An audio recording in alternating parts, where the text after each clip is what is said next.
It's time for baseball on MLB Network. Today we've got a good matchup ahead between the Detroit Tigers and the Minnesota Twins. Two great hitters lead their teams to battle next on MLB Network.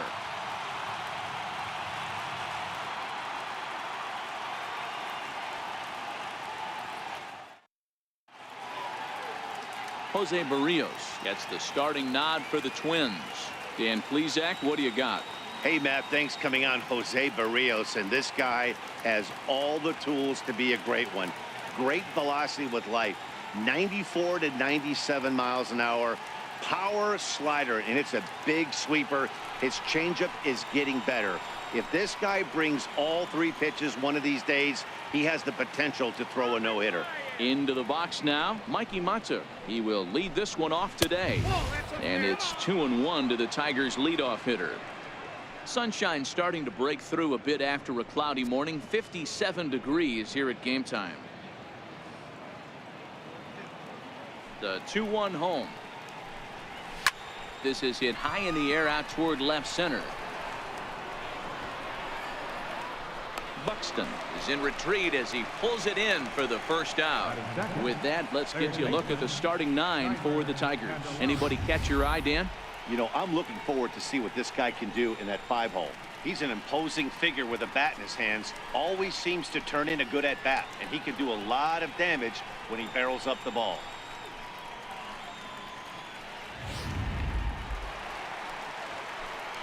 The next batter, Jeimer Candelario.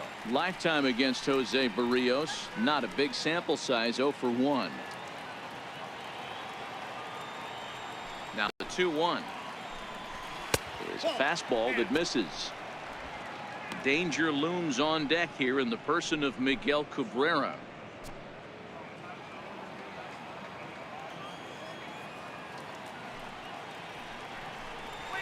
Well hit to right, but foul.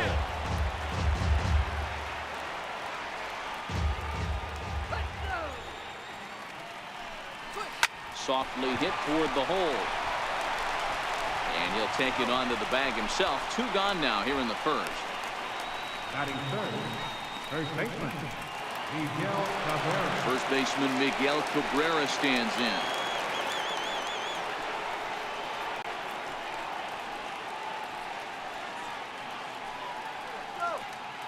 And we're just getting started here in Minneapolis. Inside for a ball as he falls behind to him here. 3-1. Victor Martinez would be next.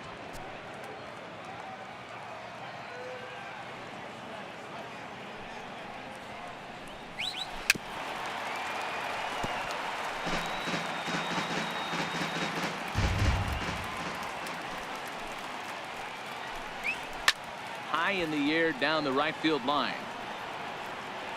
But this is going to wind up a foul ball. Classic change of speeds right there. Threw the hitter's timing off. Got a late foul ball. Interested to see where it goes now. Ground ball sent back up the middle. A dive, but he can't knock it down. It's through for a base hit. Nice execution right there, Dan. Kept his front shoulder in, kept his hands inside the baseball, and ripped the base hit up the middle. And if you're a pitcher right there, you can't get discouraged. Sometimes even when you make a good pitch, the ball is going to find a hole somewhere. That one right up the middle. Standing in now, Victor Martinez. Fouled off.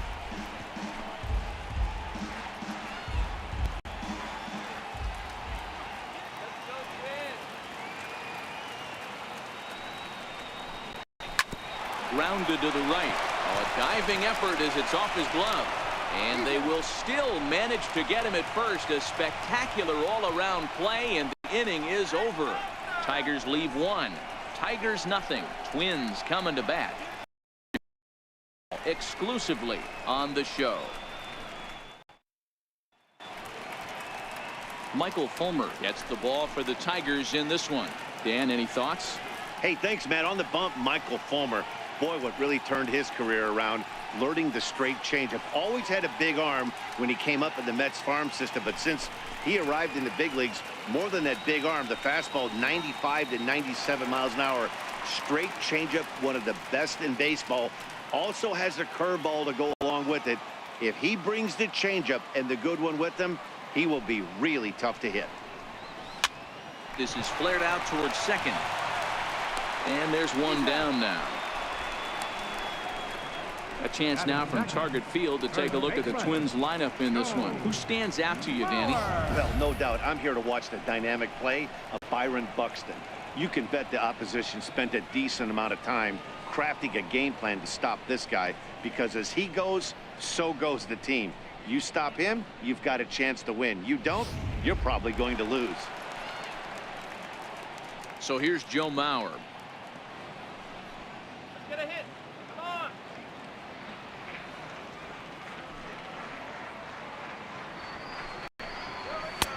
And that one just missed outside.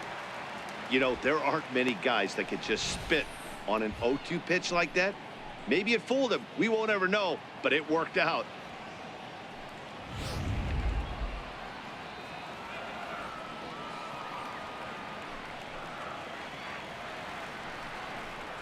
Got him swinging. Chased it well out of the zone, and there are two gone. I think he had his mind made up. He was swinging the bat and trying to protect before the ball even left the pitcher's hand. That pitch wasn't even close. He would have needed a flagpole to hit that one. Stepping in now, Miguel Sano. A ball and 2 strikes now.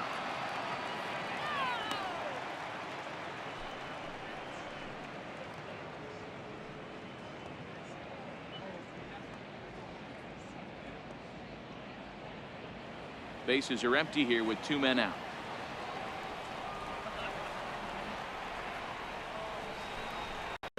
Swung on and missed, and that's the final out of the inning. Then go the Twins in order. We are still scoreless.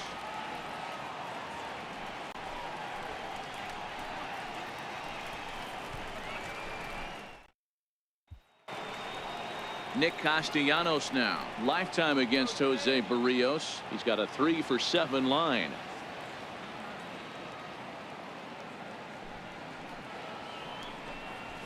And I believe they'll say he broke the plane, as yes he did. It's ruled a strike.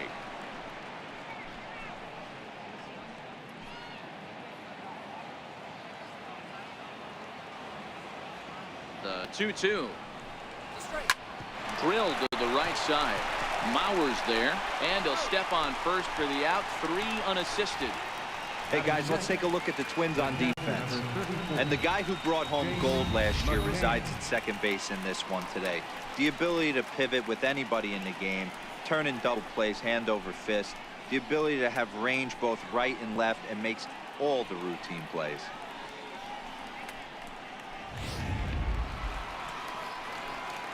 Settling in now, James McCann. No score here as we play inning number 2.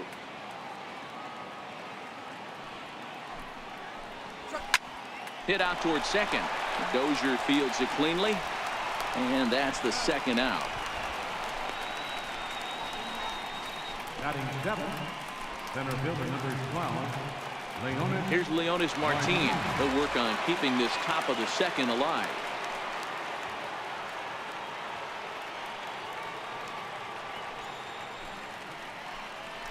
Two balls and a strike to Leonis Martin. And there are our umpires for this one. Working balls and strikes will be Mr. Darryl Parker. Hey, not a very big strike zone, but a strike zone that kind of moves around a little bit too much for my liking. Yeah, Dan, I know there's not a clear scouting report with Darryl. I'll tell you what, you're going to know in the first 2 innings where he's going to be. 2 out, nobody on.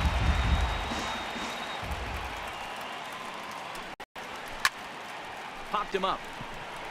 Mauer is under it. And the inning is over. 3 up, 3 down for Detroit. We'll go to the bottom of the second. No score.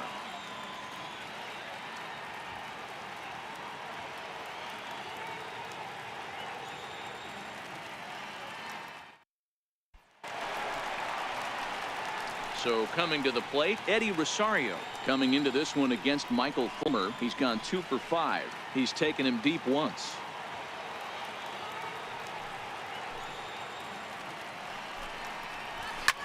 Here's a high pop-up. Cabrera waits on it. Grab the ball. Looks it into his glove, and there's one gone. All right, guys, here's the defensive alignment for the Detroit Tigers. And let's focus our attention on one of the most dynamic defenders in our sport, and that's shortstop Jose Iglesias. I want to tell one of our camera guys, do not take your lens off this guy, because he is going to make a highlight reel play every game, and I guarantee something goes down today. Stepping into the box, Jorge Polanco. He'll get to take his first cuts here. The 3-1 pitch. And he misses, ball 4.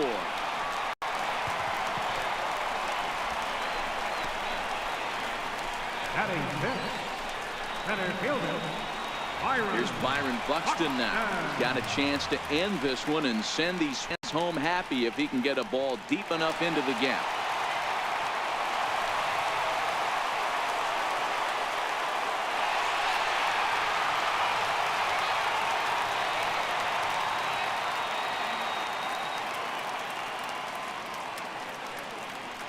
Here's the 1-1.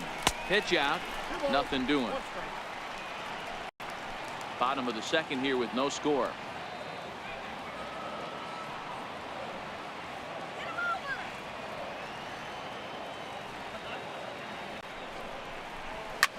And this is hit hard to the right side. Foul.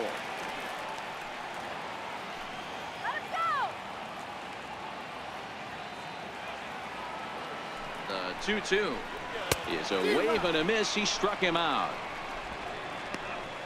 Got him with a good high fastball there. Danny, we see a lot of that pitch in strikeout situations these days. What makes it so effective? I think, Matt, what makes it such a tough pitch is you're changing eye levels. That fastball up looks so enticing to hit that you think you see that ball as a hitter. You think you can drive it, but it's really hard to get on top of that good high hard fastball. And he'll dive back in. Polanco leads off first with a pair of outs in the inning. Into the box now, Max Kepler, and it's fouled away.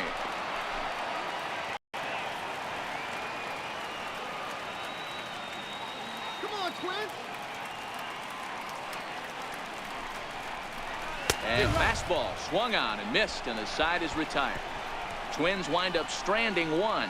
We'll move to the third with no score.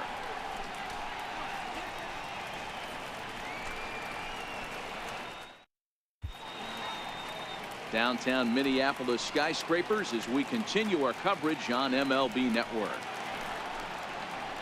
Next for the Tigers, Dixon Machado. He'll lead it off here against Jose Barrios. Now the 1-1 pitch.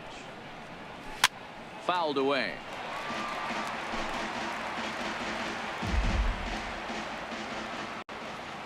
The 1-2. A swinging bunt out in front of the plate. Throw to first in time, and the leadoff man is gone to start the third. Batting ninth, shortstop, Jose Iglesias. Leadoff man retired now for the shortstop, Jose Iglesias.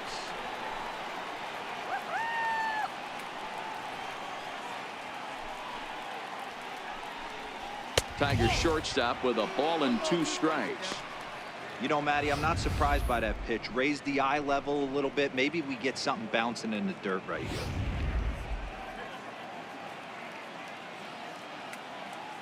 The 1-2. Misses, ball 2. Well, 2 straight fastballs inside haven't put him away. So now it'll be interesting to see what he turns to.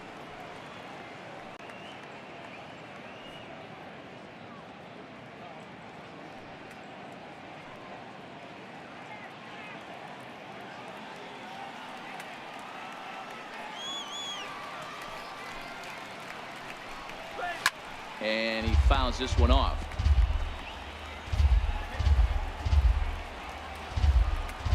Now another 2-2. He takes strike 3 called on the fastball. Couldn't pull the trigger, and there are 2 away. Great spot on that 2-2 fastball. You can't place it on the inside corner any better than that. And as a hitter, there's just not a whole lot you can do with that unless you're looking for it and time it just right. Love seeing a guy that can work the inside with his fastball. Into the box, Mikey Matsu. And it's 2 balls and 2 strikes now. Hey, that's another nice two-seamer right there. He's been able to manipulate that pitch all game, keeping it at the hollow of the knee, getting a lot of ground balls and a lot of swing and miss.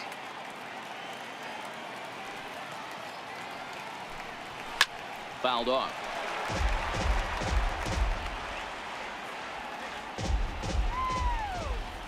The 2-2 one more time. This is hit out to right. Does he have another 1, 2, 3 inning? He does. 7 in a row he's set down now as the side is retired. Down in order go the Tigers. Home half of the 3rd coming up. No score.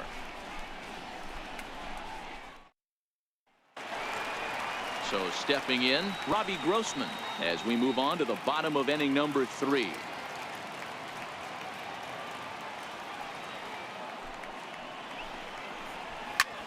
This is hit high in the air out toward left center.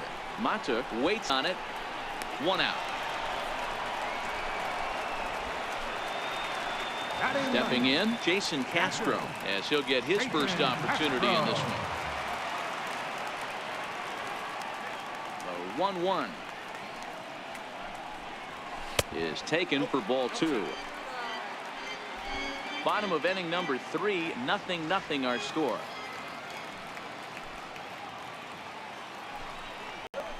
Two and 2. Is that gun reading right there? Because that just registered at 91 miles an hour on a slider.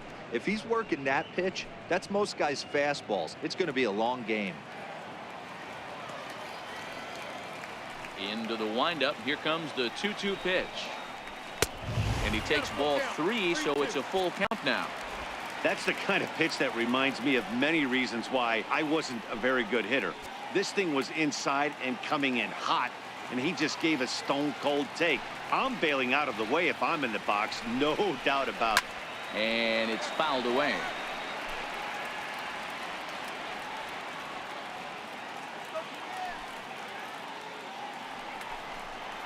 Got him looking with the fastball as that had some two-seam movement to it. 2 gone. Yeah, as they say, there's a hole in his swing in that location, so a good job there of exploiting that. That can be real hard for some guys to overcome when teams start figuring out what locations you just can't handle. In now, Brian Dozier. Fouled away.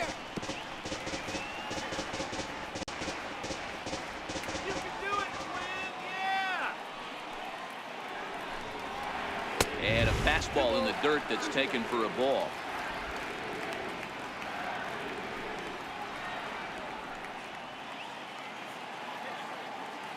Come on, we need a base hit here. The 2-2. Pitch popped up. Fulmer has a play. He makes the play, and that'll end the inning. Twins are set down 1-2-3. We'll head to the 4th, still scoreless.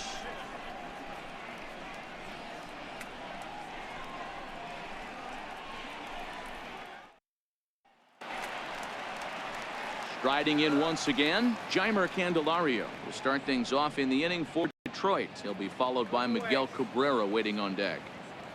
Ready to deliver the 1-2. Swing and a miss on the fastball, and that's the first out. Really impressive pitching right there. Sometimes as a pitcher you can get frustrated when you make a good pitch and you don't get that call from the umpire, but what does he do? He comes back with a good pitch and gets the strike. Standing in now, Miguel Cabrera. Hit the other way out toward right field. Kepler back in plenty of time to put this away, however, and there are 2 gone. Here's the switch hitting Victor Martinez. 2 away in the inning, and Dan, it looks like this could be another 1-2-3 inning for him. Yeah, he has really found a groove on the mound, and it's been impressive to watch. It'll be interesting to see how long he can keep this dominance up.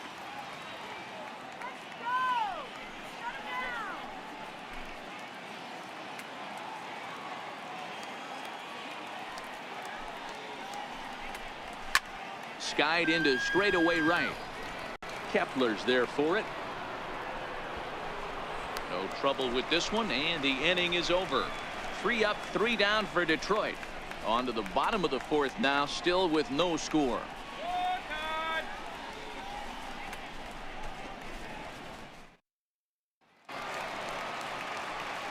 Back with Mark DeRosa and Dan Plesac, Matt Vasgersian, as the veteran Joe Mauer settles in to start out the inning.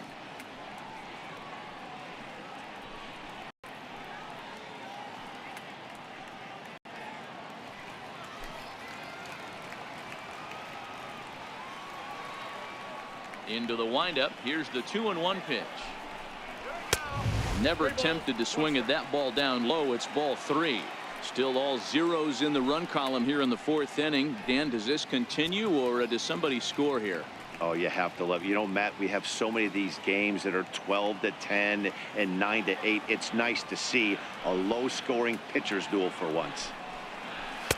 Takes a look at a fastball down the middle for strike number 2.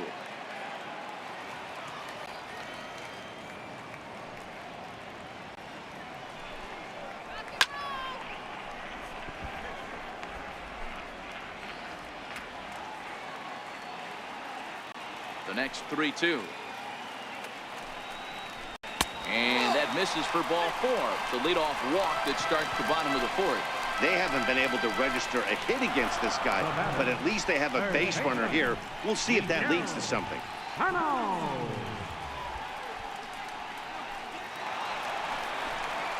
So striding in, Miguel Sano. The winning run is at first base.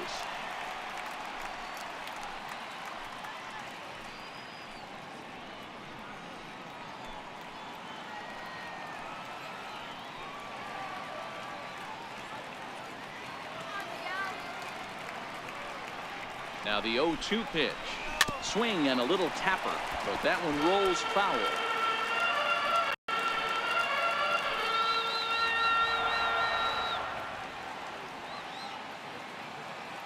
The 0-2 once more.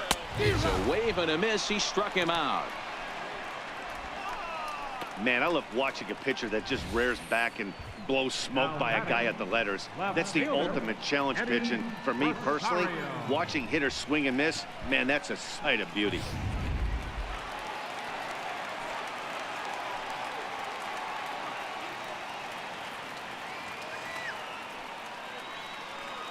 Stepping in now, Eddie Rosario. 1-2 now as that one's fouled off.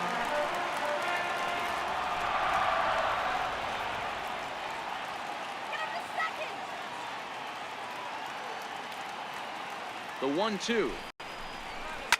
Smoked on the ground left side. And that's the first hit in this one for Minnesota.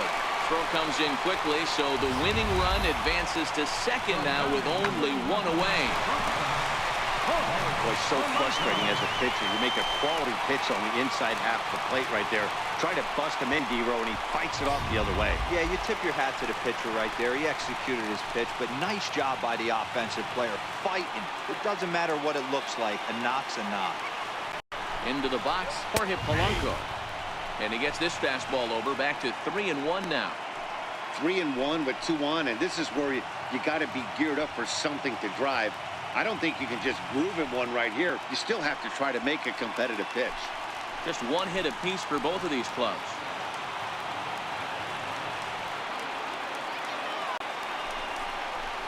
Drilled down the line, but this will wind up foul as he runs the count full now.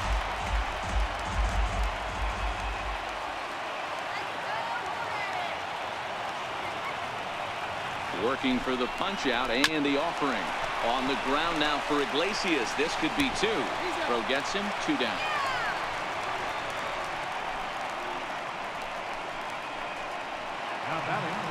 At the plate, Byron Buxton. A 2-out hit would win it. Fastball or wild pitch would do the trick just as well.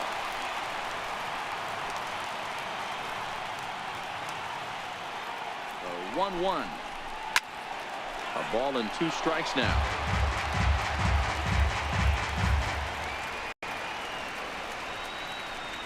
Mauer on third. Rosario on at second with 2 down.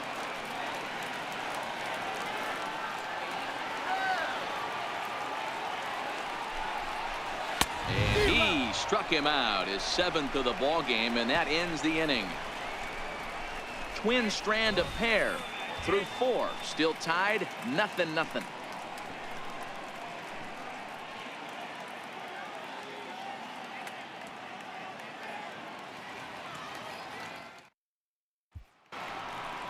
Ready now, Nicholas Castellanos. 0 for 1 for him here in this one. The 1-1. Strike 2 swinging.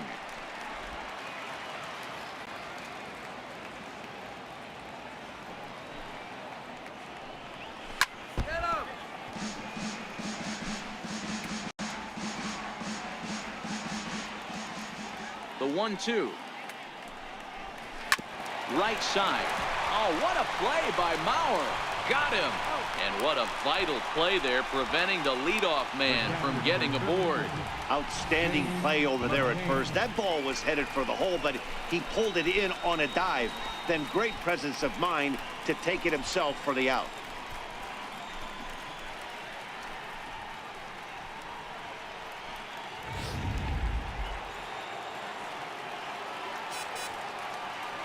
In now, James McCann. Oh, that one got the pitcher. Throw gets him, so they are able to get an out on an unusual play. And hopefully the pitcher's okay. And with that play over now, time to check and see if our man is all right. You can really see him favoring that leg. And that is his plant leg, which is always a concern. But from the way he's acting out there, I think it looks like he's going to be okay to try and continue. Digging in, Leonis Martin. He popped out in his first trip. All right, guys, let's do it. Come on. No walks yet. Here's the delivery. There's ball 4. Wow, if that's not a strike, I don't know what is. I know these subs have a tough job. I get it. We'll see if he gets the next borderline call or if there are any makeup calls coming up. Standing in, Dixon Machado. There are 2 gone and the possible go-ahead run at first.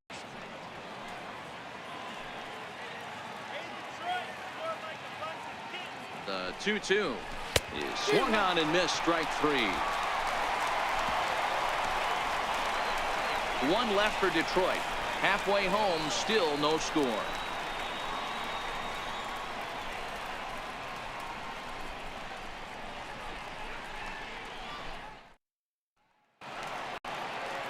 Max Kepler the next to grab a bat. He was a strikeout victim in his first try.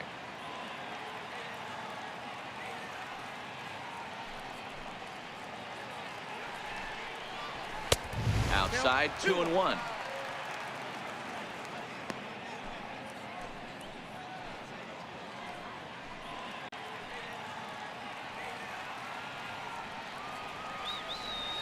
Now the 2-1 pitch.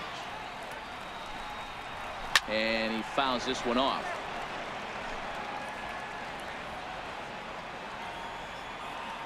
Trying to send him packing for the second time. Got him. And that's 8 strikeouts now for him in the ball game. Nice 2-seam fastball there. You don't usually see a lot of swings and misses with that pitch unless it's really moving. So that one must have had some real good late life.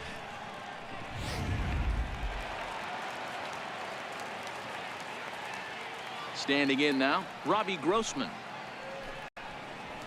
And that pitch catches the inside corner. No runs, just 1 hit, and no errors in the ball game for Minnesota.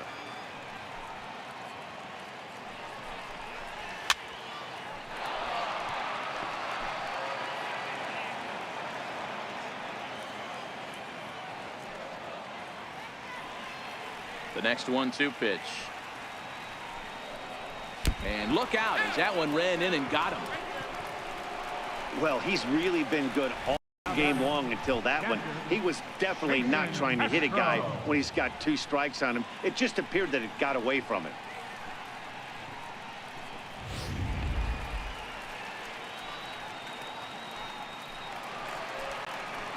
Digging in for his second at-bat, Jason Castro. He'll look to bounce back after striking out his last time up.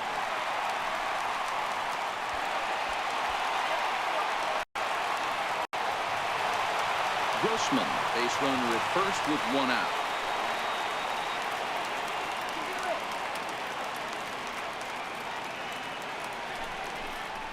out. He's really got the strikeout pitch working now as he notches number 9 in the ball game. Well, there's the great equalizer, the changeup, El Cambio. Listen, if you can keep that pitch in your back pocket and pull it out when you need it, like he did right there, usually hitters, they don't stand a chance.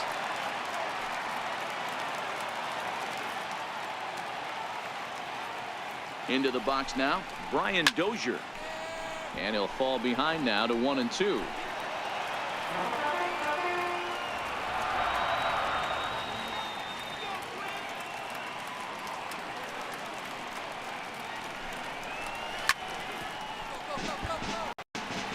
When you have 2 strikes on you, as a hitter, if you get something that you can handle, you have to find a way to do some damage with it. That was a missed opportunity. The 1-2 is on the ground to the left side, a base hit. That's through, and he's got his first base hit. He's 1 for 3. He looked a little bit out in front right there, but he's able to pull that ground ball through the hole for a single. Baseman, Joe Mauer.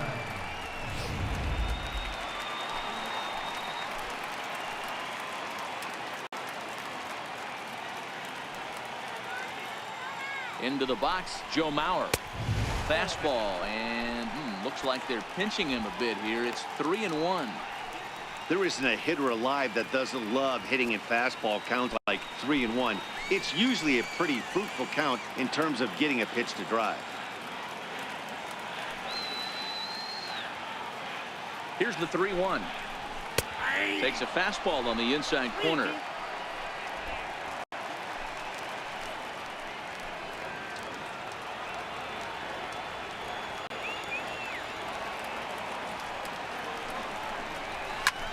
Popped him up. And the 2-out threat will not come to pass as the inning is over. So it's no runs on a hit, no errors, and 2 men left on.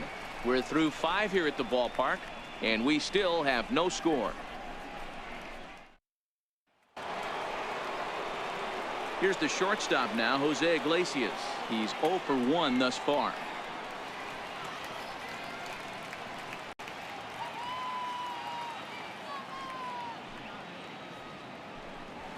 In the air to right center. Buxton is right there, 1 down. The left fielder, number 8, Mikey Mata. Ready for another shot now. Mikey Mata, 0 for 2 here to start the afternoon.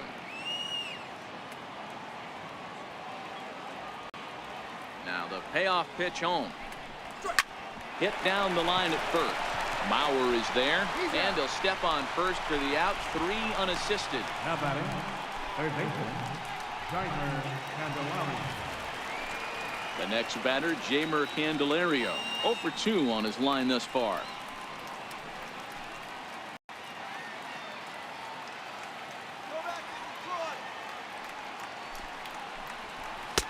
That nibbled the corner there, but missed. 2-1. No runs, just 1 hit, and no errors in the ball game for the Tigers. And it's 2 balls and 2 strikes now.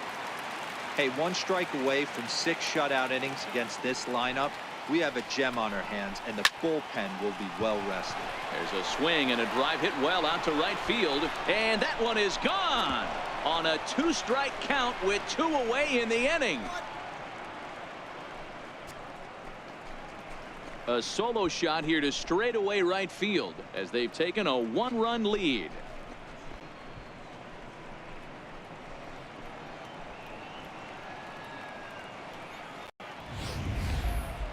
Well, he was on cruise control, just needing more out to get out of the inning, but he came up with a plan. Base is empty. He didn't have to think about shooting one to the opposite field or shortening the swing to move the runners. He just wound up and let her rip. A solo shot as the result. Into the box, Miguel Cabrera. He flew out in his last at-bat.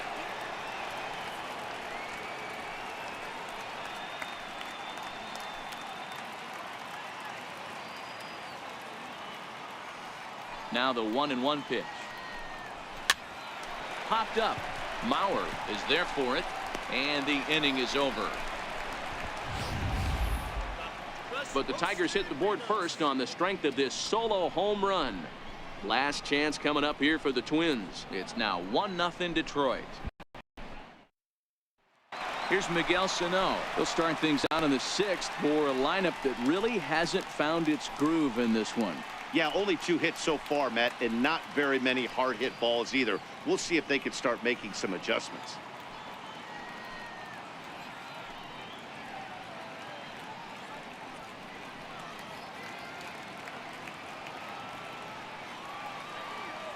The 1-1 is taken for strike 2.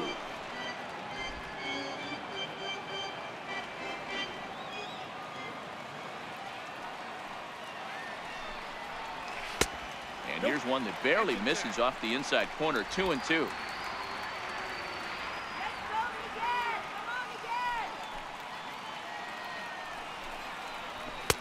And it's to a 3-2 full count now. Wow, talk about a waste pitch on 2-2. That one wasn't even close. I don't know anyone that would have swung at that pitch.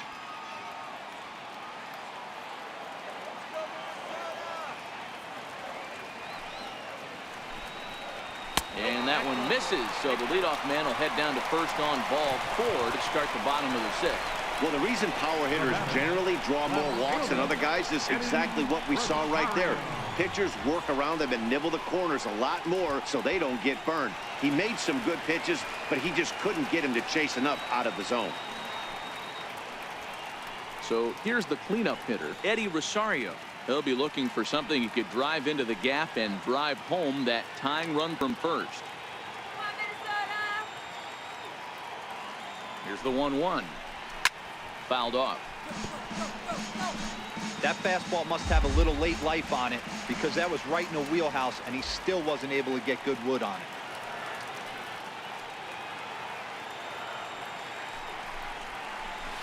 Swung on and missed. Really fooled him that time for the first out. That's 10 strikeouts for him now, and I'll tell you, he could rack up quite a few more before he's done. Still a lot of game left in this one.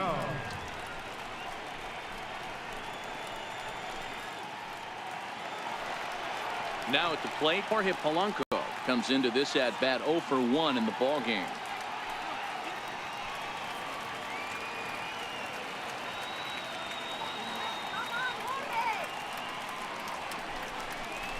Hit on the ground down the first baseline, but a foul ball. 1-2 now.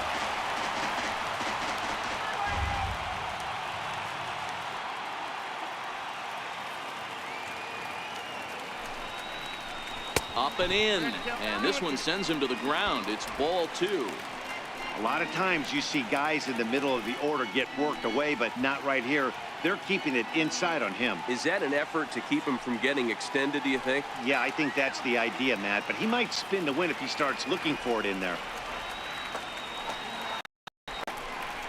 Off-speed pitch in the dirt as he takes it for a ball. We could see the runner in motion here. 3-2 count with 1 out. It's a pretty good chance he's going to get a pitch to swing at, and if not, it's ball 4 anyways.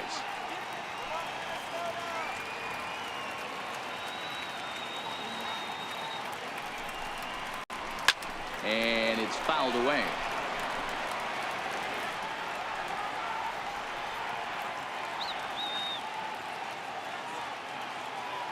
Payoff pitch one more time. Inside, he misses, ball 4. And now time is called here as their pitching coach is going to pay a quick visit to the mound to discuss how they want to attack things here.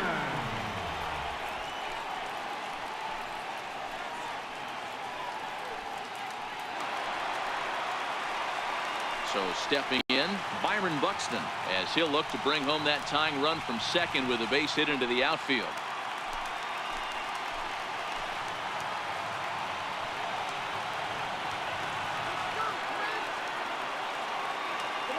He's set. Here comes the 1-1.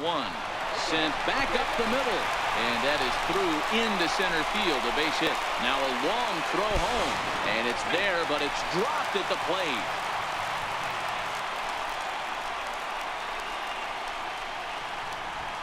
Now batting, right fielder. Standing in, Max Kepler. A winning run at second. However, the double play in order here.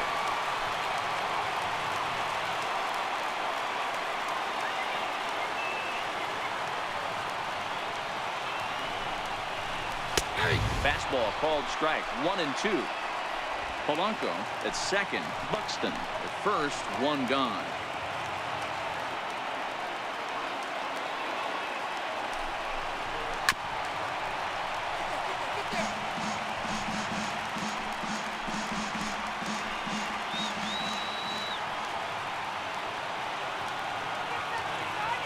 The 1-2.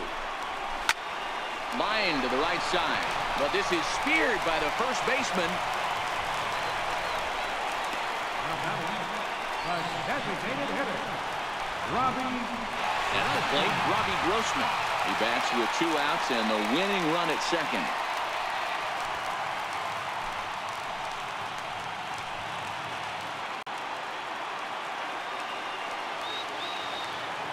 Ready now. 2-strike pitch on its way. And yet another strikeout here. His 11th of the ball game, and this one ends the inning. Twins forced to settle for 1. 7th inning coming up. All tied at 1-1.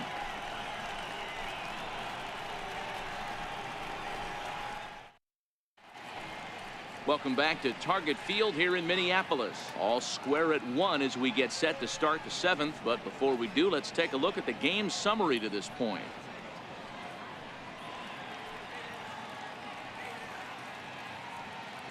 Here's the switch hitting Victor Martinez. He'll start the 7th. And Dan, as a former pitcher yourself, you must be enjoying this. Lots of good pitching and defense today. Oh, that's one of the keys. We're seeing a lot of strikes. We're seeing a lot of swings. We're seeing some great plays on defense. This has been a snappy one up to this point.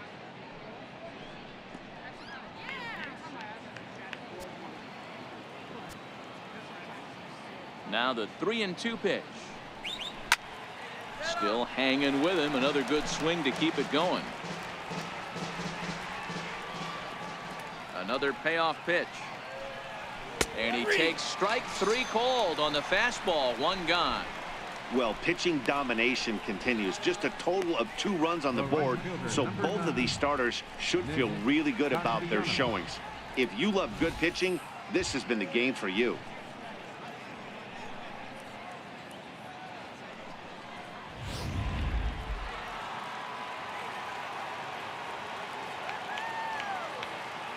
Stepping in now, Nicholas Castellanos down the third baseline.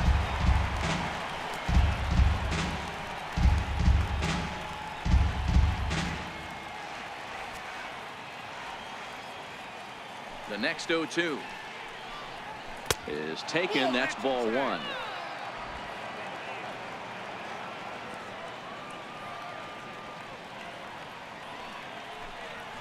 Nope, off the plate that time and a little high. It's even at 2-2. And it's late to his afternoon of work, and the longer this at bat goes, the better chance of him making a mistake. But as a guy starts to tire, they're more likely to leave the ball up. But man, he's been good so far. This is the left field and deep off the bat of Castellanos. And goodbye. This one ain't coming back.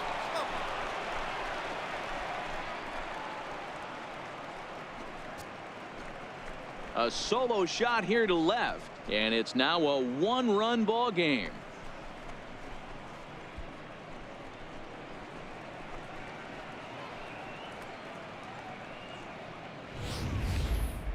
You can call it unfair or just the breaks of the game, but up until this pitch, which was a big mistake, he was throwing a gem.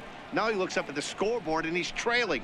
That's demoralizing, but he's got to forget about it quickly. Here's the Minnesota skipper making his way out to the mound, and he's going to motion for the bullpen, as that'll be all for his starter this afternoon. So he'll wind up going 6 1/3, and he's kept his club in it to this point, though he cannot win the ball game. Trevor Hildenberger comes on to pitch here with 1 man gone in the top of the 7th. Trevor Hildenberger.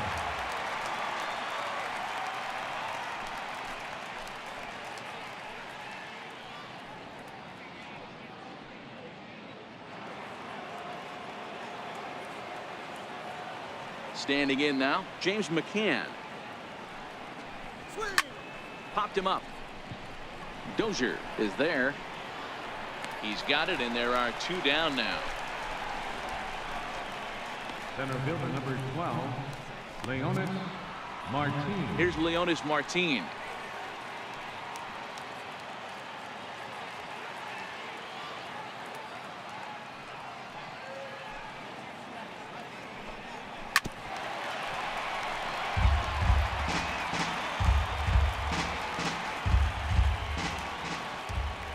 2-2.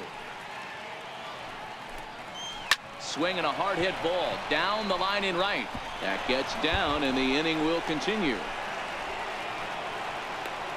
And he is into second with a 2-out double. Yeah, I think he was sitting on the fastball, so he got the changeup. He was way out in front of it, but he kept his hands back long enough to keep it fair down the line. That's not always easy to do.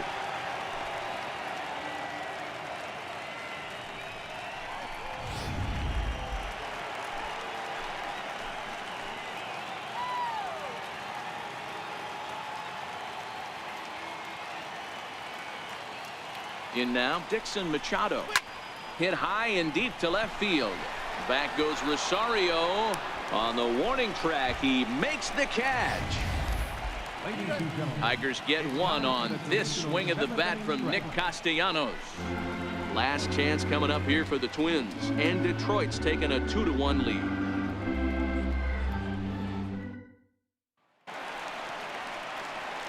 Jason Castro, the catcher, is in. He's 0 for 2 in the ballgame so far.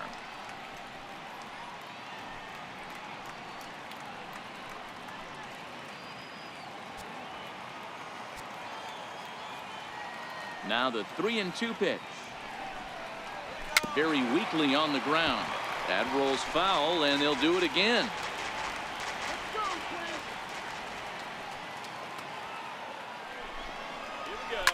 Lifted the other way down the left field line, and that will end up a foul ball. Trying to strike him out for the third time. Line towards center field. Martin patrolling center makes the play. 1 out. Boy, talk about hitting into some rough luck. That was an absolute bullet to the outfield that gets caught, and he would have represented the tying run. Into the box now, Brian Dozier. 2 balls and a strike to Dozier. Well, that's a good pitch, but you have to get a little bit closer to the plate than that. That's that big sweeping slider. If it was a little closer, you might get a swing.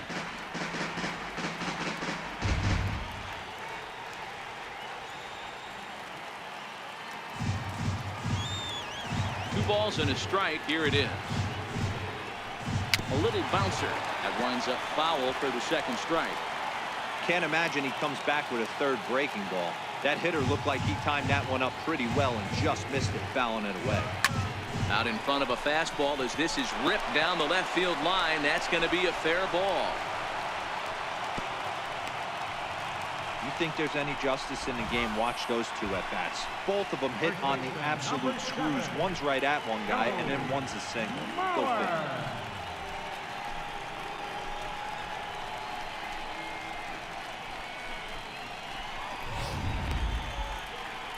Now here comes Ron Gardenhire up out of the dugout, and we're going to have a pitching change as that's going to be off for his starter this afternoon. So he'll depart with the lead and a chance to be the winner, but he is responsible for the tying run at first.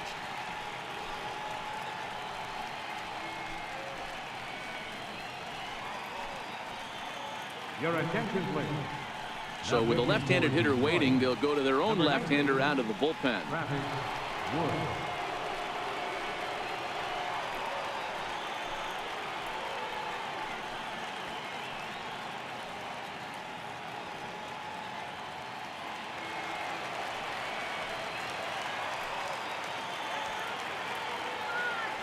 Stepping in now, Joe Mauer.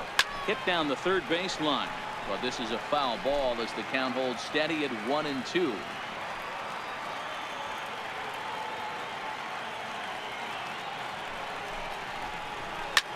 Easy fly ball into shallow center field. Under it is Martin, and that's out number 2.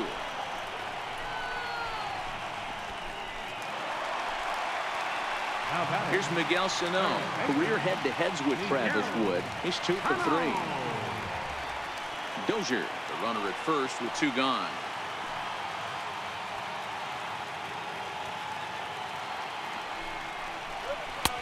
Up high, 2-1 now.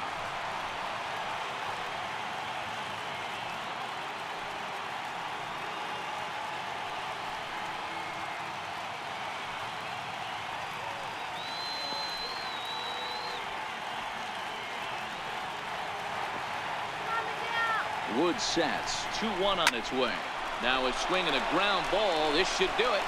Throw in time, and the ball game is over. Well, as a former pitcher, you know I love these low-scoring games as opposed to those slugfests. This was like a throwback game when home runs weren't so common and pitching was really dominant. No complaints here. Pitching and defense game 2-1, the final score this afternoon. The Tigers jumped ahead in the 7th inning and never gave the lead back. Michael Fulmer takes home the win. Jose Barrios pitched well, allowing only 2 earned, but ends up taking the loss. So that's a wrap for us here this afternoon. For Mark, Dan, and the rest of our crew, I'm Matt Vasgersian. You've been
MLB Network's coverage of Major League Baseball is on the air. Ought to be a good one here between the Philadelphia Phillies and the Los Angeles Angels of Anaheim.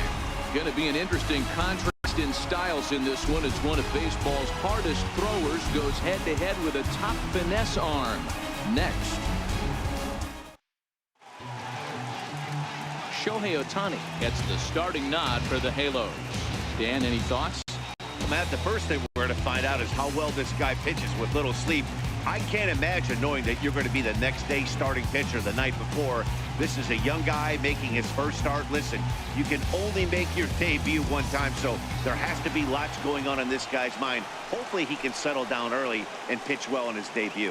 Striding into the box, Cesar Hernandez. And we are ready for some daytime baseball.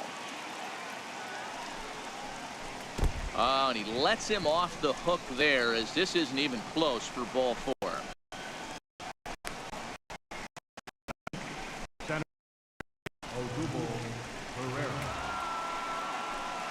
Digging in now for Philadelphia, Odubel Herrera. Go ahead run at first, nobody out.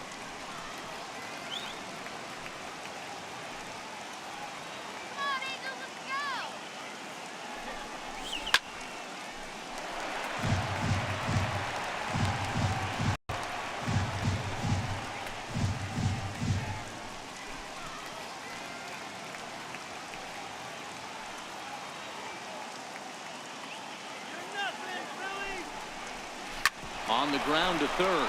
Cozart is there. Kinsler for 1. On to first, and they turn the double play. Time now for a glance at the Phillies batting order in this one. Danny, any thoughts? Well, if you're on the mound, you better be careful with Michael Franco.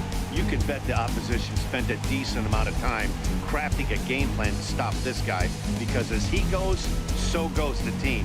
You stop him, you've got a chance to win. You don't, you're probably going to lose. So now Carlos Santana. No one on base for him after the double play. Yeah, Matt, that 2-ball really changed the complexion of this inning. It looked like the middle of the order was going to have a chance to get a big hit with some ducks on the pond, but now they just have to try and get a 2-out rally started.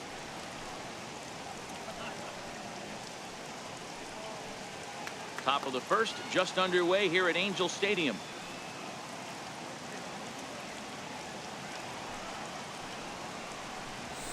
And it's 1-2. Time for a look at our umpires in this one. Behind the plate is Earl Hendricks.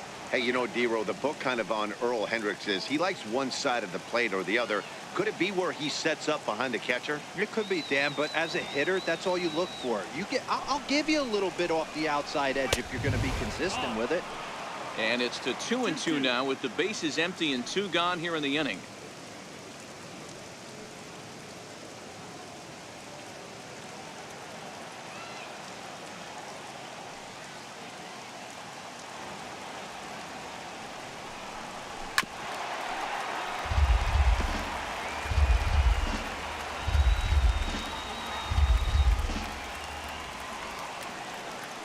The 2-2 one more time.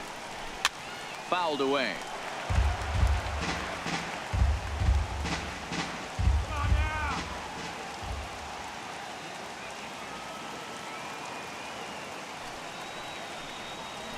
On the ground and right at the shifted infielder. Throw in the dirt, but a good scoop at first saves an error as this side is retired. So no runs, no hits, no errors, and no one left. And now the Angels get their first opportunity in this one. No score. Aaron Nola gets the ball for Philadelphia in this one. What do you have for us on him, Danny? Hey, Aaron Nola coming on, the pride and joy of Louisiana State University. Kind of a 4-pitch mix. Fastball, slider, curveball, and change. None of his pitches rate really on a scale of 10. None of them are 8s or 9s, but he's solid and he throws strikes. You'll know early if he's on, he'll induce a lot of ground balls. Stepping up to the plate, Ian Kinsler. He'll lead things off here in the bottom half of the first.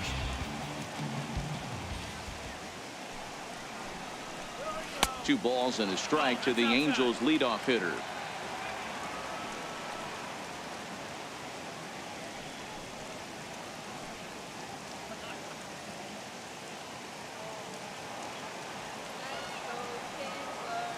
Now the 2-1 pitch. Lifted out towards straightaway center field. Herrera's there. 1 out. Well, here's a look now at the Angels starting lineup. Dan, who do we keep an eye on? You know, I'm excited to watch Justin Upton right now.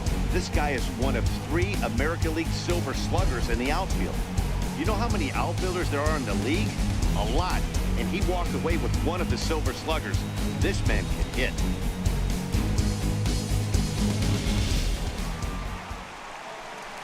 Ready now for L.A., Mike Trout.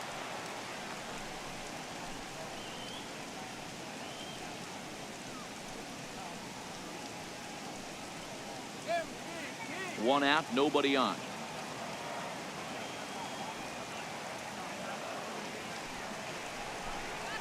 Swing and a miss on the breaking pitch. 2 away.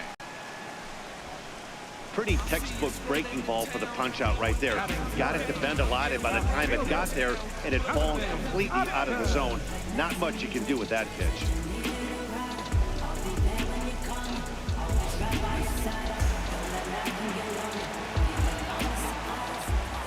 Into the box, Justin Upton. Line drive to center field. Herrera is there, and he'll make the catch to retire the side.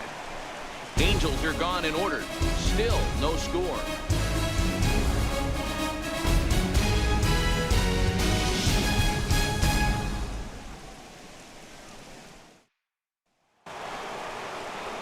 And that'll bring up the Sacramento product, Rhys Hoskins. He'll get us started in the top of the second.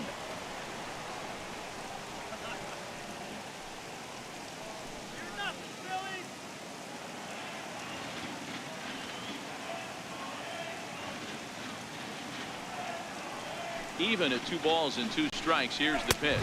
Now the fastball is right by him as he swings and misses for the first out of the inning. Here's how the Halos are going to line up on defense. Batting fifth, And check out the left side of this infield. You think the pitching staff's not going to want to pitch the righties in to pull and the lefties away to go the other way to the left side? That's because everything's getting caught on the left side of this infield. Should be fun to watch.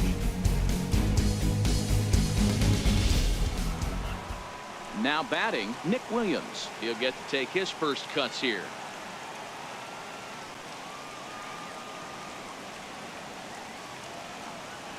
The 2-1 home. Takes a pass and misses. That's strike two. Well, fans of the art of pitching are in for a treat. One of the game's big-time flamethrowers faces a top craftsman here today. And you're going to see two different mindsets from both offenses, Dan.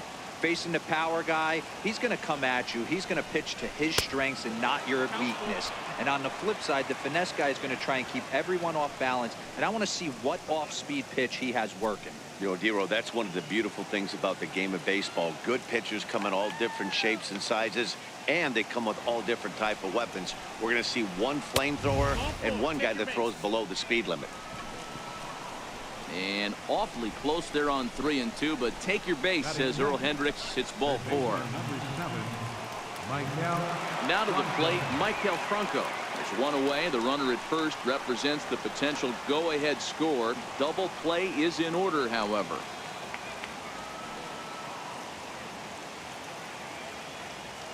The set and the 1-1 pitch. Missed with a slider.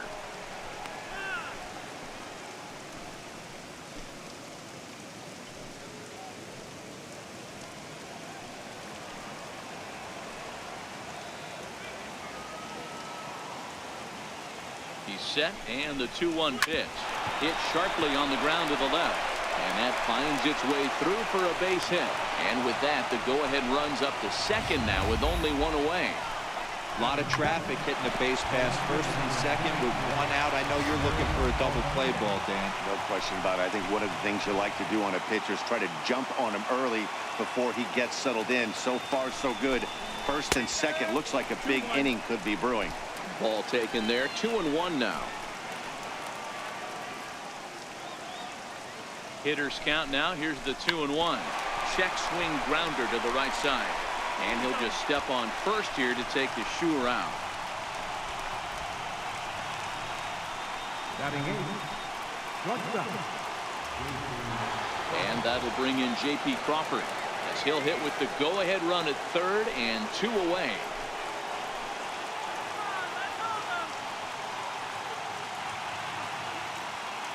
Now the 1-1 pitch is in there for the second strike.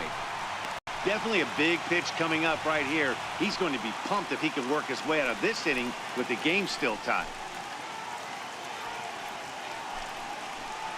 Come on, Angel, let's go. The 1-2 is looked at for ball number 2. Williams at third. Franco at second with 2 gone.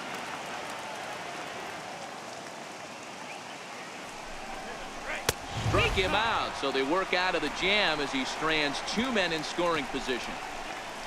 Phillies leave a couple. We'll go to the bottom of the second. No score.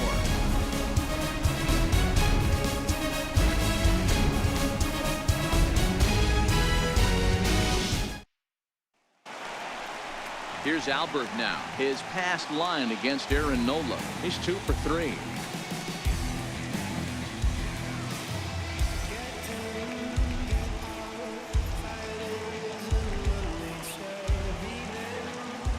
The 1-1. Very weakly on the ground, but it gets foul. The 1-2. Drilled on the ground is short. Crawford has it. And a good throw gets him 1 gone. So here's how the Phillies are positioned defensively. And guys, the thing I want you to take a look at today is in today's game, the new age, everyone wants to move around. This manager does not like to shift a lot. Maybe a step to your right or left, but there's a lot of trust that the pitchers are going to execute. So let's see how it works out for them in this one. Cole Calhoun will stand in now.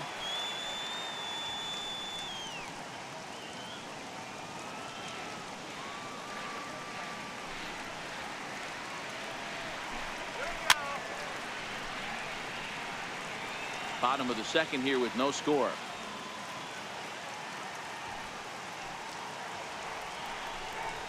A swing and a miss. He offered it a ball way outside the strike zone for out number 2. Nice two-seam fastball there. You don't usually see a lot of swings and misses with that pitch unless it's really moving. So that one must have had some real good late life.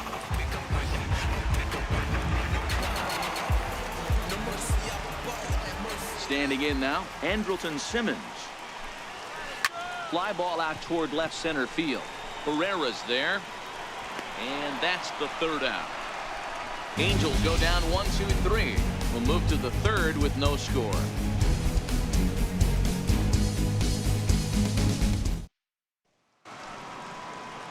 Coming to the plate now, Jorge Alfaro. And he'll start out their half of the third, top of the order to follow.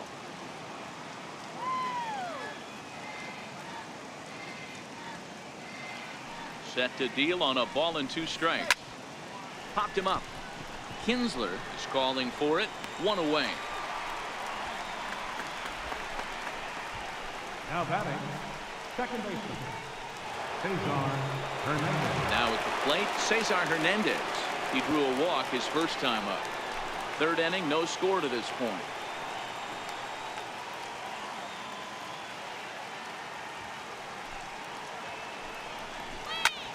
Lifted down the line in left. Here comes Upton. He tracks it down and makes the play to record the second out. Now batting, the center fielder. Digging in to try it again, Odubel Herrera.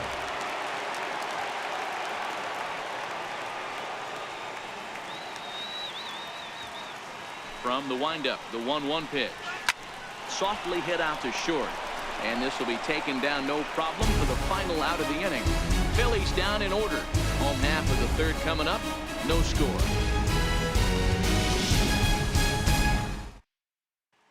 In now for the Angels, Zach Cozart, 7, 8, and 9 to start the home third. Not much going on offensively so far for these guys. 6 up, 6 down. We'll see if the bottom part of the lineup can get something going. Well, the home crowd seems a little restless, so I'm sure they'd appreciate it.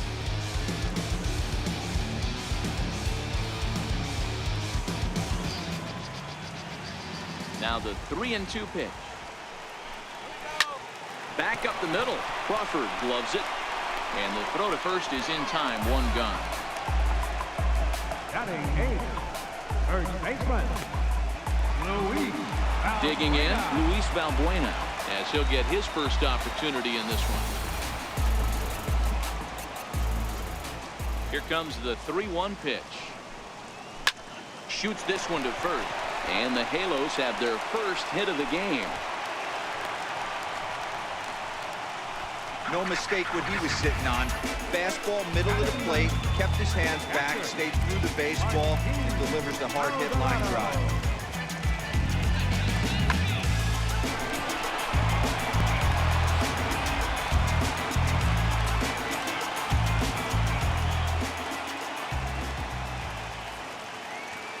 In now, Martin Maldonado. Ball and 2 strikes to the Angels catcher. I know you have to protect the strike zone when you get the count to 2 strikes, but on an 0-2 pitch that misses by that much, it's pretty easy for a hitter not to swing at that one.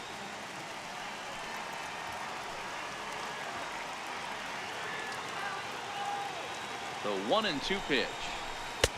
Curveball that time, not even close. He went with the off speed there once he got up to 0-2, but now that they both missed, I think we'll see more of a challenge pitch here.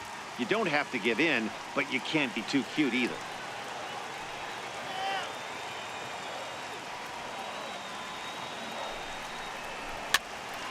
Here's a pop-up now. Hernandez takes charge, and he's got it. 2 down. Now batting, second baseman, Ian Kinsler. Here's the second baseman, Ian Kinsler. Got a chance to end this one and send these fans home happy if he can get a ball deep enough into the gap.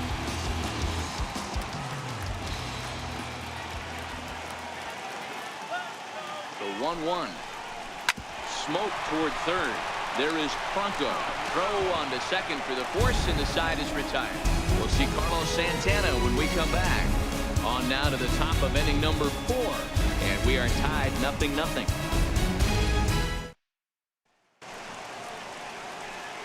Here's Carlos Santana now as we begin the top of the fourth.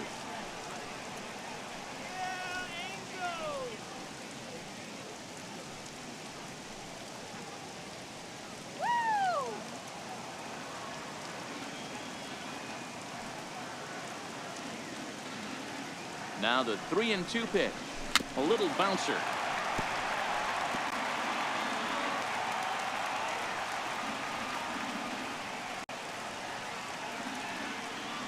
Into the windup, ready with the payoff pitch. Boy, and he just won't go away as he fights off another pitch and hits it foul right at the plate. Another full count pitch home. And he fouls this one off.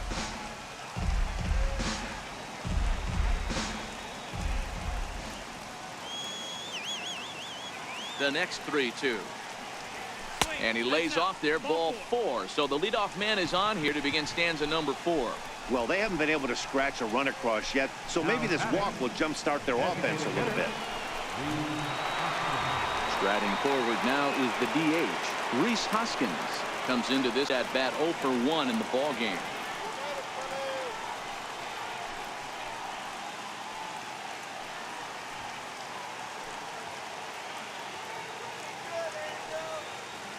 The 1-1 grounder down the line at third, but a foul ball. 1-2 the count now. Just one hit apiece for both of these clubs.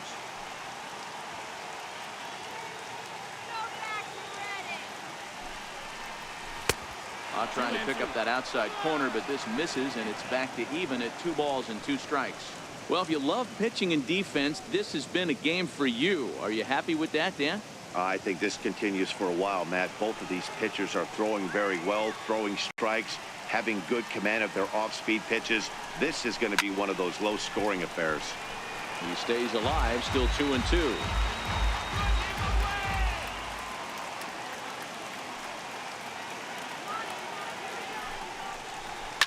High in the air out to center field. Trout has a read on it. 1 out.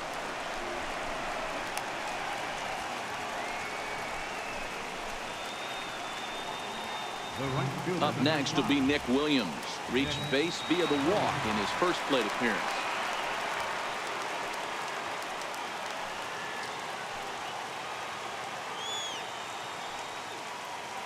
He's set. Here comes the 1-1. Nope. And that one stayed too low, apparently.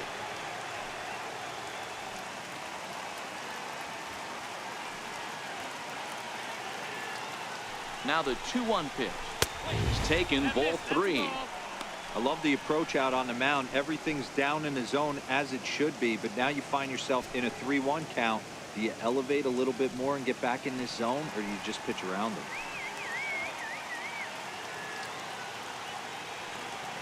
The 3-1. Ground ball, foul down the left side. Santana leads off first with 1 away.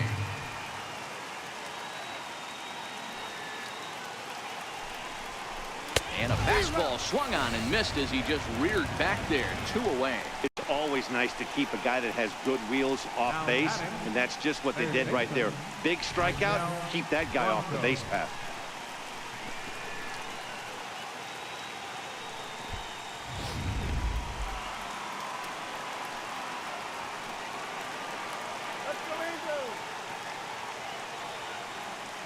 Into the box now, Michael Franco. Skied into straightaway right. And he'll get there in plenty of time to put this one away, and that ends the inning. Phillies strand 1. On to the bottom of the 4th now, still with no score.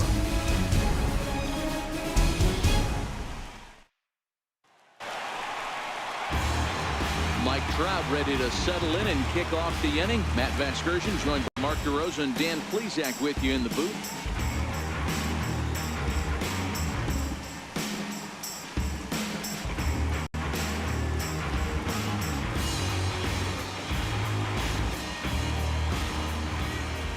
The 1-1 home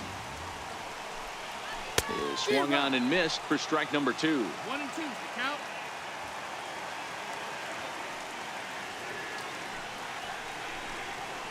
And he'll lay off the curveball that's in the dirt that time, and it's back to even now at 2-2. I like that they went away with that pitch right there. They really tried to tie him up on that previous pitch, so he was probably what we call inside conscious. He didn't get a strike there, but I'm guessing he was looking for another ball in. Squared that one up just a little late. Ready with another 2-2. Fouled off.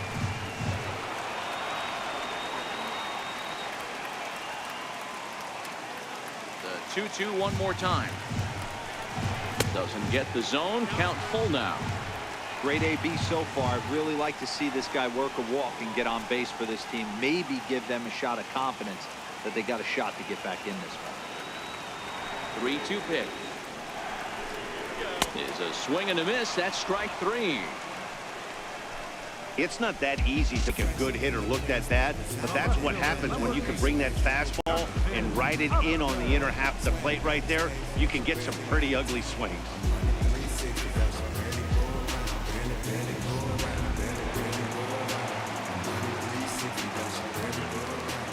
Into the box, Justin Upton.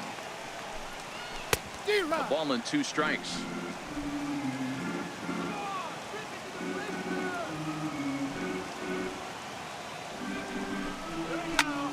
Line drive to left. Altair is in his tracks now as he makes the catch for out number 2. Well, he hit that ball pretty well, but the only problem was that he pulled off it just a bit. The location was a little on the outer half, so he would have hit it even better if he would have stayed through the middle of the field with it.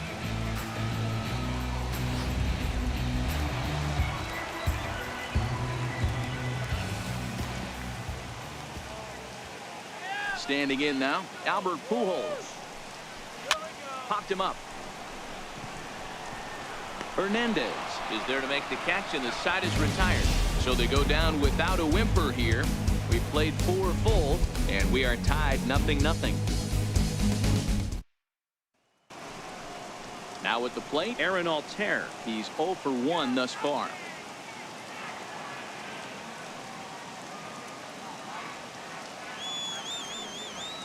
From the windup, the 1-1 pitch. Turned on that one and crushed it. Just pulled it a little foul.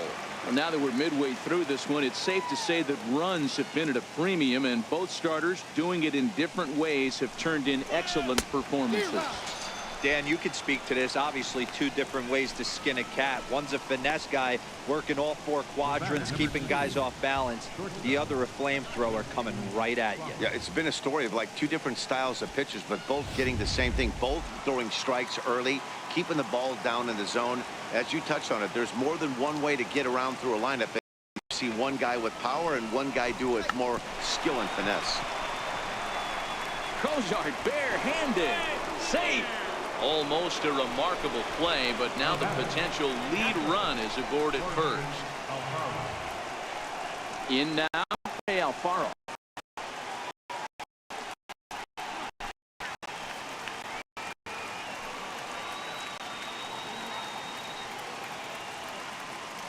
Here's the 0-2. And a splitter swung on and missed that time, and that'll be out number 2. Now batting, second baseman. So the Phillies batting order turns over, and set to go, Cesar Hernandez. There are 2 gone and the possible go-ahead run at first.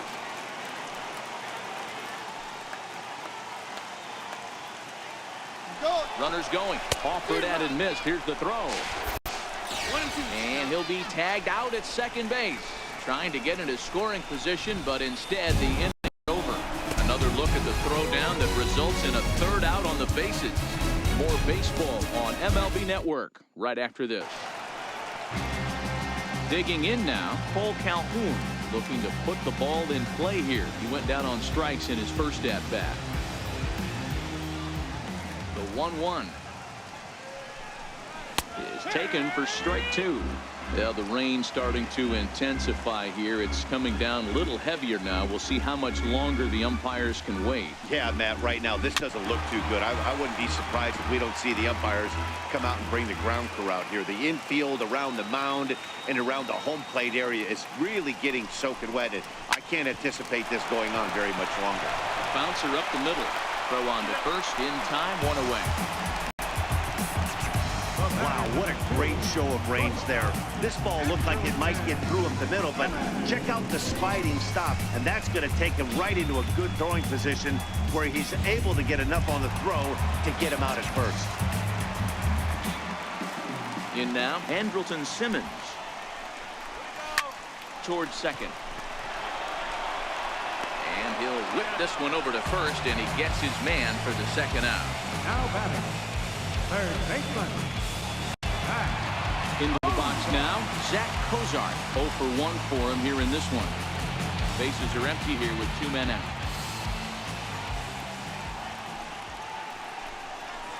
The 2-1 pitch is a fastball swung on and missed. 2-2.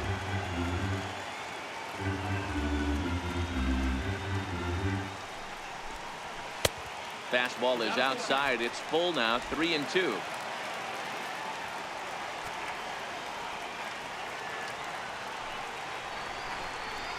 And awfully close there on 3-2, but take your base, says Earl Hendricks. It's ball 4. Well, they've been unable to get to this guy, so they'll take base runners any way they can get him. At the very least, you make him work from the stretch and add to his pitch total. Here's Luis Valbuena now. A base hit in his first trip. Cozart is off at first with 2 away.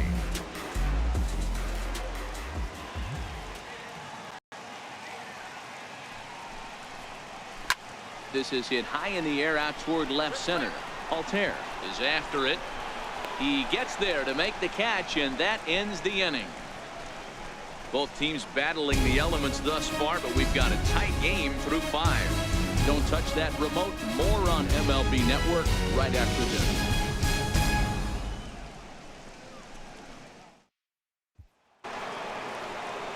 So the lineup flips over, and digging in, Cesar Hernandez.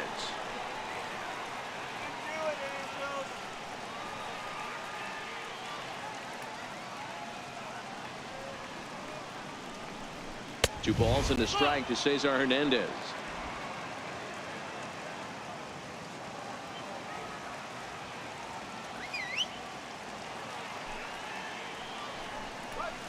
Yeah. 2-2.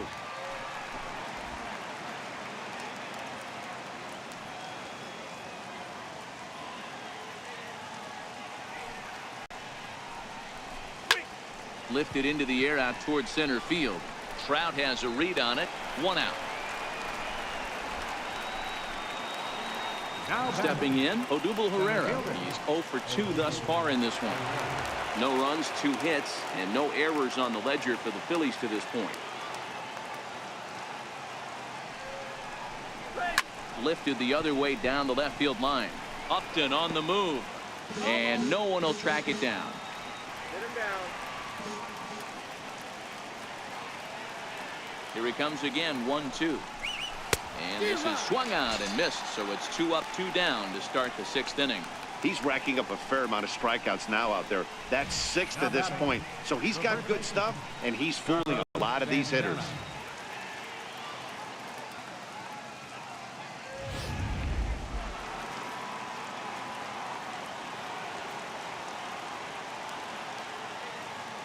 Into the box now, Carlos Santana.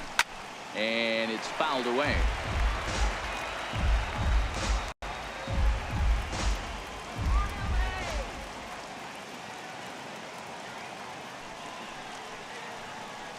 And he struck him out, his 7th of the ball game, and that ends the inning. 3 up, 3 down for Philadelphia. And this is still a 0-0 ball game.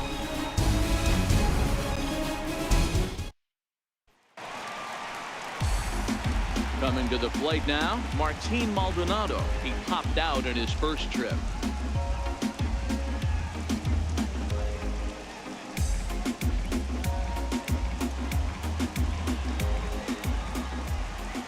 3-2 pitch. Hard hit ball to second. And there's one away.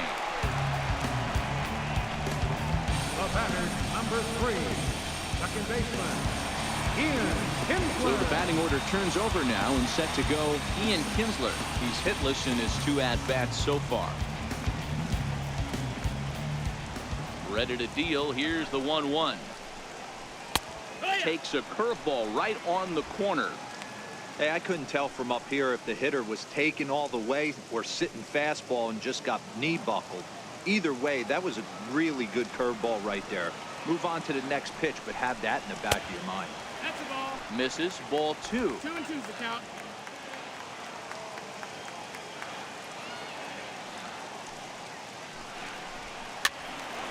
Still even at 2-2.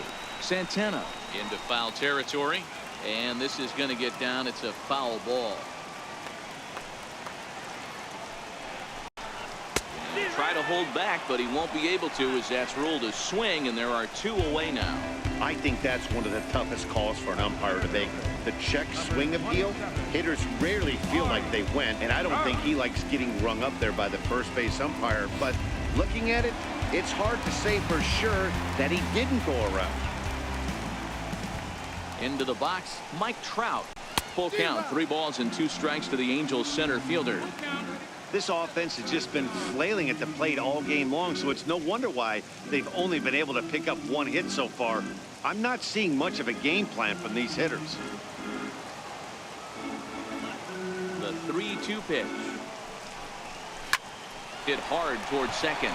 But right there is the second baseman, and that will retire the side. Angels are gone in order. We are still scoreless.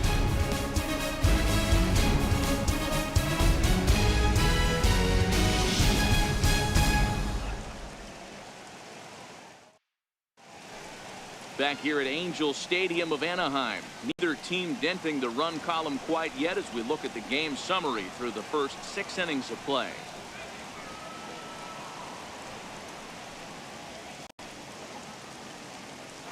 And that'll bring up the Sacramento product, Rhys Hoskins. He'll start the 7th, and Dan, as a former pitcher yourself, you must be enjoying this. Lots of good pitching and defense today. Oh, that's one of the keys. We're seeing a lot of strikes. We're seeing a lot of swings. We're seeing some great plays on defense. This has been a snappy one up to this point.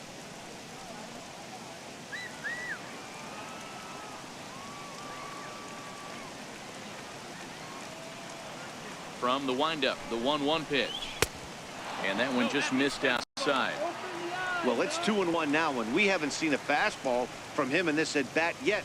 As a hitter, you've probably got to sit on that right now.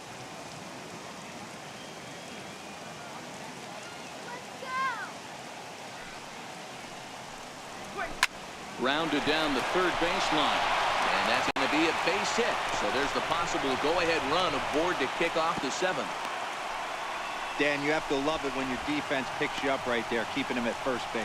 Boy, Dero, that looked like it had extra bases written all over it. Great job by the left fielder to get to that ball and get the ball back in, keeping that to a single.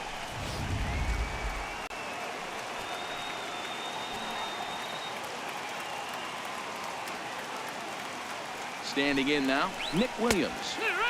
1-2 now as that's in there at the knees. Some stirring now in that Angel bullpen, as it'll be both a lefty and a righty that start to get loose.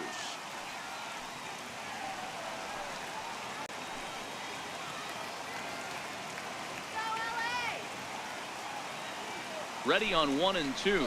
And he struck him out. Strikeout number 8 now in the ball game for him. That was some nice execution on that pitch. Spotted it nicely down around the bottom of the zone. And when you do that, especially with 2 strikes, not a lot of guys are going to hurt you. You're going to get a lot of ground balls and swings and misses down there. Shut him down now. Stepping in now, Michael Franco. Oh, it's on the ground to second. Did he get his double play? On to first as they get the double play to get him out of the inning. 4-6-3. They roll it up to get out of the jam. Back to Angel Stadium right after this.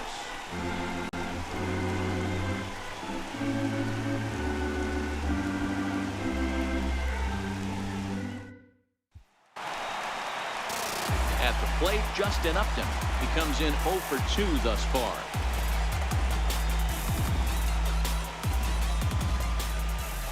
The 1-2. He's at the knees and called strike 3. Flat out locked him up with a changeup right there. Usually you're trying for a swing and miss when you throw that pitch in a 2-strike count, but clearly he wasn't looking for it, so it's a backwards K for him. So 1 away now for the Angels in the 7th, and standing in trouble now in the person of Albert Pujols. The 2-1 home. Is strike 2 swinging. Hey, that's another nice two-seamer right there. He's been able to manipulate that pitch all game, keeping it at the hollow of the knee, getting a lot of ground balls and a lot of swing and miss.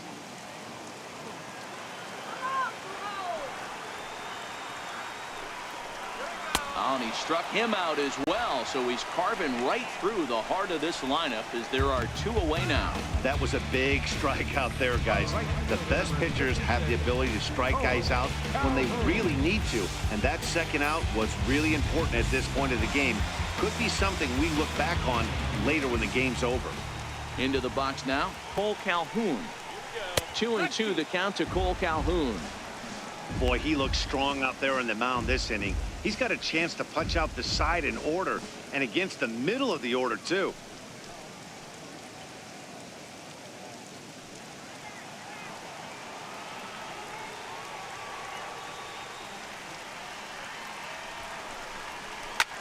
Line drive to center field.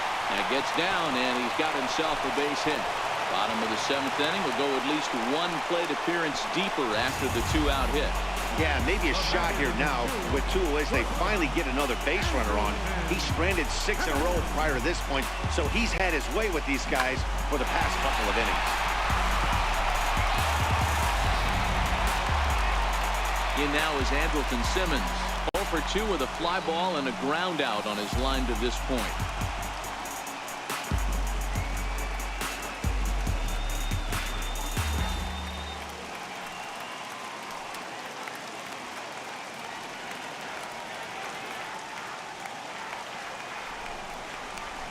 Chopped weakly to the left.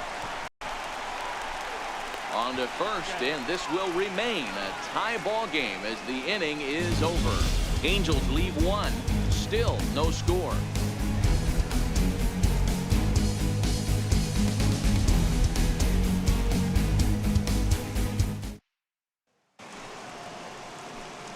Now in the box, Aaron Altair. No hits to this point.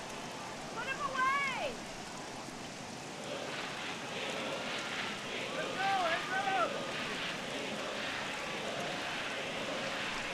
1-1 is laid off for ball 2.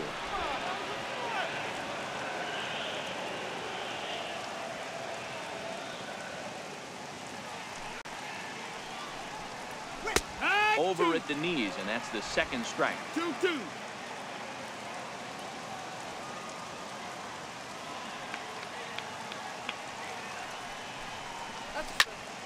To the left side, but it's well foul.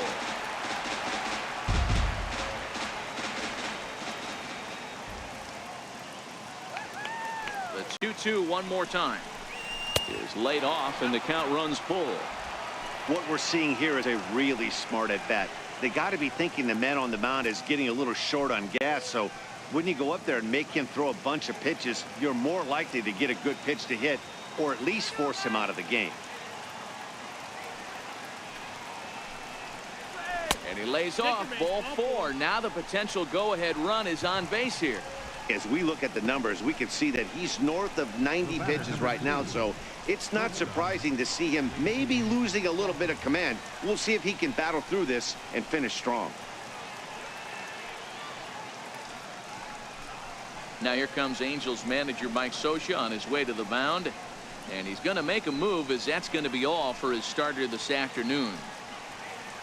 He'll depart with our score tied, and he'll still be accountable for the runner at first, and the best he can do is a no decision in this one.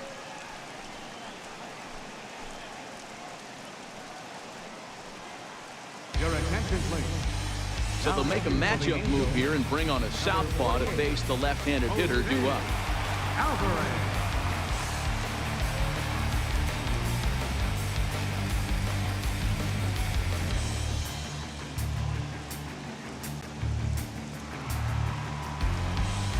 J.P. Crawford will be the first to stand in against the new pitcher, as he'll do so with a runner at first and nobody out. Go-ahead runs aboard here at first with nobody out.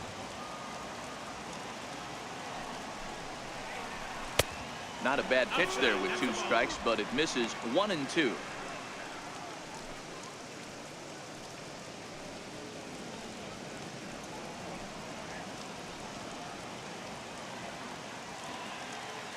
Here's the 1-2 delivery. Fouled away.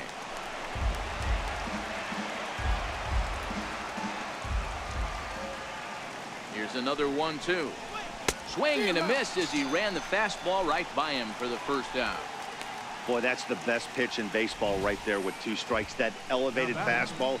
Every hitter thinks that, hey, they can do something with that, but most of the time you get the result that you saw right there. A big swing and a miss and another strikeout. Cameron Rupp will come on to pinch hit here in a big spot.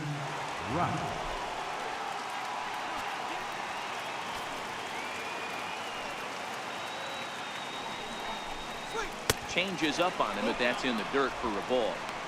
We could see the runner in motion here on a 3-2 count with 1 out. There's a pretty good chance he's going to get a pitch to swing at, and if not, it's ball 4 anyways.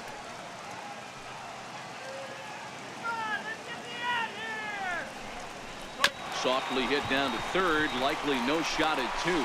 1 there. Return throw is in time. How about that? They do turn 2, and it gets him out of the inning. Around the horn they go. 5-4 to 3 to end the threat. More from Anaheim right after this. Cameron Rupp will stay in the ball game as he'll likely do the catching from here out. Now catching, number 29, Cameron Rupp. Ready for another chance? Zach Cozart. It was a walk in his last trip.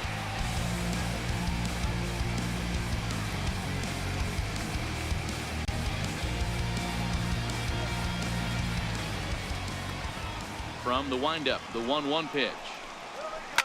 High and deep down the left field line. And this will wind up a foul ball.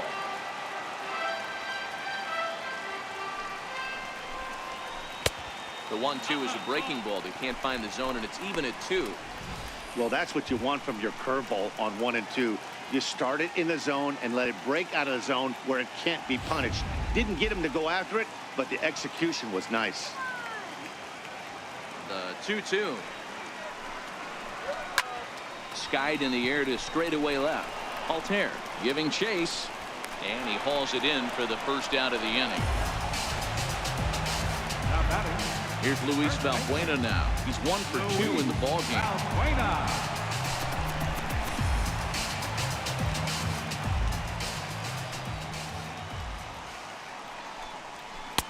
And a neck-high fastball that time. There's your textbook waste pitch right there. Try and get the eye level up. Let's see if he comes back with another fastball elevated or drops a hammer off. No runs, 2 hits, and no errors to this point for the Angels. Swing and a miss as he ran that 2-seamer right by him for the second out. I'll tell you, he looks really dialed in on the bump right there. He's got a shutout going, and he really seems to have this lineup off balance.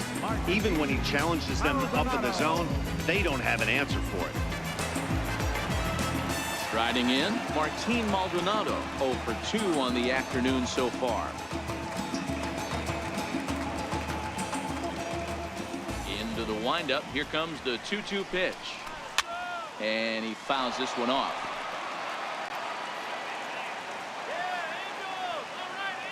Here's another 2-2. Never tempted to swing at that ball down low. It's ball 3. Ian Kinsler would be next if they can keep this inning alive.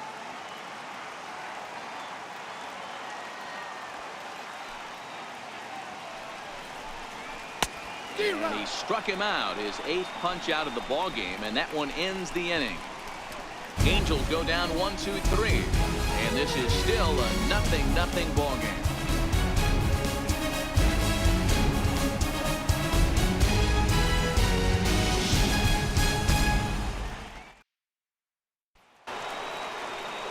Back to the top of the lineup, stepping in, Cesar Hernandez. 0 for 2 with a walk for him so far. The 3-2 pitch. Soft liner to the right side, but no problem at first, and that's the first out. Now batting. There's a look at the final line for the Angels starter. Great day's work any way you look at it.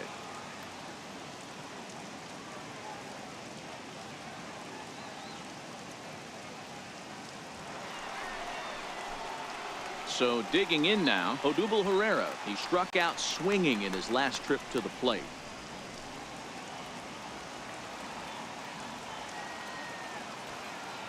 He's set. Here's the 3-0. Tough slider over the inside corner for a strike. Now that's a really curious pitch selection. 3-0 and turned to the slider. You have to wonder if maybe he's lost the feel for his fastball.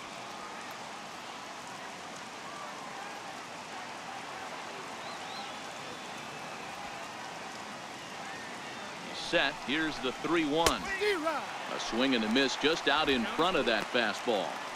Oh, man, he took a swing and a half at that one. I think some frustration is creeping into these guys, so he might have just been trying to get his guys on the board with one swing. And he lays off. Ball 4. Now the potential go-ahead run is on base here. Now batting, the first baseman, Carlos. Here's Carlos Santana now. He was punched out looking at strike 3 last time through.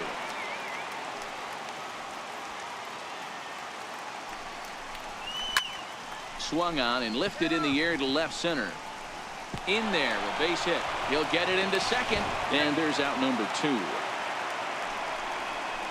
Oh, man, I don't know how that happened.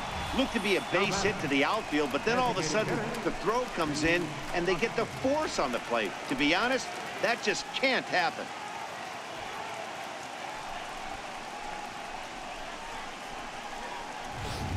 Now time is called, and we'll have a pinch runner at first, and that'll be a wise decision as he's the potential go-ahead run.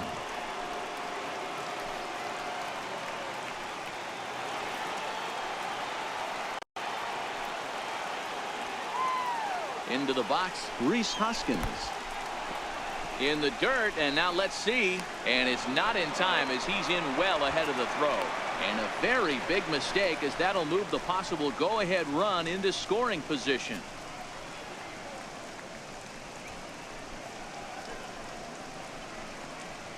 Go-ahead runs in scoring position here with 2 down.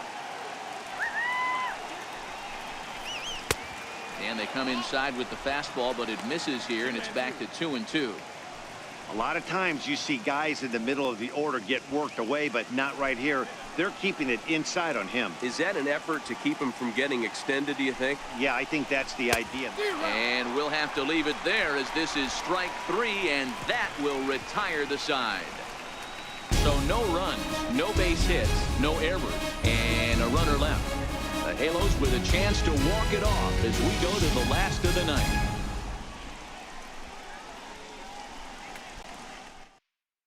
Edobre Ramos enters to do the pitching, and best case scenario for him is to push this one into extra innings.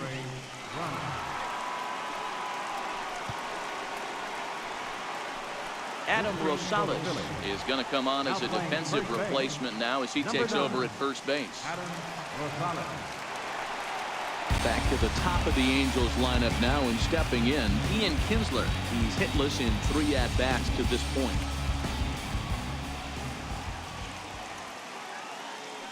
The 2-1 home.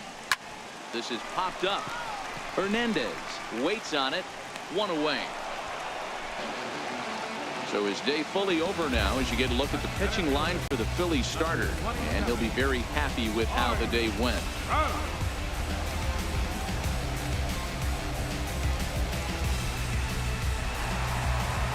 Digging in once again, Mike Trout, who could really use a knock here. 0 for 3 in the game so far. Now the 3-2 pitch. Grounded up the first baseline. Rosales over to his left, and he'll take it to the bag himself for the out. The left fielder, number 8, Justin Upton. Digging in, Justin Upton. He got called out on strikes his last time through. 2 out, nobody on.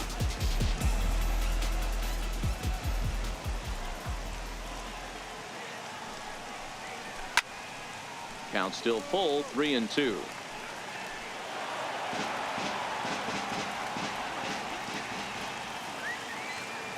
Once again a 3-2. And a slider called strike 3 as he couldn't pull the trigger and the side is retired.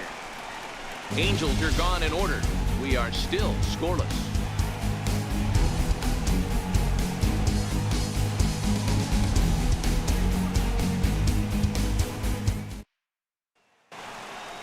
Ready once again, Nick Williams. He'll look to bounce back after striking out his last time up.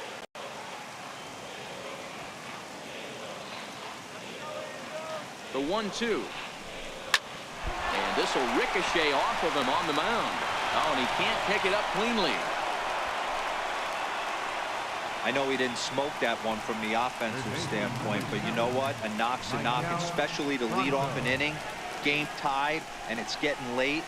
That could prove to be pivotal. So striding forward now, Maikel Franco. He's working on a 1-for-3 thus far.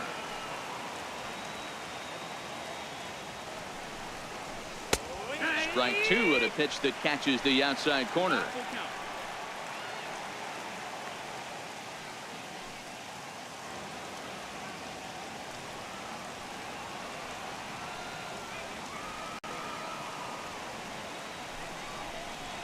Fastball called strike 3, and there's the first out of the inning. The left fielder, number 23. Stepping in and ready for another shot, Aaron Altair. It's been an 0-for-2 effort for him to this point.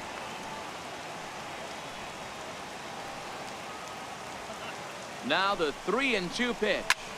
Smoked on the ground up the middle. And stretching for it is Kinsler, but it's out of reach. A base hit.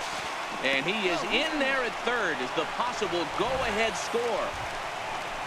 Hey, Debro, looks like they might finally have something going after that base hit. First and third, 1 out, and maybe now they can get something started. Yeah, you could tell the third base coach was going to be aggressive right there, right? A nice read by both him and the base runner to take that extra base and put them in scoring position. They've been struggling right now to get guys in scoring position.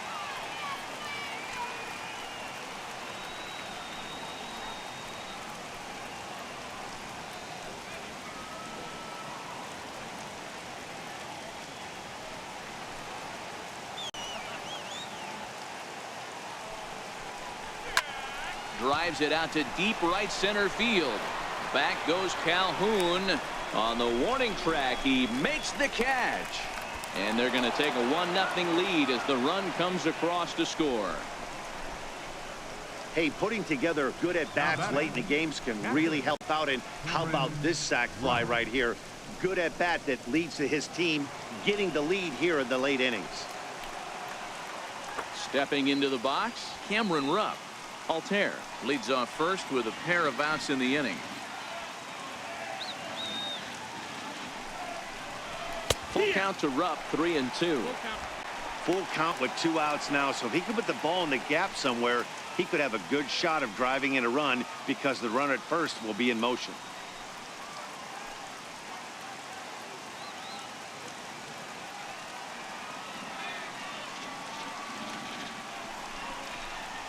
And he strikes him out here for out number 3, but the damage has been done as now they'll need some extra inning heroics to pull this one out.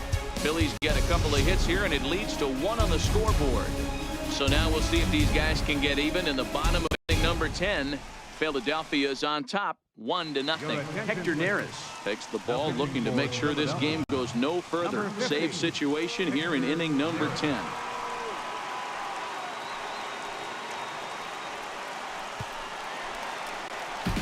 So now the Angels cleanup batter, Albert Pujols. No hits in 3 tries so far. He's struck out once.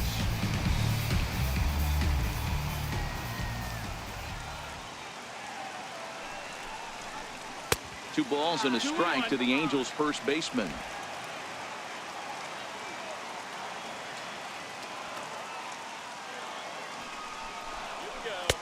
And he can't catch the corner here, so he's behind 3-1.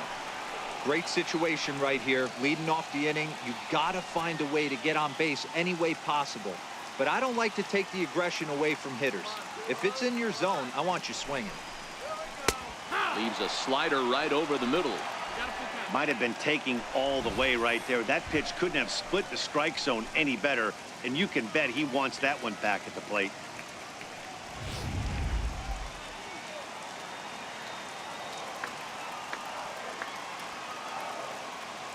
Now the payoff pitch home.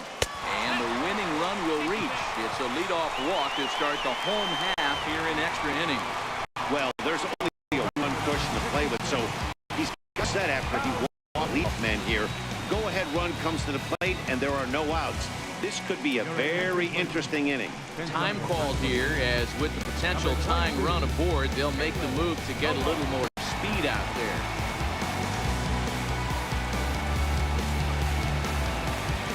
Paul Calhoun will stand in now. They're looking for something he can drive into the gap and drive home that tying run from first. Here we go, guys. Come on. The 3-1. High fly ball out to straightaway center. Pereira will settle under it to make the play for the first out, as the runner will have to head back to first. Now at the plate, Andrelton Simmons. He got on top of one and was a ground out victim last time. The 3-2 pitch. Hit back toward the mound. Crawford fields it cleanly. Back to first, a double play, and with that, the ball game is over. Wow, that's a rarity. A 1-0 game in baseball these days. Both of these pitchers pitched awfully well. It's a shame one of them had to lose this game. A single run good enough to do it today. 1-0 final score. Edilberto Ramos pitches well enough to get the W. So that'll just about do it. For my partners Mark DeRosa and Dan Plesac, this is Matt Vasgersian. You've been watching a presentation of MLB Network. So long, everybody.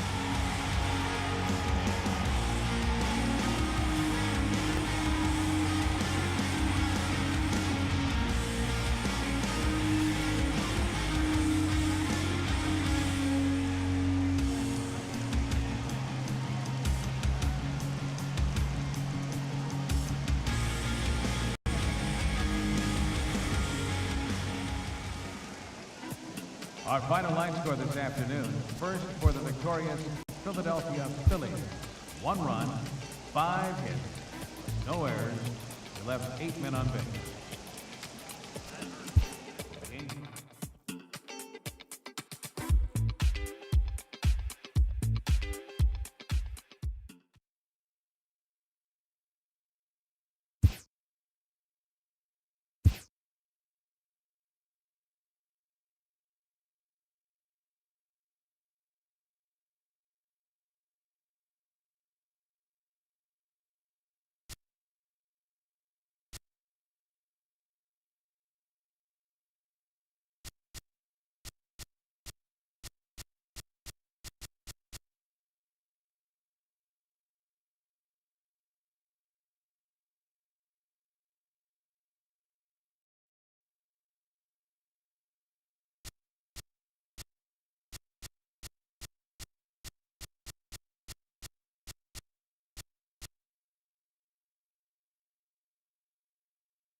Just about ready for baseball on MLB Network as you get a look at beautiful Yankee Stadium in Bronx, New York. A good matchup here for you tonight between the San Francisco Giants and the New York Yankees.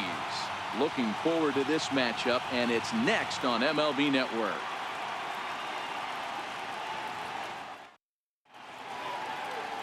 Masahiro Tanaka gets the ball for the Yankees in this one. Dan Plesac, what do you got? Tanaka right now is the best of all of their starting pitchers. Good fastball, 92 to 94. Best pitch is the split finger. He'll throw it early. He'll throw it often. If he has the good split, these hitters are in for a long night. Stepping in, Joe Pennick. He'll get us started in this one under the lights.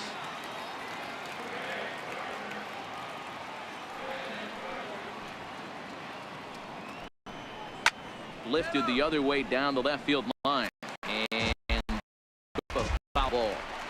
Good scar. 48 degrees here at first pitch.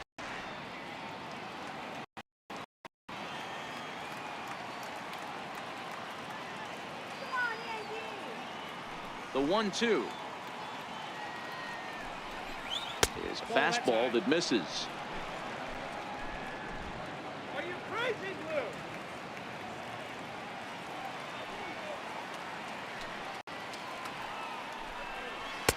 And that slider's almost in the dirt.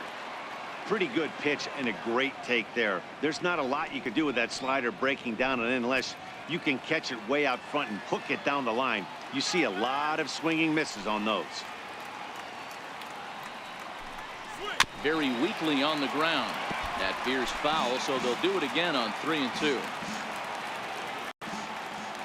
The 3-2 one more time.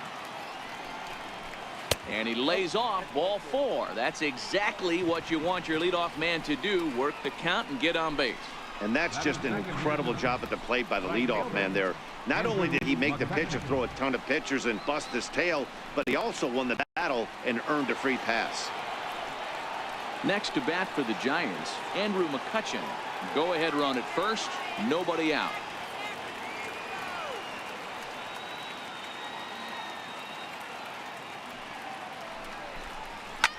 Shot toward right center. And that's in there. Base hit. And now they'll have runners at the corners to start off the inning. No mistake what he was sitting on. Fastball, middle of the plate, kept his hands back, stayed through the baseball, and delivers a hard hit line drive. So in now for San Francisco, Buster Posey. He has the possible go-ahead run only 90 feet away at third base.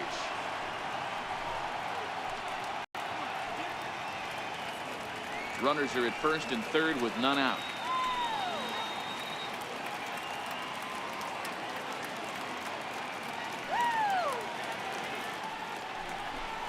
Two balls and 2 strikes to the Giants catcher. It looked like he tried to get him to chase on that pitch there, 1-2. A good idea, but I think now he has to challenge him a little bit. He doesn't want to get into a worse situation with the cleanup guy up next.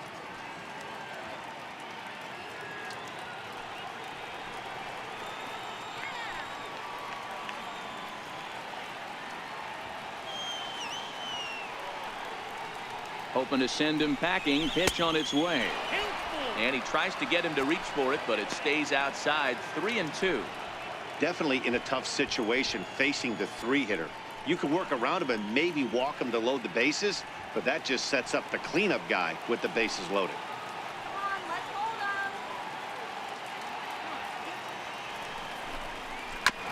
Now he gets on top of one here and chops it foul right at home plate. Good battle here. This will be the 7th pitch coming up.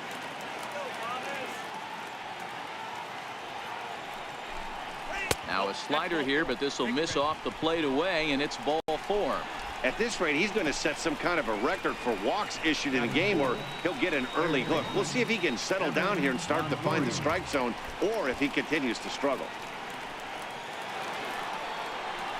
In is the third baseman, Evan Longoria. Great chance to drive in a run here in the early going.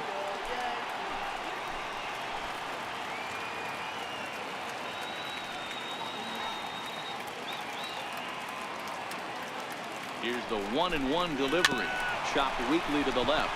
He's right there. They get the force at the plate. Return throw is in time. And what do you know? They do get the double play. And here's how the visiting San Francisco Giants line up in this one. Who do you have your eye on, Dan? Well, Matty, when Buster Posey's in this lineup, he's a guy you have to keep your eye on. He hit over 320 last year, and that will get any pitcher's attention. They knew it when he was coming up, and they knew it when he was on the on-deck circle. Really impressive hitter. Here's the first baseman, Brandon Belt, as he'll hit with the go-ahead run at third and 2 away.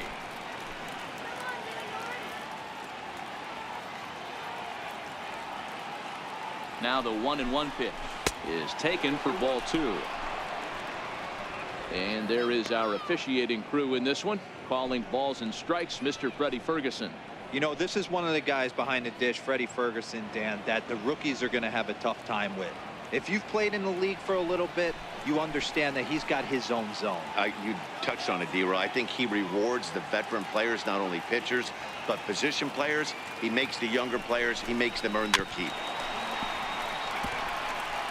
A lot of times you see guys in the middle of the order get worked away, but not right here. They're keeping it inside on him. Is that an effort to keep him from getting extended, do you think? Yeah, I think that's the idea, Matt, but he might spin to win if he starts looking for it in there. The 2-2 doesn't get the zone. Count full now. Some pitchers fall into the trap of giving in on 3 and 2 because they don't want to walk the guy. But with the base open, it's not the end of the world if you do. You still need to make a quality pitch. Runners at second and third with 2 gone.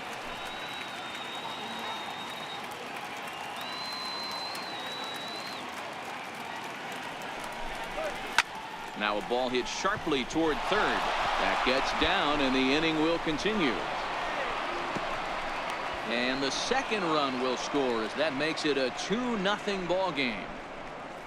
Hey, one of the things you want to do, D-Roy, is strike early, and they've done just that with a big hit driving in 2. Yeah, Dan, great to grab an early lead right there, especially when you could throw up a crooked number for your pitcher.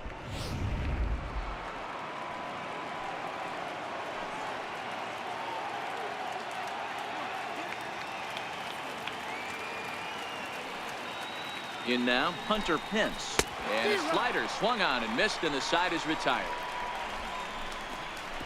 So it's 2 runs on 2 hits, no errors, and a runner left. On now to the bottom of inning number 1. The Giants lead it 2-0.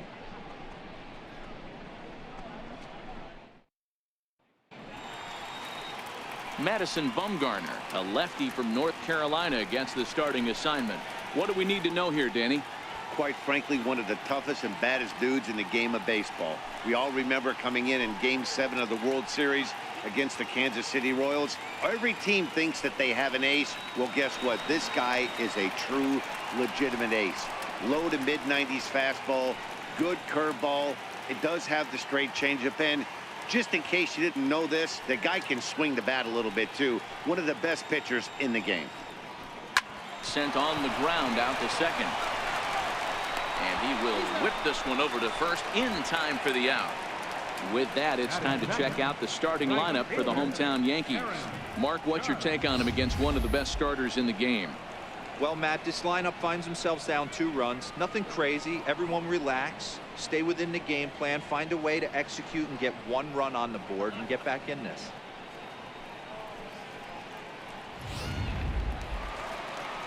Next for New York, Aaron Judge. He'll get to take his first cuts here.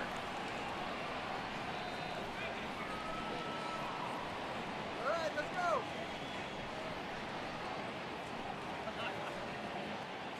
Bases are empty, 1 man out.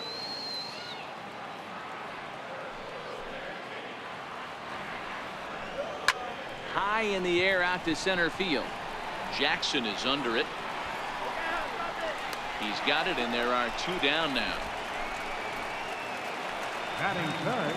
Giancarlo Stanton now. First cuts for him here with the bases open and 2 away. Bases are empty here with 2 men out. Last chance for the Yankees. Giancarlo swings, and this ball is hit well into left field. Into the second deck and gone.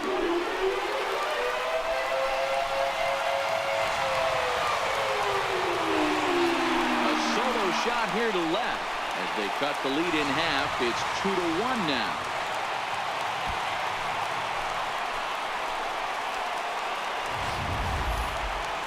No doubt an impressive home run, so we'll employ show track for a more in-depth look. 112 miles an hour was the exit velocity off the bat, so it's no wonder why it ended up having the impressive distance that it did.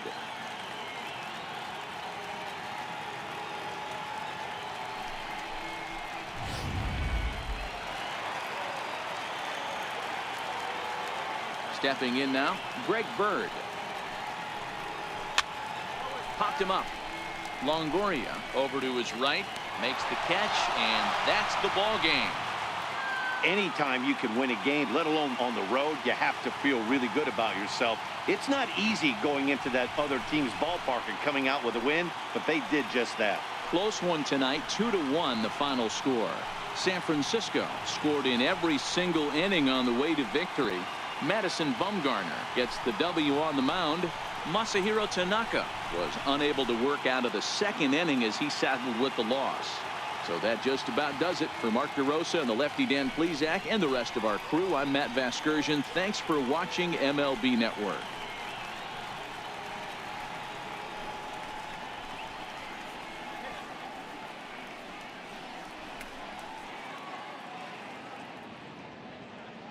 Our final line score tonight, first for the victorious Giants. 2 runs on just 2 hits. No errors. They left 1 man on base.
We are under the lights this evening as we get you set for another edition of baseball on MLB Network. Tonight we've got a good matchup in store between the Toronto Blue Jays and the Baltimore Orioles.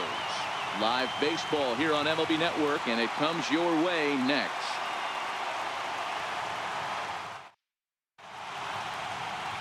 Dylan Bundy, a right-hander from the Sooner State, gets the starting assignment here.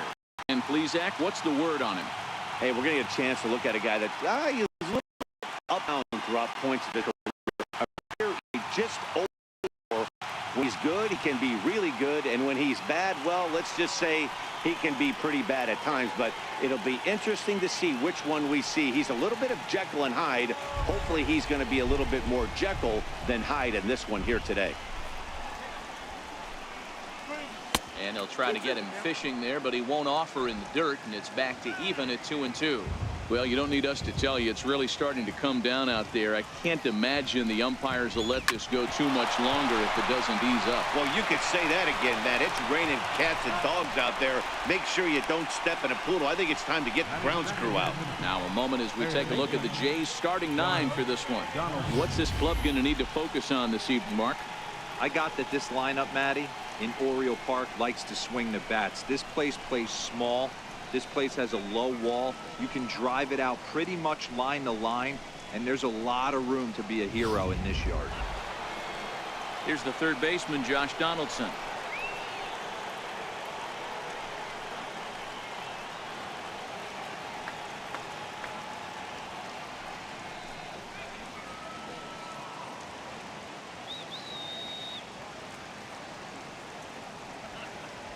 Ready with the 1-1 pitch. And that one just missed outside. And there are our umpires calling balls and strikes is Mr. Ed Drummond. Yeah, Matty, we got a good one behind the dish today in Ed Drummond. Well liked by all people, pitchers, batters, managers. All you want as a player is the ability to talk to someone. And that's what Ed does. He gives you that chance. Zero, you hit it nail right on the head. He has a real long fuse. He's not afraid to let a hitter or a pitcher, I'm not saying complain about a particular pitch, but he's not the guy that's going to get mad and throw somebody and give him the boot just because a guy doesn't like a pitch or a pitcher thinks that a pitch is a strike and they call it a ball. Now the payoff pitch home. Drilled to first.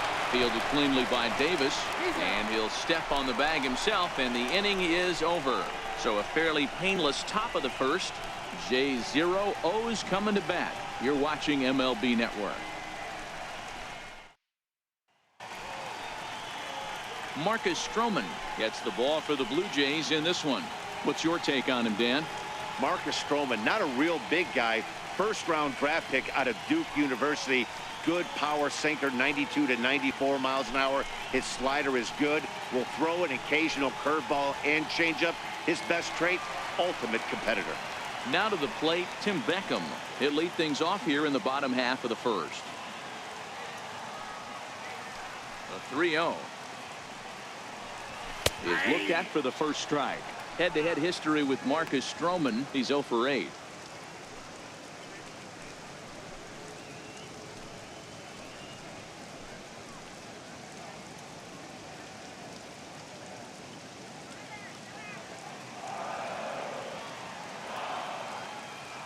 Into his motion. Here comes the 3-1. Bouncer down the line. And he'll take no chances here as he swipes this ball away. It stays a foul ball. Into the windup, ready with the payoff pitch. Now a swing and a ball chopped foul right at home plate.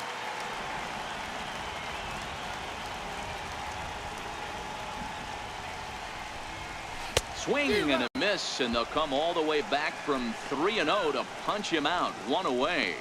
Time now to check out Buck Showalter's lineup card for the Orioles in this one. Thoughts, Dan? Who stands out? Well, I love watching Manny Machado do his thing. He's certainly a guy to watch out there in this lineup. Everything he does makes them click. When he's swinging the bat, well, they just go. In now for the O's, Manny Machado.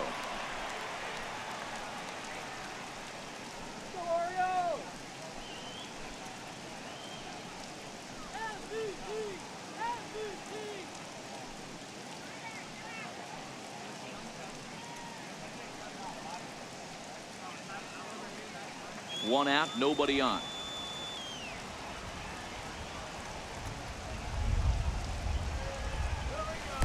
And this ball runs away for ball 2. 2-1. Well, that's a good pitch, but you have to get a little bit closer to the plate than that. That's that big sweeping slider. If it was a little closer, you might get a swing. A little bouncer. That's a foul ball. Here now the 2-2. High in the air down the right field line.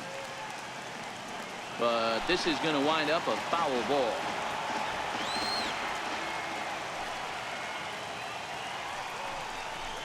And a swing and a miss as they got him with the slider there. 2 away. The main job of the number 1 and 2 hitters is to set the middle of the order up with an opportunity to do some damage. So when you strike both of them out, you're putting yourself in a pretty good position to make it through the teeth of the lineup without a whole lot of stress. Stroman steps into the windup. Here's the 2-1. Takes a fastball on the inside corner. You want to talk about setting the tone and getting your teammates relaxed? That's exactly what this pitcher did, coming in and punching tickets. First 2 batters of the game.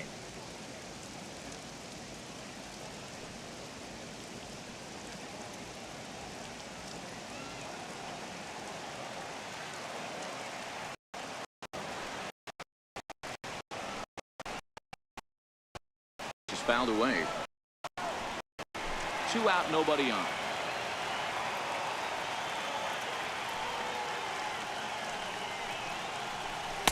Good eye to lay off the slider there, and he works it to full 3-2 here.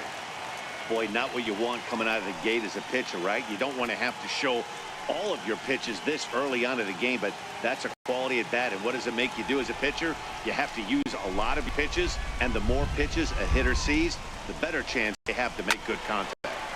Count remains full.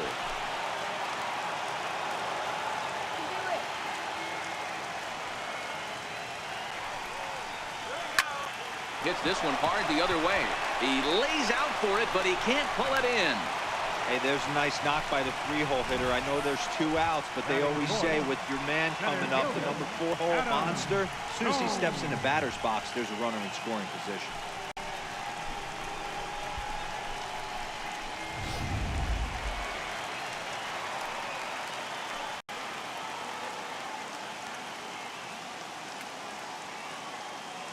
Into the box now, Adam Jones fouled off.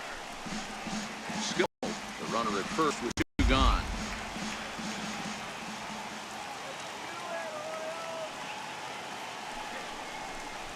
The ball and 2 strikes to Adam Jones.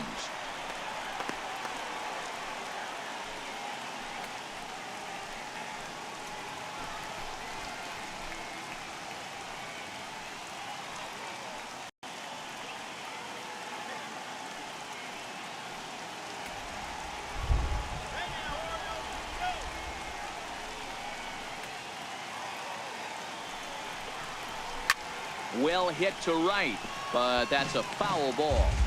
That wasn't a terrible pitch right there, but if he's going to execute and get this swing and a miss, he's going to have to get that ball a little bit further down, maybe even potentially bounce the next one. Even count, 2 balls and 2 strikes.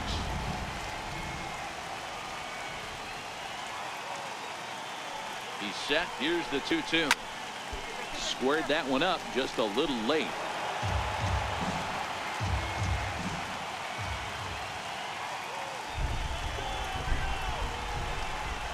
Neither guy giving in. Here's the next one. On the 8th pitch of the at-bat is the one that finally does it as he wears him down, and the inning is over. An inning in the books. Scoreless on MLB Network. Coming forward now, the Toronto designated hitter, Kendrys Morales. He'll get us started in the top of the 2nd.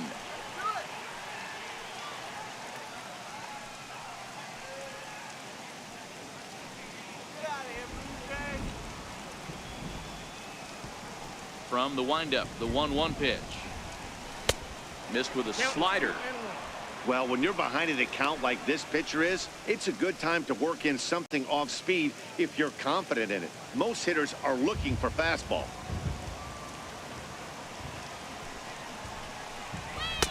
And it misses. 3-1 now. On deck, there you see Troy Tulowitzki.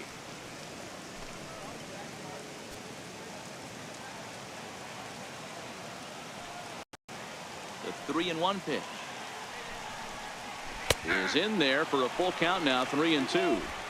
Probably better that he let that pitch go anyway. After seeing a lively fastball on the pitch before, it's pretty hard to sit back enough on a well-thrown changeup.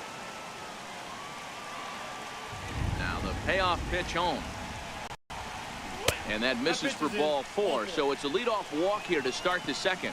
That was a great battle right there. He tried to get him to chase, but he laid off some really tough pitches and got a walk. Got to tip the cap to the batter that time.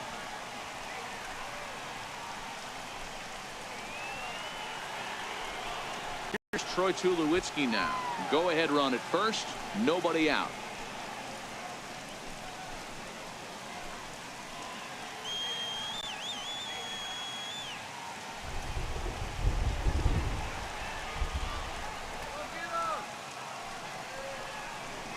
Swing and a miss on the fastball, and that's the first out. Okay, here's how the Birds line up today on defense.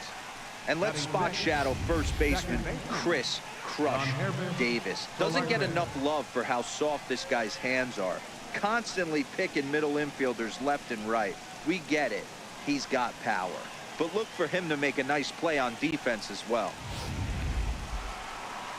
Stepping in for the Jays, Yonhervis Solarte. There's one away. The runner at first represents the potential go-ahead score. Double play is in order, however. The 2-2 is looked at, and the count moves full. We could see the runner in motion here on a 3-2 count with one out. There's a pretty good chance he's going to get a pitch to swing at, and if not, it's ball four anyways. No score here as we play inning number 2.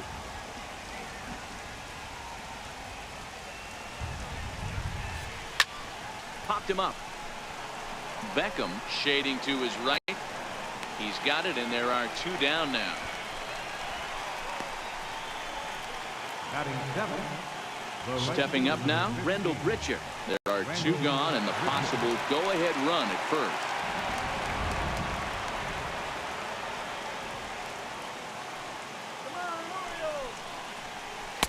And he misses 2-1.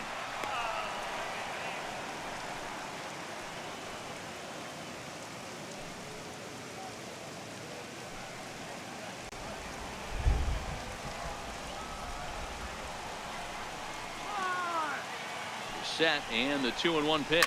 Hit hard down the left field line, but this is going to get foul.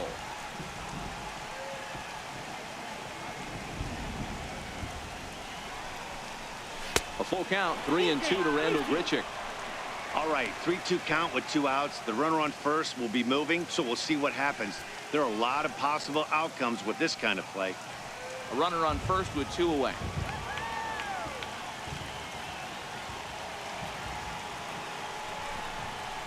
Seared down the first baseline, but this will get foul, so they'll do it again. 3-2.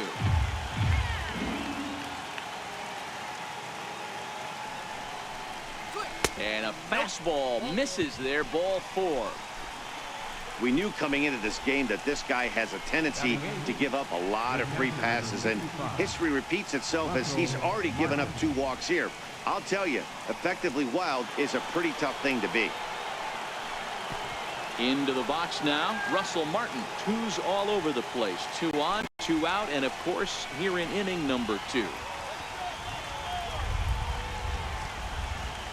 1-1. Misses for the second ball. Great chance right here as a hitter to be aggressive. You can pretty much count on a pitcher. He's trying to get back in the strike zone, and with 2 guys on base right here, it's time to grip it and rip it.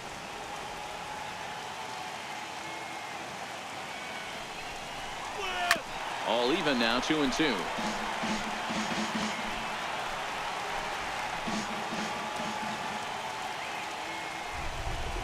Here now the 2-2 is laid off, and the count runs full.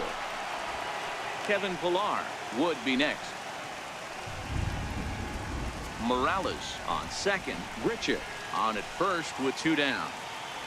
Let's go, Orioles! And the good battle continues as this ball's chopped foul at the plate, and the count remains 3-2.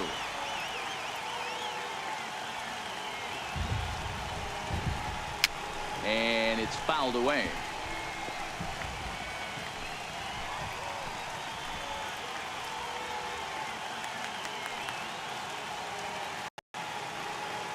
Another full count pitch home, and he misses again. Ball 4, and that's back-to-back guys now that have reached base via the base on ball. Man, when you don't get a call on a pitch that good, you have to wonder if maybe it's personal. You can't blame him for being angry, but he's got to find a way to move on and focus on the next batter. Next to bat for Toronto, Kevin Pillar. His past history with Dylan Bundy, he's only 2 for 10. Hit the other way out toward right field. Moving under it, Hayes. He's got it, and that'll get him out of the jam. Blue Jays strand 3. We'll go to the bottom of the second. No score.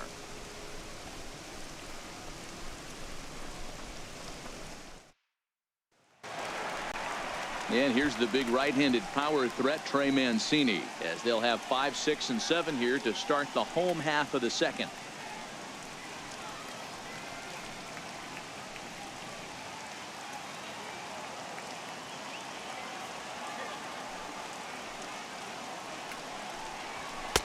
And he'll take the fastball here inside off the plate. It's 1-2.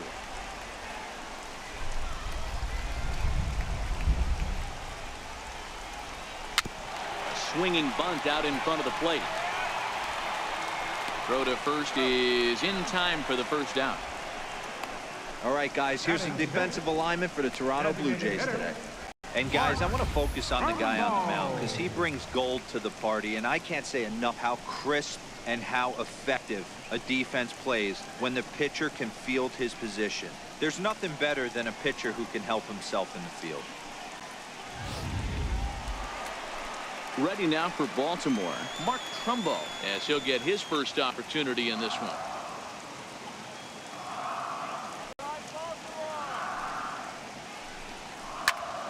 And that's into the corner, a foul ball in right. Bottom of the second here with no score.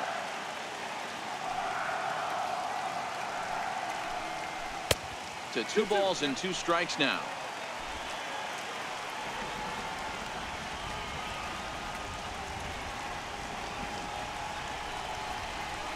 A drive to left.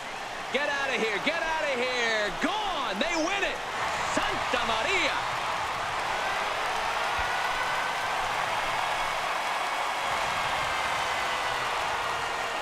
So a solo shot down the line in left. And with one swing of the bat, this ball game is over.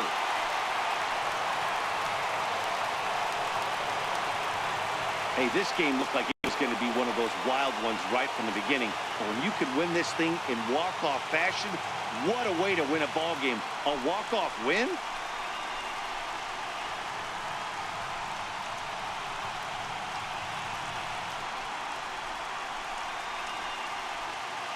Well, we've talked about his dominance all throughout the game, and he ended up finishing what he started. A complete game shutout. He's our top player of the game. Yeah, probably the easiest player of the game decision we'll have to make all year. He got some help along the way from his defense, but all in all, this was his show, and he winds up in the history books with a no-hitter. Our final line score tonight, first for the victorious Orioles, 1 run.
MLB Network's coverage of Major League Baseball is on the air. Coming up, we've got a good matchup in store between the New York Mets and the Oakland A's. It's Interleague Baseball next on MLB Network.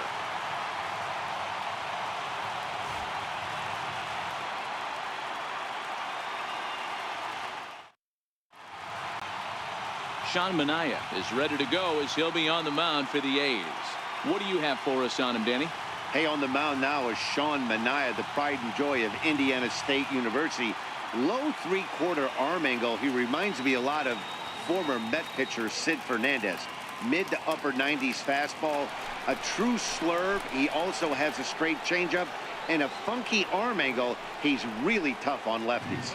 Stepping in, Jose Reyes, and we are set for baseball here this evening. Late swing here as this is hit hard to the right side, and that's by him down the line in right field toward the corner.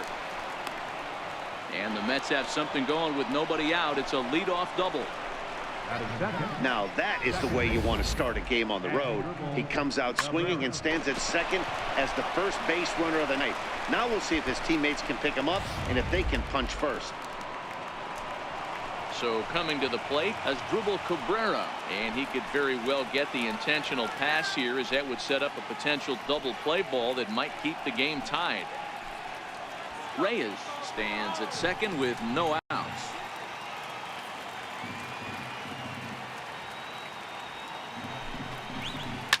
Heading out towards shallow right. Heading after it is Piscotty. He can't get there as it falls in. And the goal run will move up to third. Hey, not a great start for the pitcher right here. Started off with a double, now add in a single, and one of your middle of the order bats is coming to the dish. Man, I don't think this was the start he was imagining warming up in the bullpen. Into the box, Yoenis Cespedes. 3-1 to the Mets left fielder. Couldn't be a whole lot better situation to hit in now. 3-1, 2 on. He's got to be thinking he's going to get a pitch he can drive right here.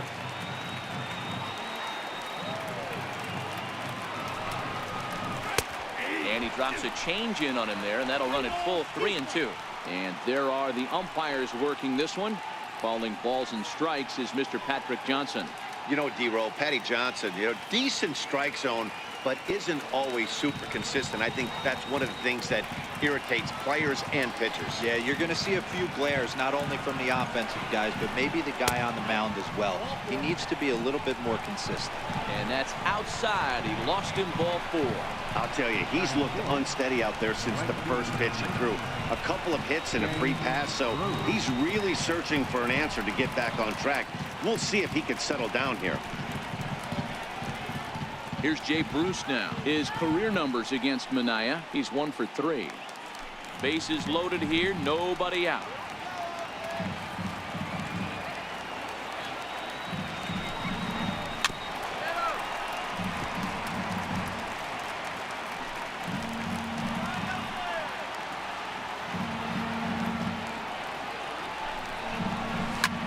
This is on the ground over to first. They get the force at the plate. Over to second, a double play.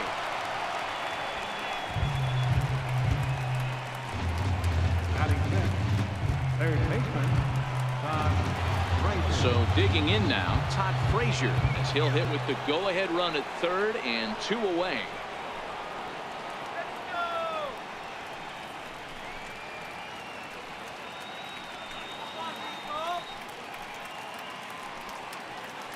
Runners at the corners, 2 men out.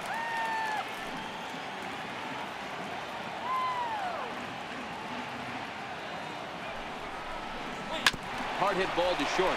Simeon's there, and the 2-out threat will not come to pass as the inning is over. 2 left for the Mets, and now the A's offense gets its first shot here. No score.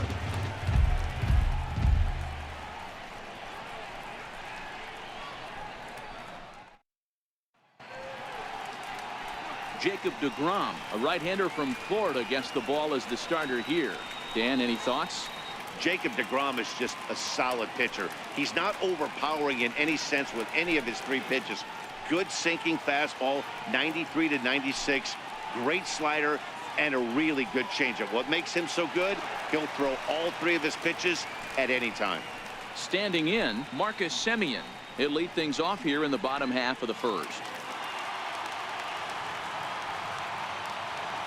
The 1-1 home. Popped him up.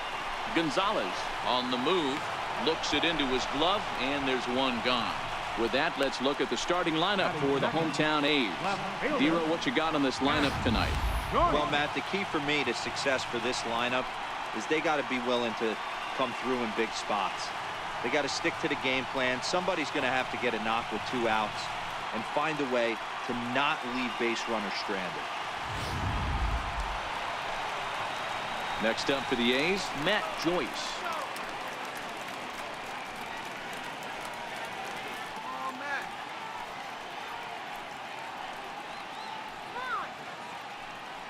Bases are empty, 1 man out.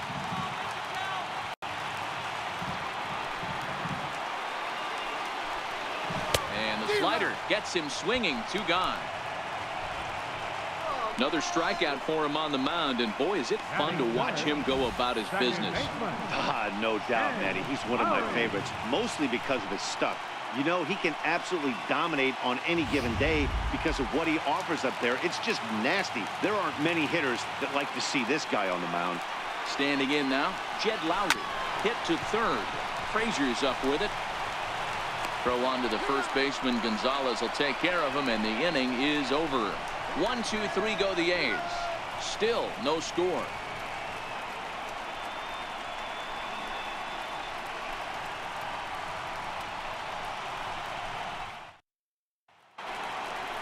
Here's Adrian now. They'll get us started in the top of the second.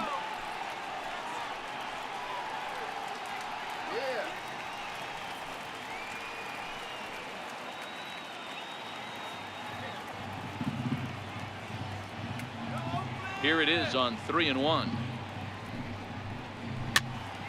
Full count, 3-2.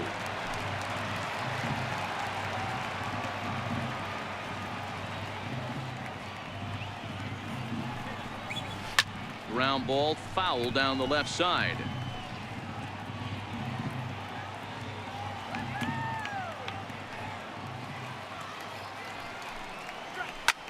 Lifted the other way out to left center. On the move is Joyce, and he hauls it in for the first out of the inning. All right, guys, here's how the Oakland A's are lining up defensively. And let's take a look at the guy playing shortstop up the chute today, and that's Marcus Semien. This has been a work in progress. He's had to grind, take countless hours of ground balls, and work on his accuracy. But don't get it twisted. He's made some big highlight reel plays, and if you miss middle, we all know the power he has. Next for the Mets, Juan Lagares. He'll get to take his first cuts here.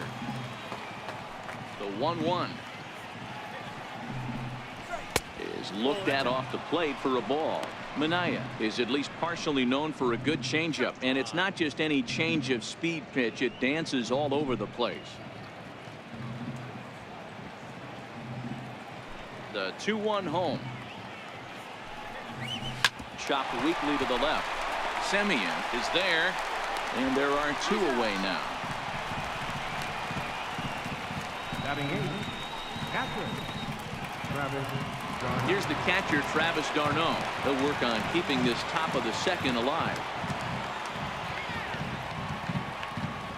The 1-2 is taken for ball 2. The classic back foot slider right there with 2 strikes. Usually gets a ton of swing and misses. Nice layoff right there. Fight for another pitch.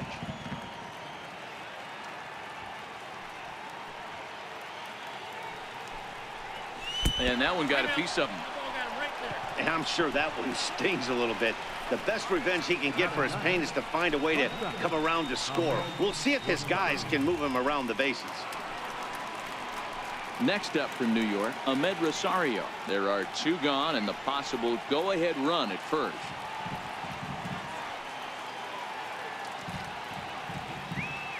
Hoping to send him packing. Pitch on its way. Bouncer down the line. Left on. We'll go to the bottom half of inning number 2, and we are tied 0-0. Here's Chris Davis now. In previous duels with DeGrom, he's gone 2 for 5.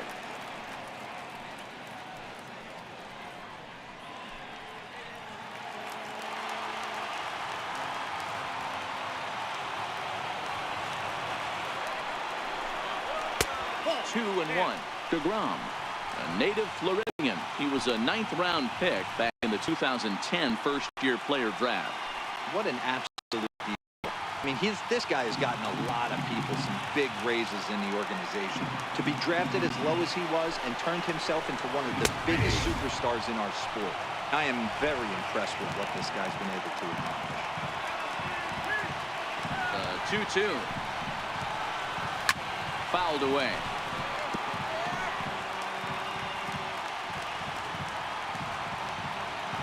Another 2-2 offering. And that slider's almost in the dirt.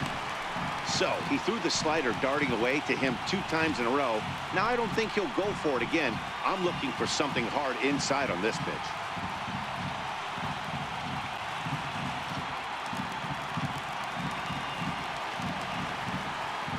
The 3-2 pitch. A drive to left. Get out of here. Get out of here. Gone. They win it. Santa Maria.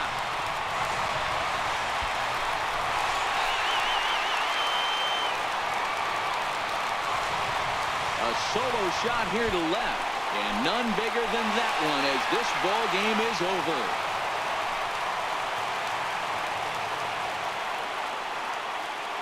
Well, the way things unfolded, you kind of had a sense that this thing was going to end in dramatic fashion, and that's exactly what happened. A walk-off for the win? Wow.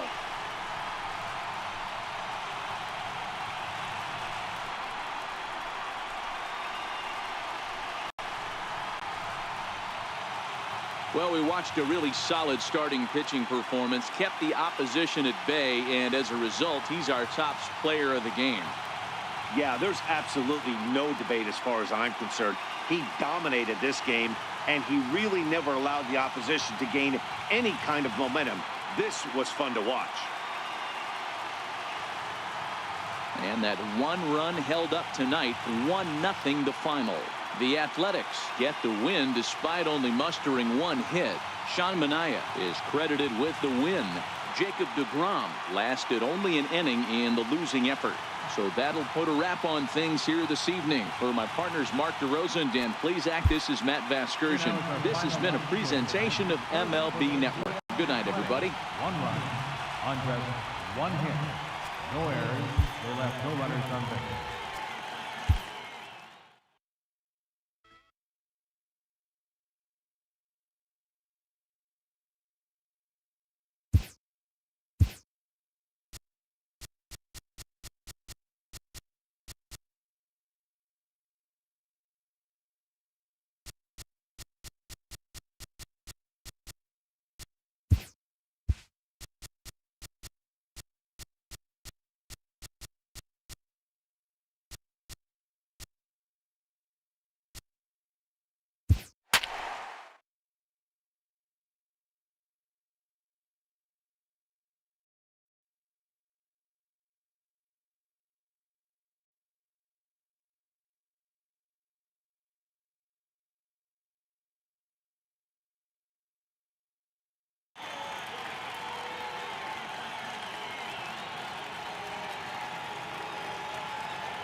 We are under the bright lights tonight as MLB Network welcomes you to this presentation of Major League Baseball. Ought to be a good one here between the Boston Red Sox and the Chicago White Sox.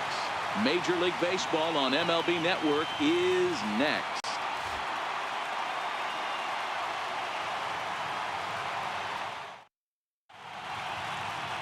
James Shields, the California-born right-hander, is on the mound. What's your take on him, Dan?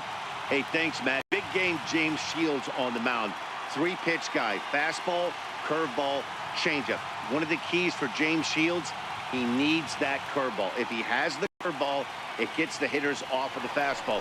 Not an overpowering guy, but he will throw the changeup and the curveball behind an account. He's more of a thinking man's pitcher. Digging in now, Mookie Betts. He'll get us started in this one under the lights.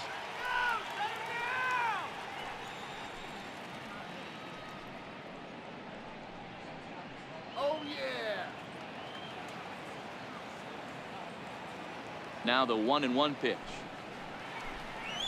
Misses for the second ball.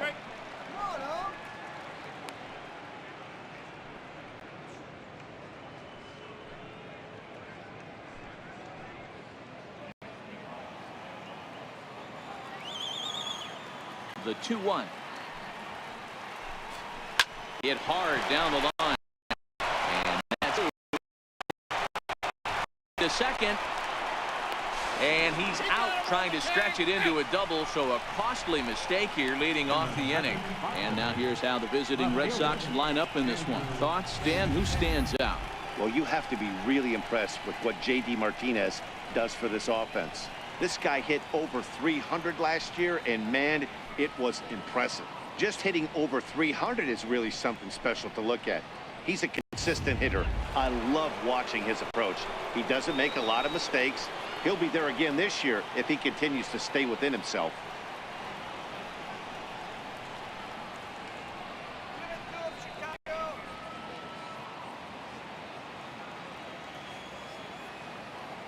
The 3-2 pitch.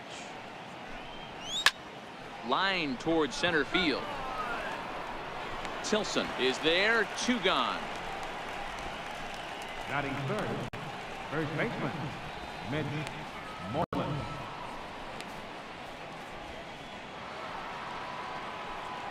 Here's the first baseman now, Mitch Moreland. Lifetime numbers with James Shields. Comes in with 6 hits in 29 at-bats. He's also hit a couple of home runs against him. Left side. Throw to first will get him easily, and the side is retired. Off to a great start in this one. Red Sox nothing. White Sox coming up on MLB Network.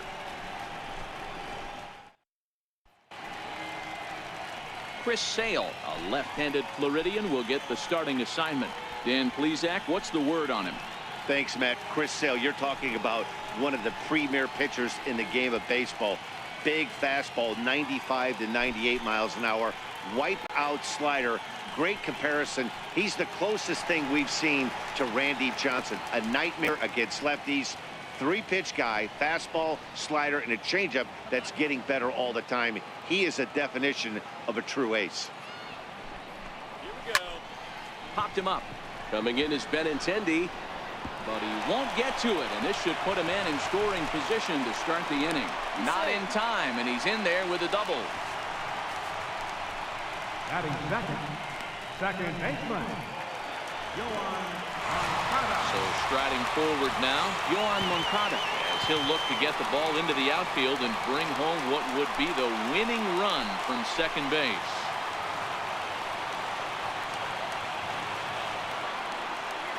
A 1-1 home is swung on and missed, and that's strike 2.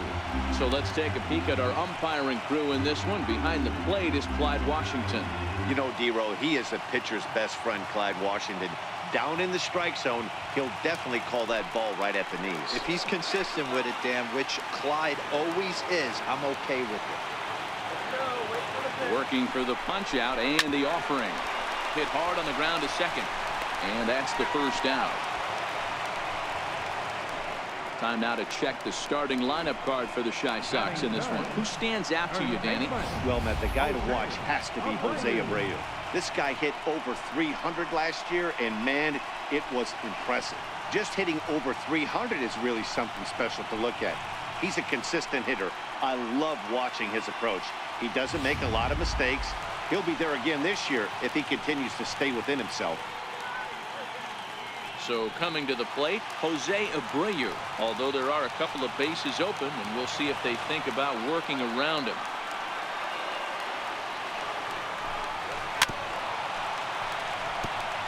Tilson stands at third with 1 gone in the inning.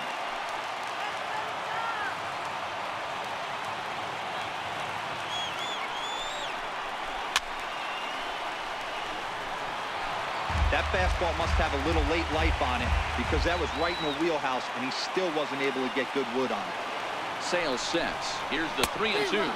Struck him out. A huge punch out there, and the winning run stays anchored at third with 2 gone now. One thing to know is not all strikeouts are created equal.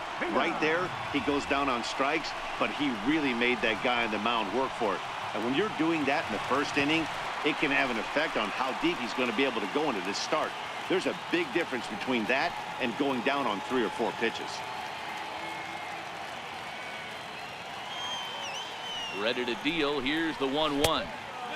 And they'll go off speed here as this pitch misses. It's 2-1. I don't know why in the world anybody would want to be an umpire. That manager has given this umpire an earful on a pitch that he thought was a strike, and he's certainly trying to defend his pitcher. This one's down to third. Throw in time, and the side is retired.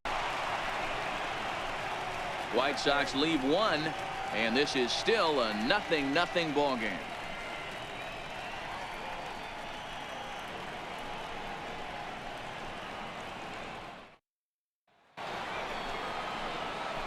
Now the Red Sox DH, J.D. Martinez, as he'll get his first opportunity in this one.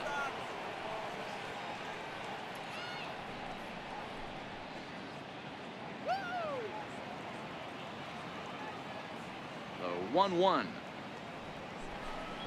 Is in there for the second strike. 1 and 2.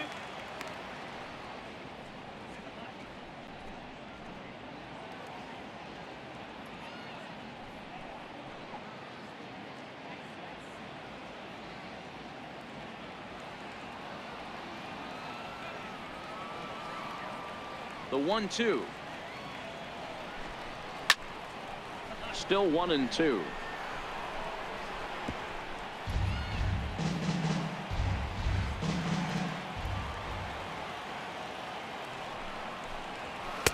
To 2 balls and 2 strikes now.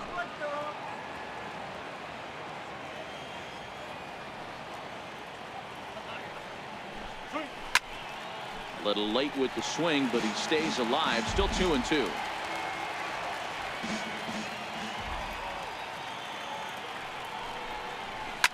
Hits this one hard the other way, and that finds its way through for a base hit. Sometimes you just got to trust your hands. That pitch probably wasn't even in his zone, and he was able to fight it off for a base hit.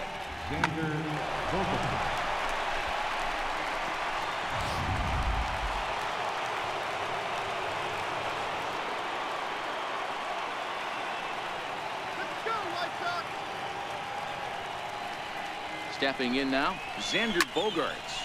Hit in the air to center field. Tilson has a read on it. 1 down.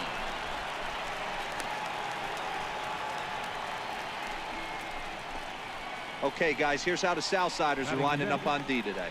And let's take a look at catcher Wellington Castillo, putting the digits down, massaging this pitching staff through the game, and one of the above-average arms when guys try to steal on him.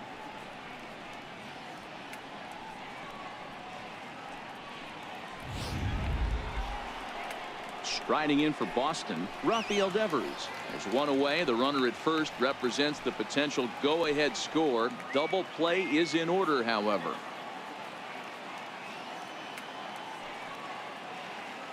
The 1-1. Taken, strike 2.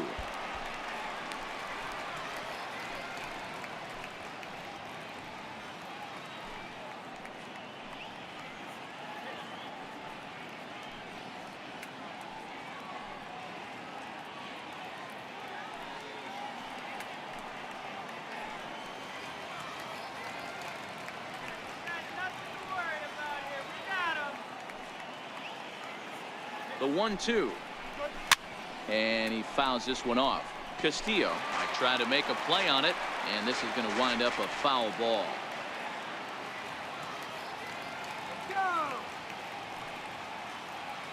The 1-2 is laid off for ball 2. No score here as we play inning number 2.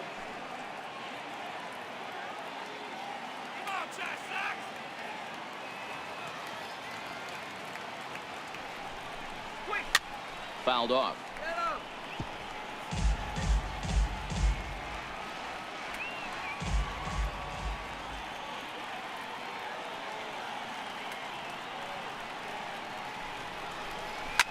High and deep to right center. Tilson ranging back at the track. On the warning track, he makes the catch.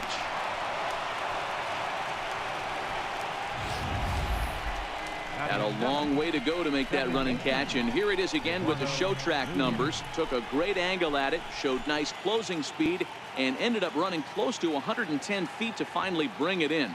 No doubt in efforts his teammates are appreciative of.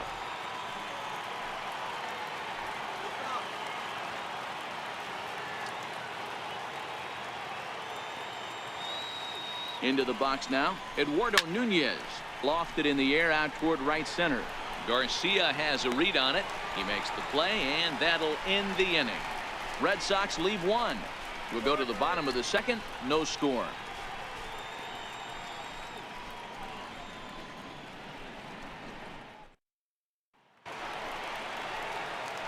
Up next for Chicago, Wellington Castillo. He's set to lead off the home half of the second.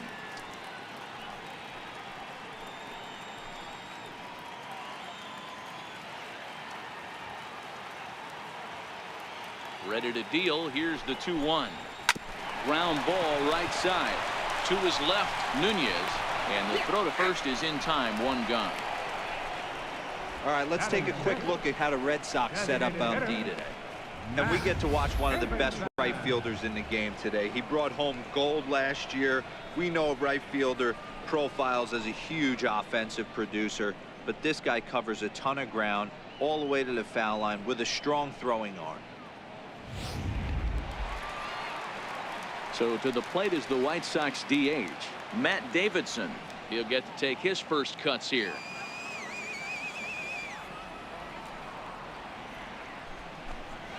And you can tell he wanted to hold off, but he swings through the inside pitch anyway, and he becomes out number 2. That was a nasty looking slider that time.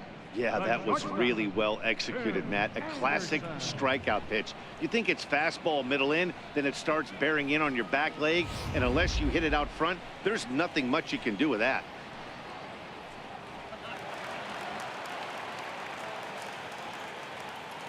In now, Tim Anderson. Lofted in the air out toward right center. Chasing after it is Bradley. And the inning is over.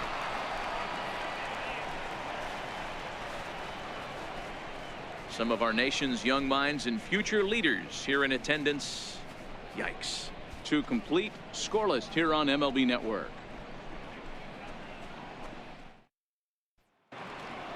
Settling in now, Christian Vasquez, as we are all set to begin the 3rd inning in this one. Here now the 2-2. Count remains 2-2.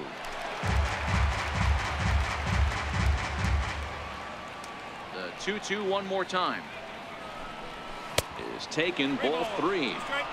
That was kind of a gift to the hitter. He's up there probably thinking of protecting on 2-2, but when you launch a ball that high out of the strike zone, it's obviously easy to take that one. Now the payoff pitch home. This one's blooped out toward right center field, and that'll get down for a base hit.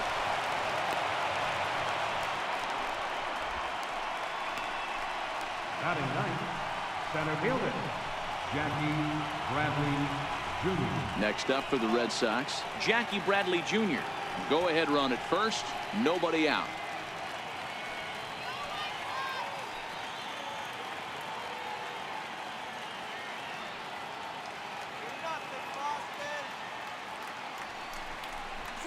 And a breaking ball in the dirt that time for a ball.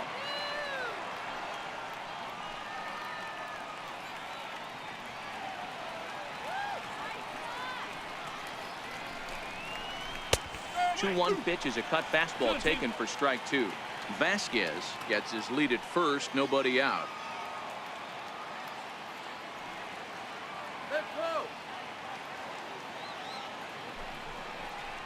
Now the fastball is right by him as he swings and misses for the first out of the inning.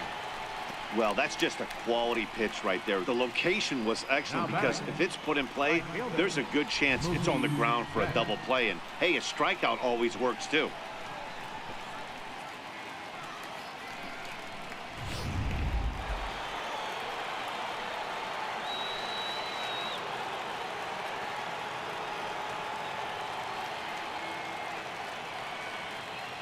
Standing in now, Mookie Betts.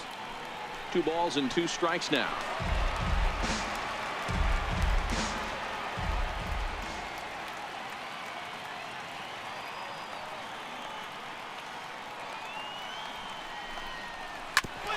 Hit back up the middle. There's one.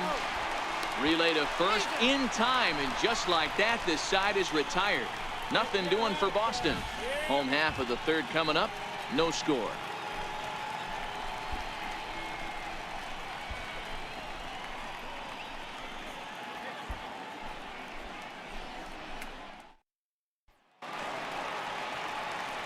Digging in the switch hitter, Leury Garcia, as we move on to the bottom of inning number 3.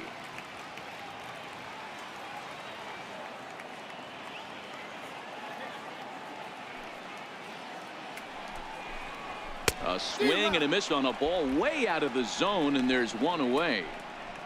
Pretty textbook pitching right there. Jump ahead in the count 0-2 and then start working outside the zone. Easier said than done, but that's the way you do it.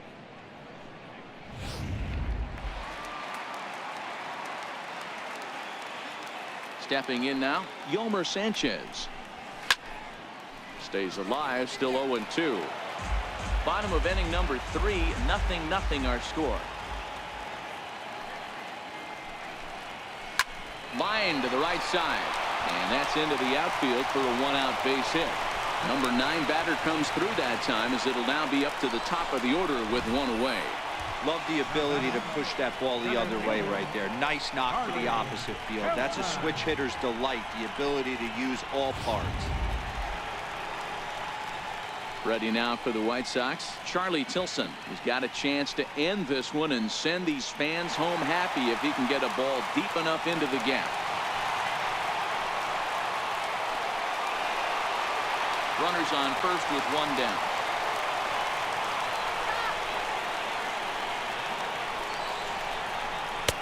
1-1 pitch is a slider that's cut on and missed for strike 2. In a double play situation, that's the location you want a guy to swing at. More than likely, he's going to beat it into the ground.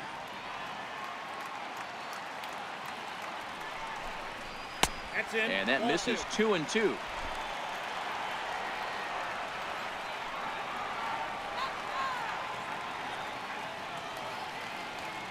Set to deal on 2-2. And this is on the ground is short. Could be 2. Nunez. And he's going to make it up to second base safely as he's in there. My word. Number 10, second baseman. Stepping in, Yohan Moncada. And he's got a chance to bring in the winning run. Question is whether they'll even pitch to him.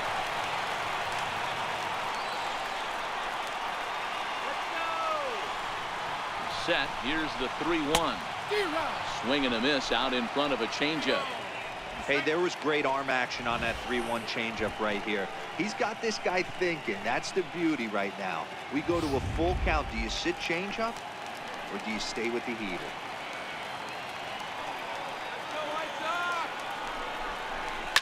Now this is lined into right center. He comes through. And the good guys are going to walk off as winners. He is. Hey, this game looked like it was going to be one of those wild ones right from the beginning. And when you could win this thing in walk-off fashion, what a way to win a ball game. A walk-off win?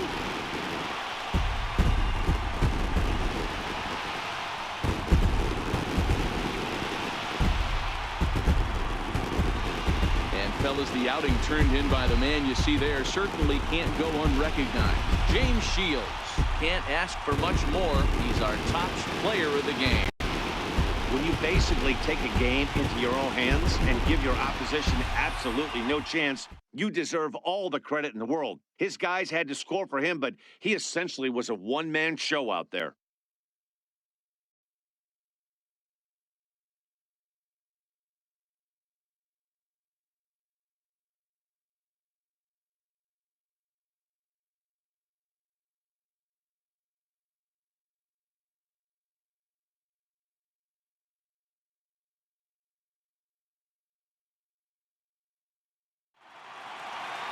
And that 1 run held up tonight, 1-0 the final.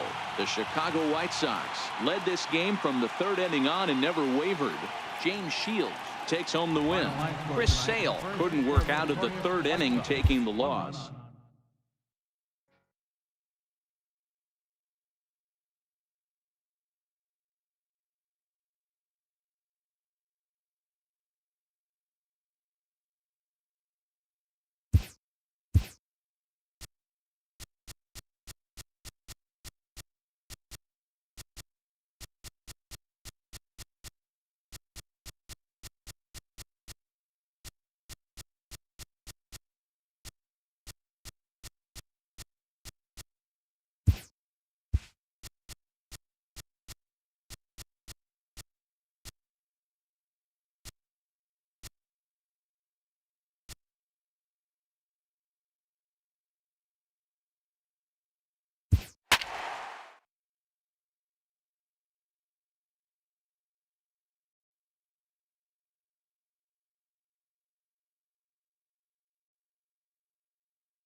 From under the dome at Tropicana Field, MLB Network is live and on the air. Coming up, we've got a good matchup in store between the Atlanta Braves and the Tampa Bay Rays. Going to be an interesting contrast in styles in this one, as one of baseball's hardest throwers goes head-to-head with a top finesse arm.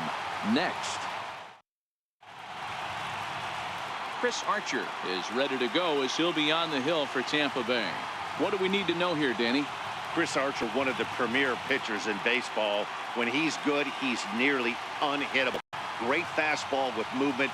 Slider probably his best pitch, and the changeup has been much better recently. If Chris Archer brings his A game, it's going to be a long night for the hitters.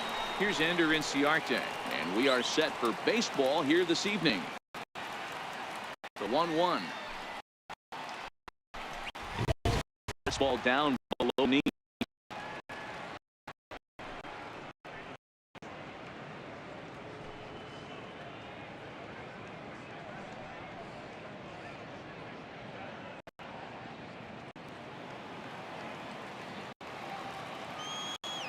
Now the 2-1. And this will miss as well, so he's in danger of losing the leadoff man here tonight. It's 3-1 now.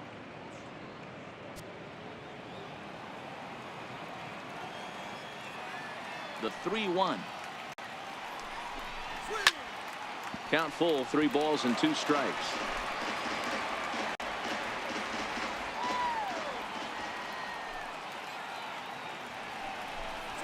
Oh, and he lets him off the hook there, as this isn't even close for ball 4. I know one thing. He earned that free pass right there. He was tempted with some really good pitches, but he stayed disciplined and drew the walk.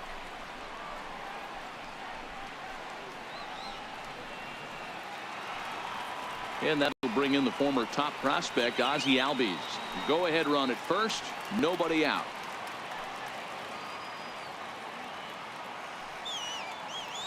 The 2-1 home is swung on and missed, and that's strike 2. And there are the umpires assigned to this one. Calling balls and strikes is Mr. Mike Fillmore. Hey, D-Roll, Mike Fillmore, one of the most consistent umpires throughout the league. Both pitchers and position players love this guy. Yeah, I think one of the best in the business. How I judge a good teammate is every day he opens that door. Is he consistent? Can I count on him? Mike Fillmore is the exact same way behind the dish. He stays alive, still 2-2.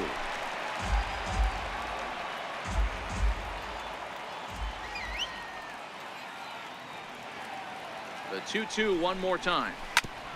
And this one's tapped foul at home plate. Inciarte on at first, nobody out.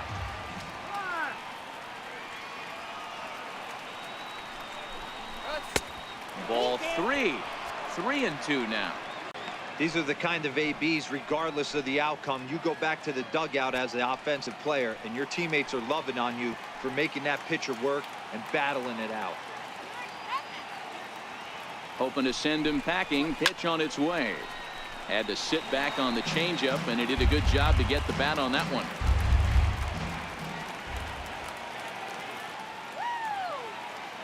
Another full count pitch on its way, and it's fouled away.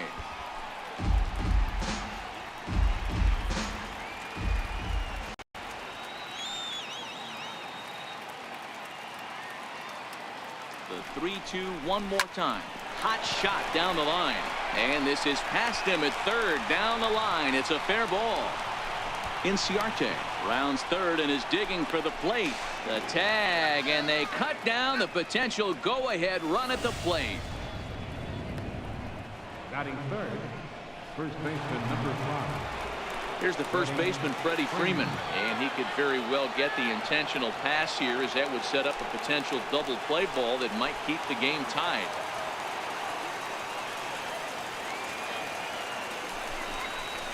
And a full count now, 3-2.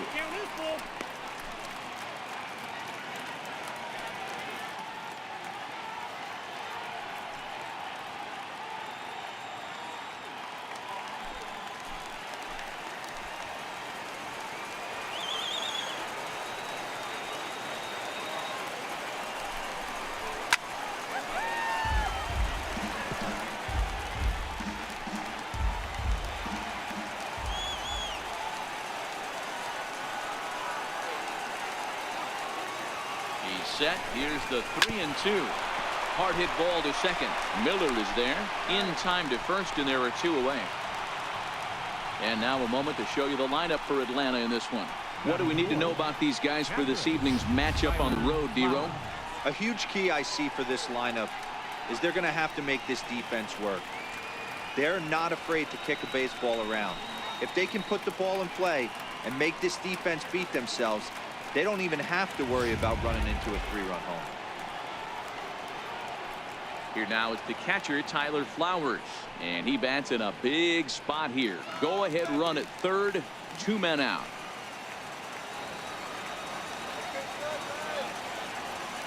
He's set, and the 2-1 pitch. Missed with a slider. He's gotten himself into a little bit of trouble out here. Middle of the order up in a run-scoring situation, and now he might have to challenge him. Going to have to make some good pitches here.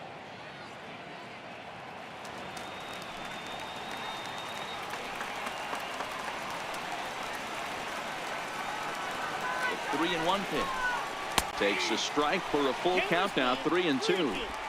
A lot of times you see guys in the middle of the order get worked away, but not right here. They're keeping it inside on him. Is that an effort to keep him from getting extended, do you think? Yeah, I think that's the idea, Matt, but he might spin to win if he starts looking for it in there.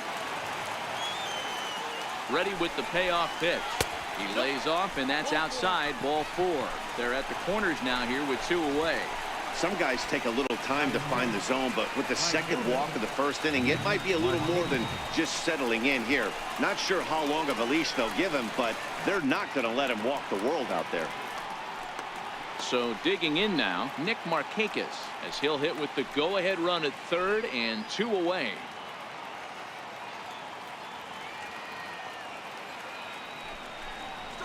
And he's keeping it down here, and that's a called strike 2.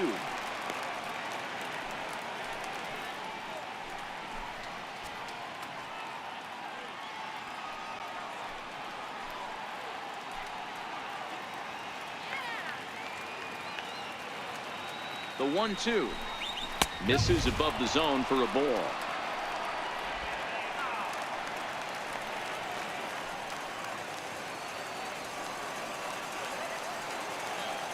The 2-2 is a wave and a miss. He struck him out. A couple of walks, but no damage. It's on to the bottom of the first. No score on MLB Network.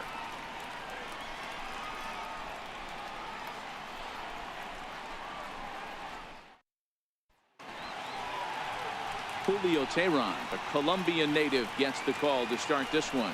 What do you have for us on him, Danny? Hey, Matty, Julio Teheran, 4-pitch mix guy. Good fastball, 89 to 94 miles an hour. Changeup, probably his best off-speed pitch. Has the curveball, has the slider. One of the keys you'll notice he's going to be on early, inducing a lot of ground balls. He's a ground ball type pitcher. If he's getting ground balls, expect a strong outing. Into the box, Denard Span. He'll lead things off here in the bottom half of the first.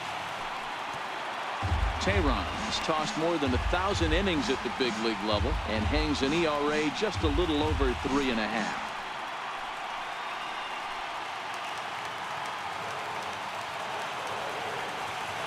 The 3-2 pitch. Fouled away.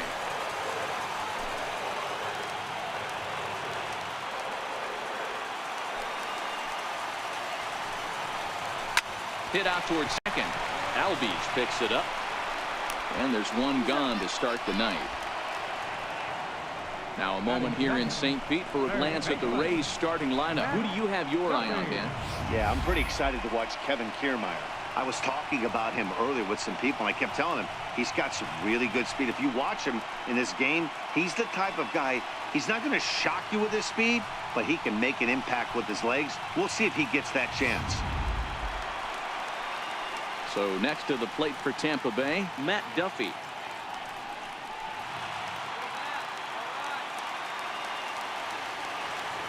Now the 1-1 pitch. Misses, ball 2. Well, I think that's a great spot for that pitch. In on the hands. It wasn't a strike, but if he can command the movement in there, he's going to be very effective in this one. 1 out, nobody on. 2 balls and 2 strikes to Duffy. I think he'll be frustrated with himself about that swing. He was in a good hitter's count and ended up chasing one out of the zone. Now the count's even again. And he fouls this one off.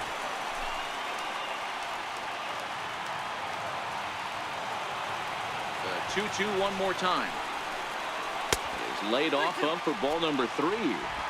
Wow, talk about a waste pitch on 2-2. That one wasn't even close. I don't know anyone that would have swung at that pitch.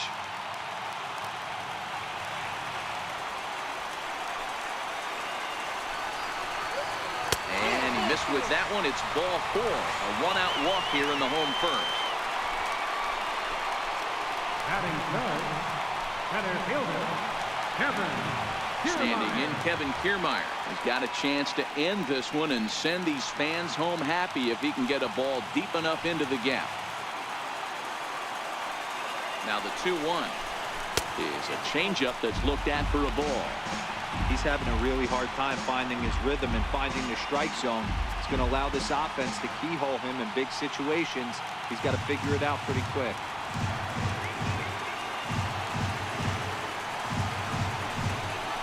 Full count to the Rays center fielder. Duffy stands at first with 1 out.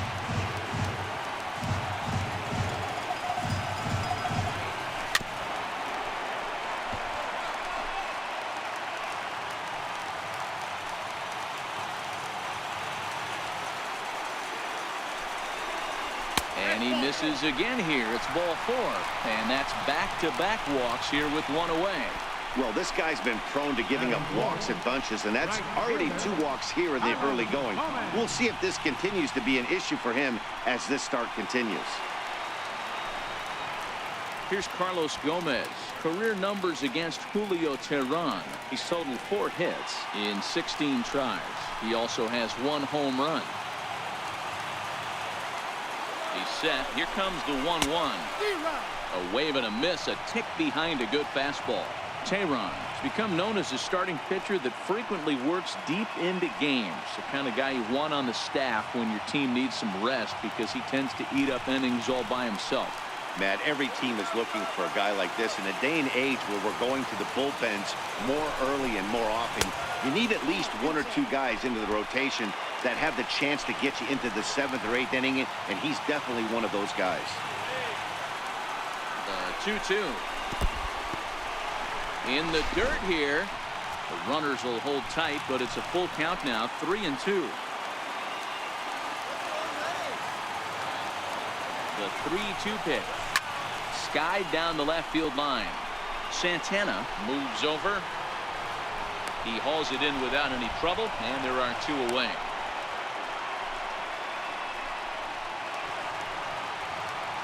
Stepping into the box, Brett Miller. He bats with 2 outs and the winning run at second.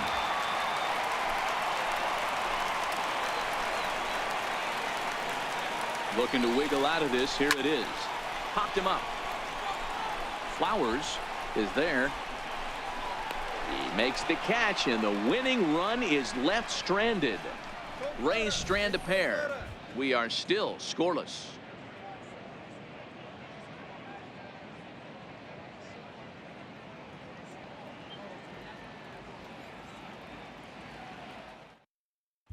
To the plate now is the designated hitter, Charlie Culberson. He's assuming the role of DH in this interleague matchup.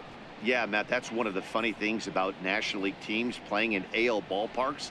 All of a sudden, the lineup kind of changes dramatically. But the cool thing is it gets more guys a chance to get some at-bats or time in the field.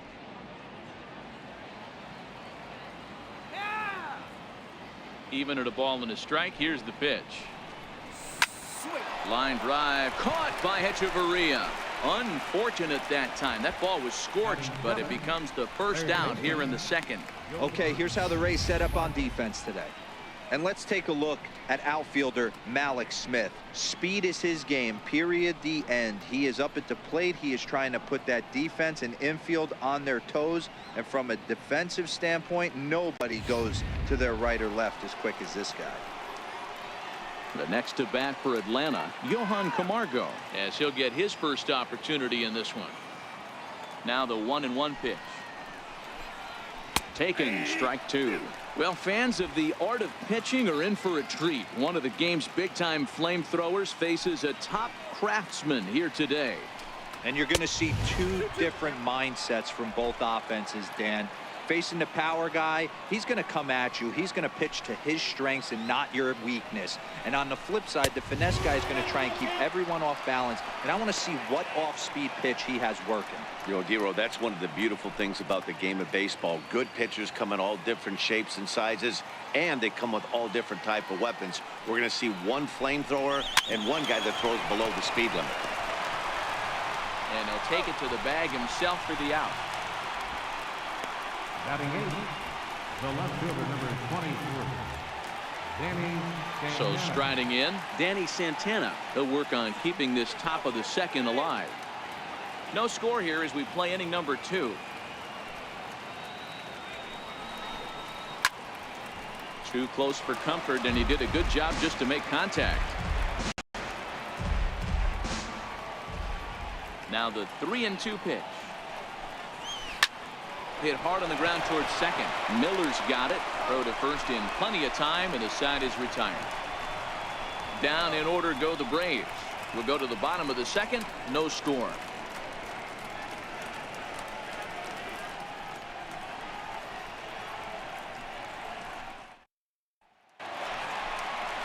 Here's the catcher, Wilson Ramos. He's set to lead off the home half of the second.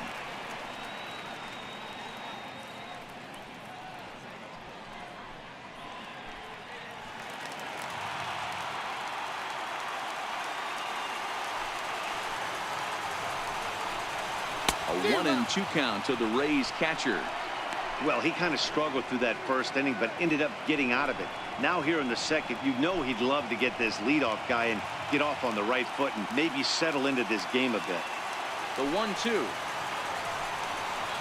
Gets him looking up around the letters. Time for a look at the Braves on D. Hey, let's focus on Freddie Freeman, first baseman for the Atlanta Braves. He plays one of the most reliable first basemen in the game, makes the routine play. Not only that, he can pick and grin, saving his infielders some serious errors.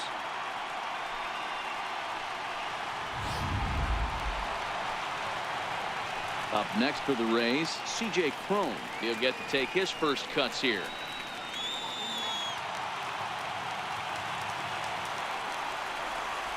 Into the windup. Here's the 2-1 pitch. And there's a pitch that just misses the inside corner.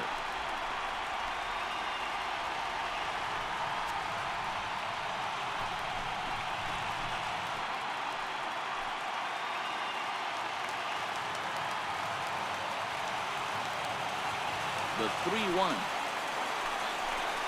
He loses him on ball 4. The hitter was dug in looking for something to hit, but he would have needed a telephone pole to hit that thing way out of the zone. Ready now, Adeiny Echeverria.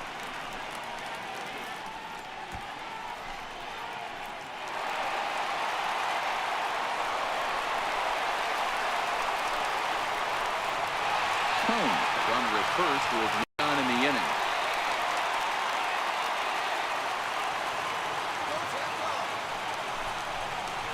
Ball and 2 strikes to the Rays shortstop.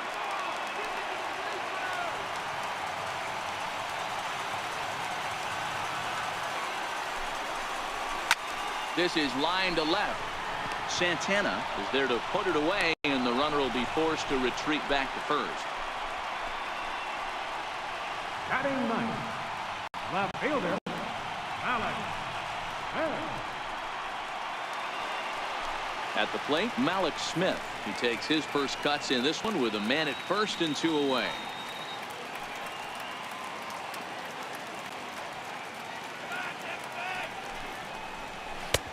No offer on that one. 2 balls and a strike. Man, 30 hits, 2 outs in the second inning.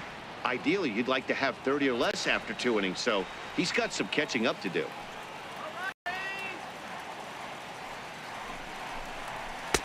Called strike 2. That's a real good job of going back-to-back fastballs right there. Most of the time, a hitter will see a fastball in the inside half of the plate, and they'll just think, well, this pitcher's going to go back on the outside. But when you double up like he did right there, it sends a message to the hitter that you're not afraid to throw in that inner half of the plate. 3-2 now. Full count with 2 outs now, so if he could put the ball in the gap somewhere, he could have a good shot of driving in a run because the runner at first will be in motion.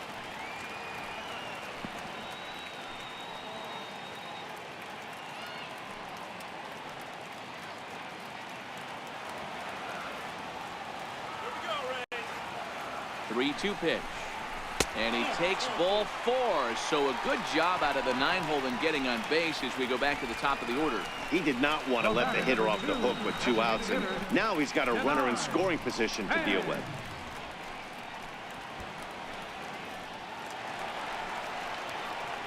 So striding forward now, Denard Span, as he'll look to get the ball into the outfield and bring home what would be the winning run from second base.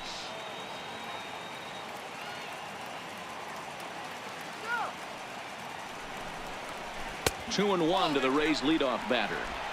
Boy, he better get it back together here quick because he's got 2 guys on already. He's starting to lose location of that strike zone. He's got to throw a strike right here. Trying to hang a 0. Here's the pitch.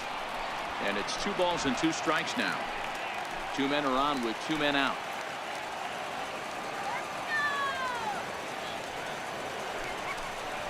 A swing and a miss as he chased with 2 strikes, and that will retire the side. Rays strand a pair. We'll move to the 3rd with no score.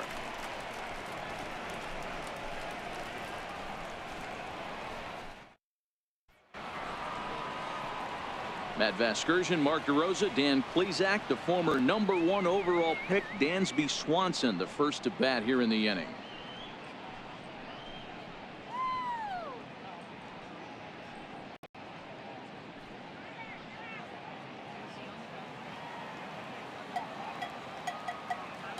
The windup and the 0-2 pitch.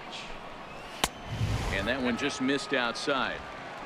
Wow, that's a tough pitch to take. 0-2 fastball just off the corner, and I mean just off the corner.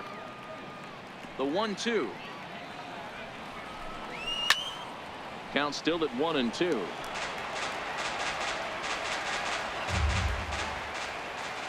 The 1-2. A swinging bunt out in front of the plate. Throw to first in time, and the leadoff man is gone to start the 3rd.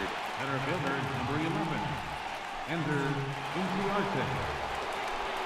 Striding in once again, Ender Inciarte. He drew a base on balls his first time up.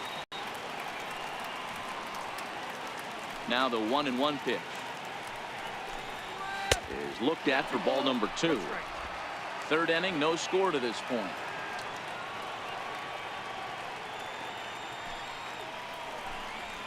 This is on the ground over to first. Oh, what a stop on the slide. In time. Now batting, second baseman, Ozzie Albies. And that'll bring in the former top prospect, Ozzie Albies. It was a double for him in his first turn at the plate. Even at a ball and a strike, here's the pitch. And there's one well above the zone for a ball. He's certainly done an amazing job right here, grinding to get early 2 outs with the #2 hitter and the middle of the order lurking. He would love to see 3, 4, 5 with no one on base next inning. Popped high in the air. Duffy calls for it. He makes the play, and that'll end the inning. Braves are set down 1-2-3. Home half of the 3rd coming up. No score.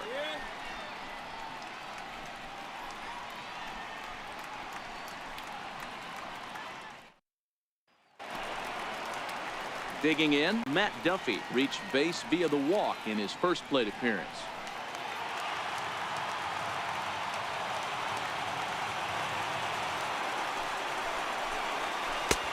Slider. Ooh, thought he had him, but it's 1-2.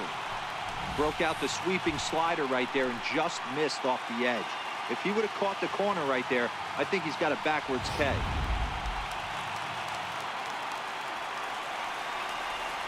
The 1-2. Hit in the air down the right field line. But this will wind up being a foul ball. The 1-2. It's a fastball that misses.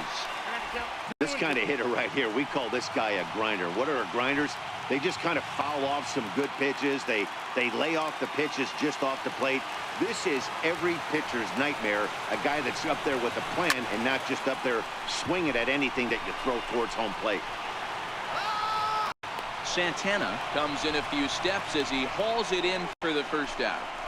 Up next for Tampa Bay, center fielder, Kevin. Now at the plate, Kevin Kiermaier. He drew a walk his first time up. Bottom of inning number 3, 0-0 our score. And it's a ball and 2 strikes to Kiermaier now. Ooh, I'm shocked he took that pitch right there. That ain't plus 90s right there. That's mid to low 90s fastball in the honey hole. I'm surprised he didn't pull the trigger on that one.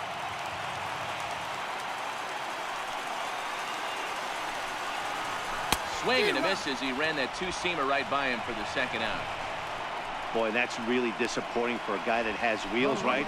All he wants to do is get on base and take advantage of the strength of his game, which is his speed. But with the strikeout right there, you can't get on first base if you strike out.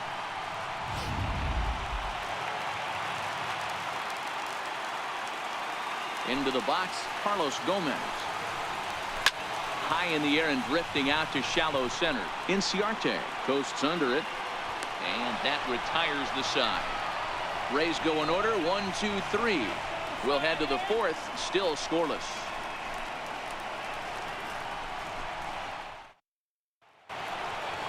Here's the first baseman, Freddie Freeman. Comes into this at bat 0 for 1 in the ball game.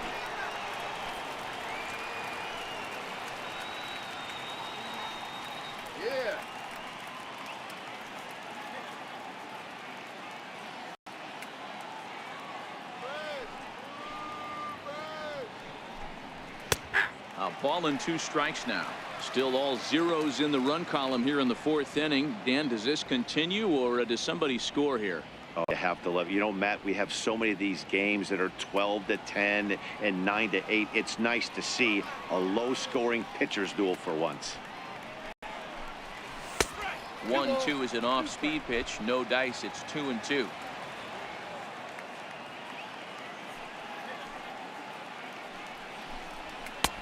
And they're working the outer half here, but that one's wide for ball 3. If you're ever going to see a position player go to the mound, it's going to be in a situation like this. Get him to relax a little bit, focus on his mechanics, and get that fastball back in the zone. Can't allow this guy to lead off wall. And he lays off there, ball 4. So the leadoff man is on here to begin stanza number 4. And I'm sure the manager is just fine with that. I mean, it's better to battle a slugger like that to the end and end up walking him than serving one up where he can really hurt you. Stepping in for the Braves, Tyler Flowers.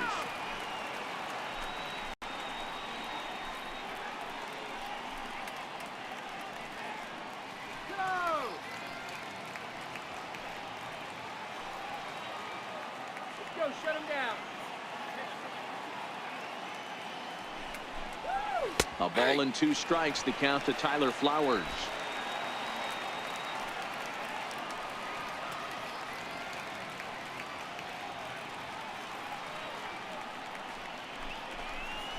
They really bunch him up on that one as he swings and misses for the first out.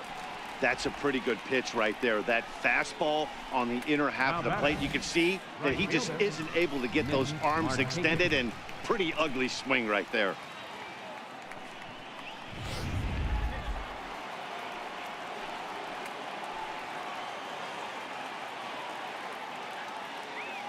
In now, Nick Markakis. High in the air into shallow left center. Kiermaier coming on. He's got it. A nice play there. 2 away. The batter. Coming forward now is the Braves designated hitter, Charlie Culberson. There are 2 gone and the possible go-ahead run at first.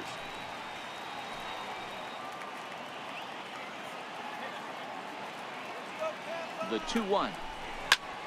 And he takes a big swing at that one as this one's lifted high in the air and deep out to left field. Maybe not, as this stays up in the air long enough to be hauled in out there. False alarm, and that ends the inning. Braves strand one. On to the bottom of the fourth now, still with no score. Digging in for his second at-bat, Brad Miller. He's 0 for 1 thus far.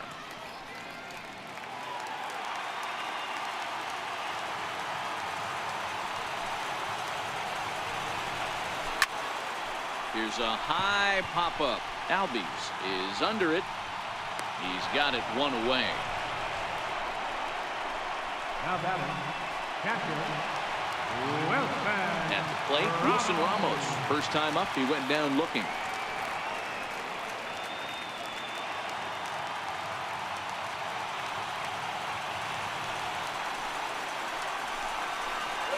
On the ground to the left side.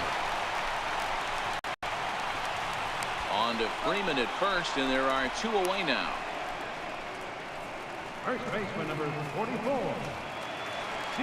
Here's C.J. Cron now. This guy is still looking at a 0 in the hit column. No runs, no hits, and no errors for Tampa Bay so far. Takes this the other way to right, and he'll get there in plenty of time to put this one away, and that ends the inning. Down in order go the Rays. Through 4, still tied, 0-0.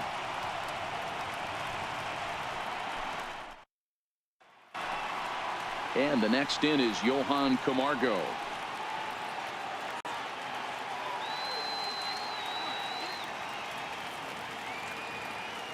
The 1-1 home.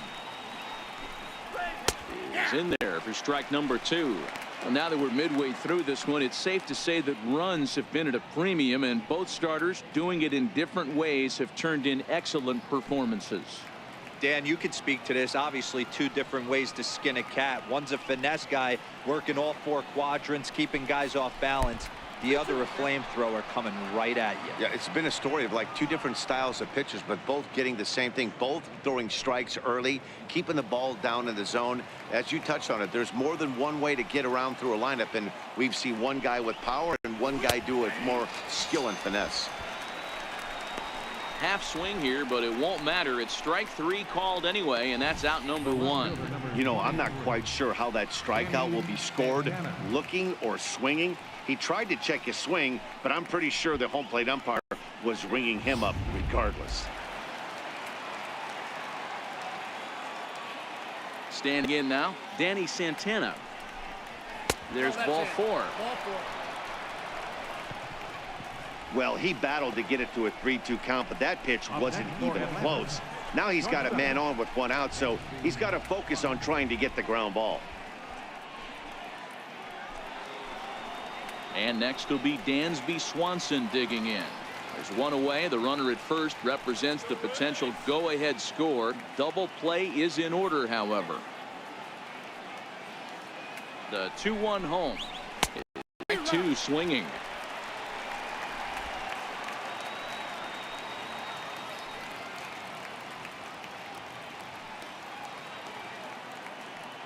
The 2-2 is swung on and missed. He got him. Got him with a good high fastball there. Danny, we see a lot of that pitch in strikeout situations these days. What makes it so effective? I think, Matt, what makes it such a tough pitch is you're changing eye levels. That fastball up looks so enticing to hit that you see that ball as a hitter, you think you can drive it, but it's really hard to get on top of that good high hard fastball. Into the box now, Ender Inciarte. Gloved by Miller. He'll whip this one to first in time, and that ends the inning. So a strong start on the mound as he's blanked him through the first 5. Home half of the 5th coming up, and we still have no score. Striding into the box, Adeiny Echeverria hit it hard but lined out in his first at-bat.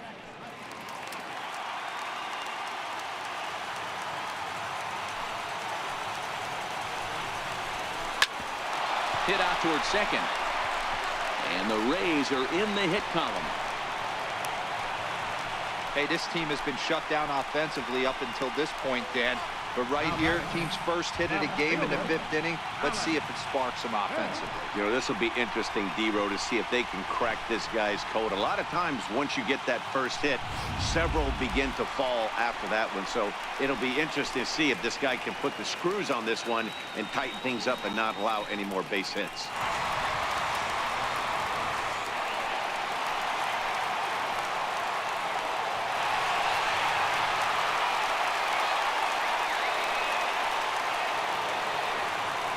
The 1-2.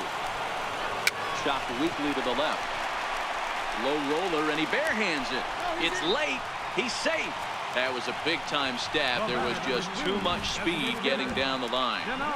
Hey, that's great hustle right there out of the box. Not everybody's getting it right out of the chute from step one, but I have to ask you, Dan, how frustrating executing a pitch and there's an infield knock. It is, D-Row, and you can read that right off the bat as a pitcher. You can read the angle. You know that that ball's hit on the ground, and you're thinking deep down inside, okay, there's a quick out, and it just wasn't meant to be.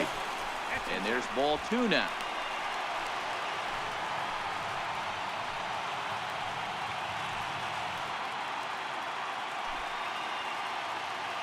Echeverria over at second. Smith on at first with nobody out.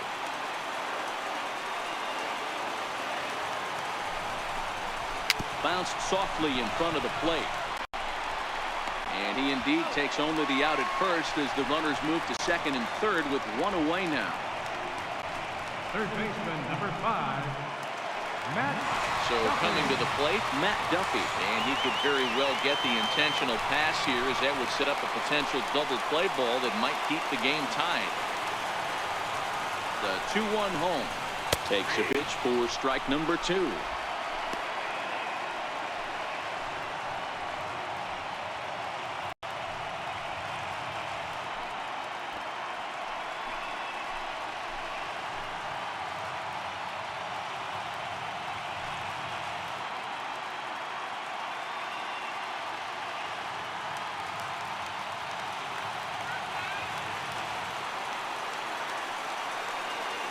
Here now the 2-2. A swing and a ground ball to third.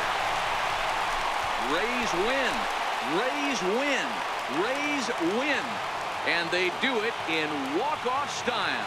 Well, the way things unfolded, you kind of had a sense that this thing was going to end in dramatic fashion, and that's exactly what happened. A walk-off for the win?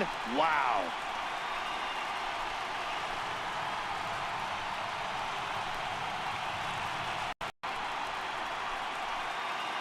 And guys, a very important outing turned in on the mound for the man you see right there. He was a big factor, of course, and is the recipient of our Topps Player of the Game award. Well, you know he wants that one pitch back that led to the lone hit, but it was pretty awesome watching him do his thing. He had guys off balance and flailing at the plate all game long, so he really was the story. For the victorious Rays, 1 run on 3 hits.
Light rain in the forecast today, but they've decided to leave the route open here, so we'll see how it plays out. A good one on tap for you this afternoon between the Washington Nationals and the Miami Marlins. Major League Baseball on MLB Network coming up right after this.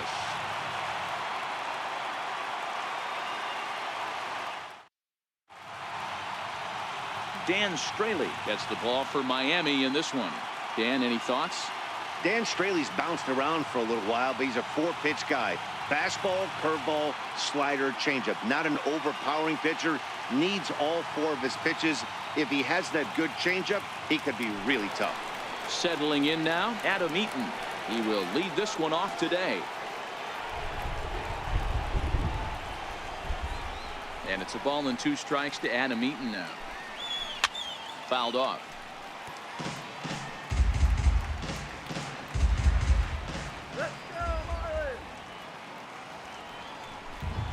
Now foul tip straight into the catcher's glove, and he's able to hang on to record the first out of the inning.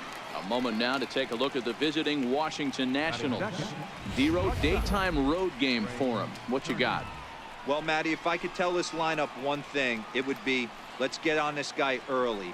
Day game in this ballpark, the sun starts glaring, starts getting later in the day, those shadows start creeping in right around the time that bullpen starts getting warmed up. Gotta find a way to scratch a few across early. Now here it comes. There's a swing and a ball lifted to left, but back in the seats, out of play. It's 1-2. The 1-2 is taken for ball 2. And there are our umpires calling balls and strikes in this one. Mr. James Kingsley. Dan, I know I was an offensive player, but I'm okay being a pitcher's umpire. If you're going to consistently pound that outer half, James Kingsley's usually going to give it to you. Hey, listen, there's a reason why the pitchers throughout the league, they call him the king of the hill. You move the ball a little bit off the strike zone, he's not afraid to put that arm up. He's a very good pitcher's umpire. And he'll take it onto the bag himself. 2 gone now here in the first. The right fielder, number 34. Here's Bryce Harper now. Batter pitcher numbers against Dan Straley, who hasn't had much success, just 2 for 11.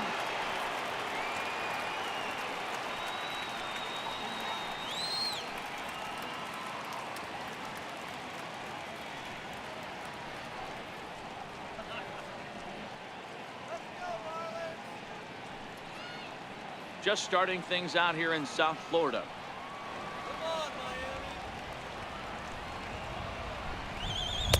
Oh, he pulls the string on the circle change. 1-2. Straley, a former Cincinnati Red. He was acquired via trade last year. I know he'd tell you he'd like to be playing a little bit better, but I think it's as advertised for this ball club right now. I think the manager is getting exactly what they expected. Strike 3 called, and the inning is over. Nationals gone in order, and now the Marlins will have a crack at things. No score.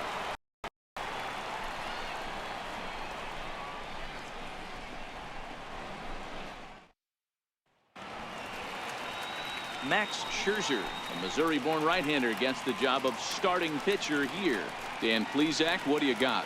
Max Scherzer. Hello, Chief. It's Max, and it's not Agent 99. This is one of the best pitchers in the game of baseball. Upper to mid-90s fastball, powerhouse slider, and a great changeup. If he brings his A game, it's lights out for the opposing team. Stepping in now is off man Cameron Maybin as he'll get us started here in the home half of the first. The 1-2 bounces in the dirt for a ball.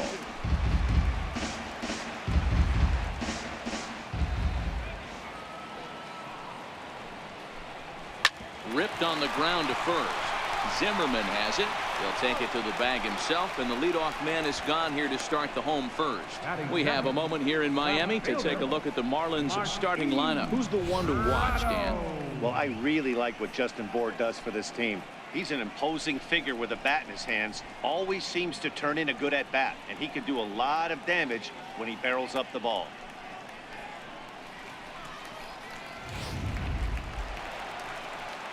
Ready now for the Marlins, Martin Prado, as he'll get his first opportunity in this one. Bases are empty, 1 man out.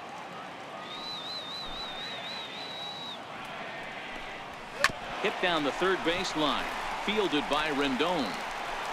On to first, and Scherzer's on a roll now, 2 away. Batting third, second baseman, Starlin.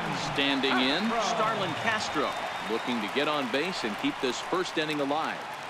Bases are empty here with 2 men out.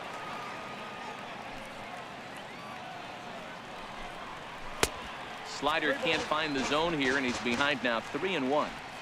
This is a good at bat so far here with 2 away. If you're going to go down 1, 2, 3, at least make the guy work for it. He's doing that, and he's even gotten himself into a good hitter's count now. Right side, but it's going to be a foul ball. Now the 3-2 pitch. A little bouncer, but it rolls foul, so we'll have another payoff pitch.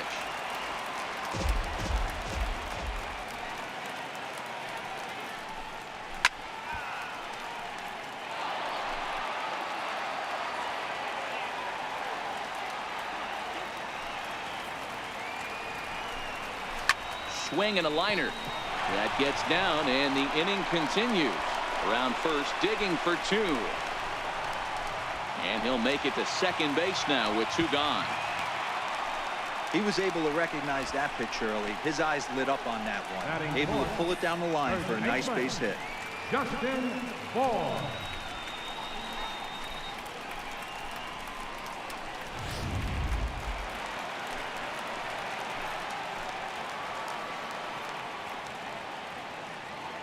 Into the box, Justin Bour.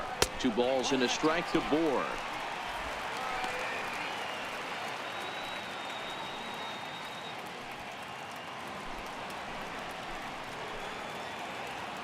Come on, Justin. All right. On a good pitch there, had him stretching to get out there, and it's 2-2 now.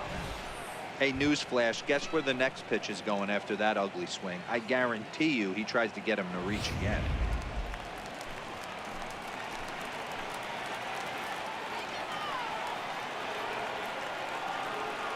The 2-2.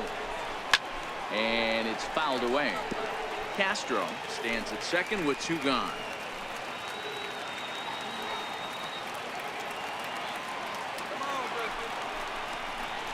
Now a fastball swung on and missed, and that is out number 3. Danger averted following the 2-out double. An inning in the books, no score on MLB Network.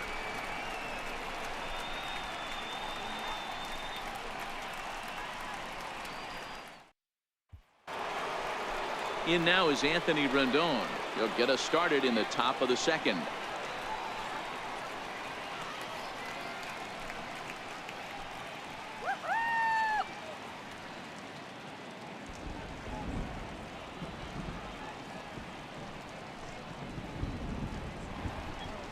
And that misses for ball 4, so it's a leadoff walk here to start the second. Well, the reason power hitters generally draw more walks than other guys is exactly what we saw right there. Pitchers work around them and nibble the corners a lot more so they don't get burned. He made some good pitches, but he just couldn't get him to chase enough out of the zone. Here's Daniel Murphy now. Batter pitcher numbers against Dan Straley. He's just 1 for 13.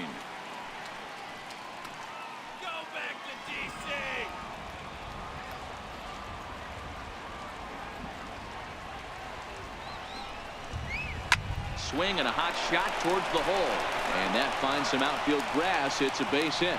Throw will hold him at second, but the go-ahead run's in scoring position now with still nobody out. First baseman. Wow, I'm shocked he even pulled the trigger on that pitch. He might have been fooled right there, but he was able to keep his hands back and scramble a good pitch for a base hit.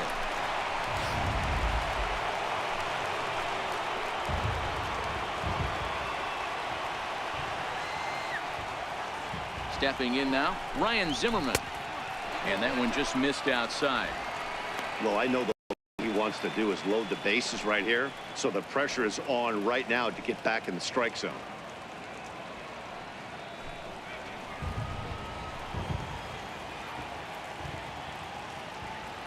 He's set, and the 2-1 pitch. Yanked on the ground down the line. And that is a fair ball as this one's heading for the left field corner. for the third baseman, but the throw is wild. The run is in to score, and they take an early 1-0 lead. Boy, that has to feel good as a hitter, D-Roy. You get that base hit to give your team the lead. You have to feel good when you get down to first base. Yeah, it's just a nice approach. You see him turn to his boys right there and get fired up with the dugout. 100%, not trying to do too much, able to quiet the moment down, center himself, and come through in a big spot. Standing in now, Matt Wieters. And I don't think that's what he wanted to do, as the bases are loaded now with still nobody out. We knew coming into this game that this guy has a tendency to give up a lot of free passes, and history repeats itself as he's already given up 2 walks here. I'll tell you, effectively wild is a pretty tough thing to be. Murphy, the runner at third. Zimmerman at second. Wieters at first with no outs. And he wasn't going to hit that one with an or. The strikeout, and there's one gone. All right, here's the defensive alignment for the Miami Marlins.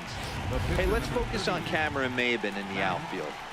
One of the more dynamic outfielders in our sport. He's able to cover a ton of ground, gap to gap. I almost feel like he's playing left center to right center. He's not playing center field. He's got it all covered, bailing the other guys out, and not shabby with the offensive tool either. Number 12, Howie Kendrick.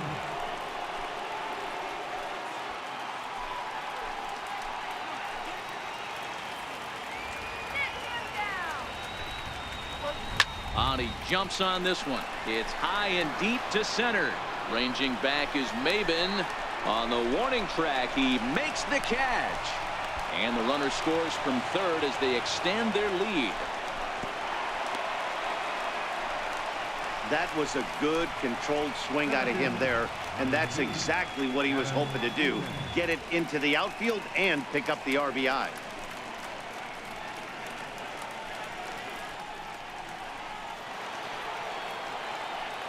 In now is Adam Eaton. He was a strikeout victim to open up the ball game. Runners on first and third, 2 away.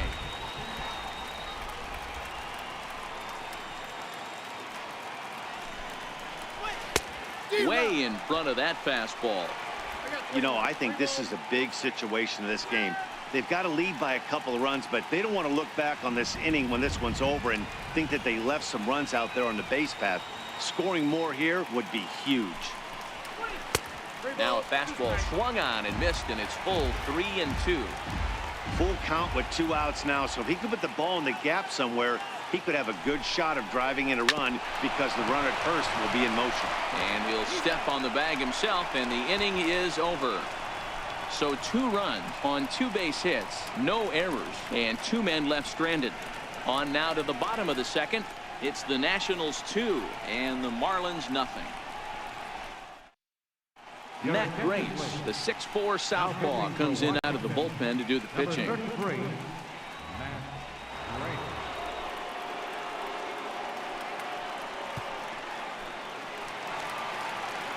Up next from Miami, JT Realmuto. He'll get to take his first cuts here.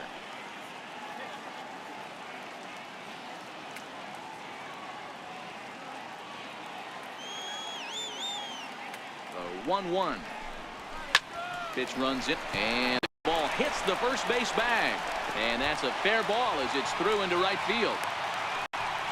Hey, Dan, you execute a pitch right there, you bury something in, and he's able to drive it down the line, and it hits the bag. Couldn't go foul for you? Oh, I tell you, you know what? That's one of the bad breaks if you're a pitcher right there. That ball's an inch a little bit further. That's a foul ball down the line. Instead, it hits the bag, and now there's traffic on the bases. In now, Lewis Brinson. Drilled to the left side. And that's through for a hit. You don't see that too much in today's game. Most guys, it doesn't matter what the count is. They're looking to line them, drive the ball out of the ballpark. Not the case here. Good 2-strike adjustment, able to punch a ground ball through a hole for a single.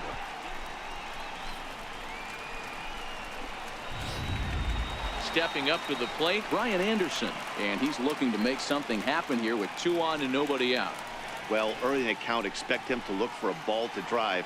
If he gets 2 strikes against him, he'll need to change his plan and focus on moving the runners up. This game is too close to get greedy.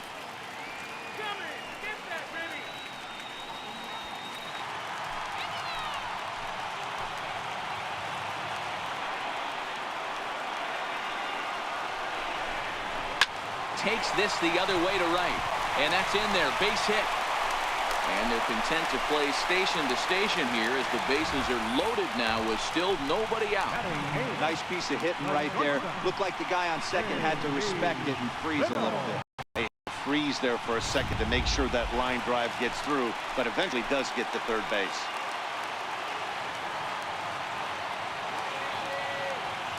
Into the box, JT Riddle. Sinker misses that time, and it's 2-1. Well, you know, giving up 3 straight hits is bad enough, but now it looks like he's starting to nibble a little bit. It's hard not to when you're getting hit, but you don't want to put yourself in bad counts.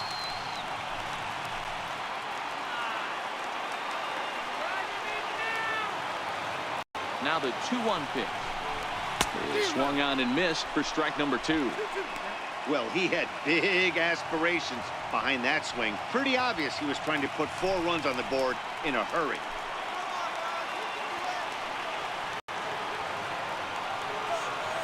He's set. Here's the 2-2.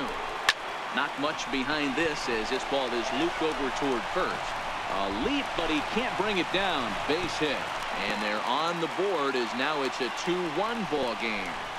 Boy, so frustrating as a pitcher. 2-strike RBI base hit. The ball wasn't hit very hard, Dero, but from a hitter's perspective, you'll take it any way you can get it. Yeah, in today's day and age where everyone's looking to go deep and can go deep, not many guys have a legitimate 2-strike approach.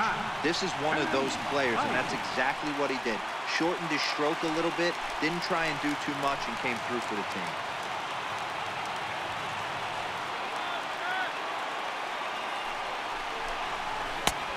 Slider that just grabs the outside corner.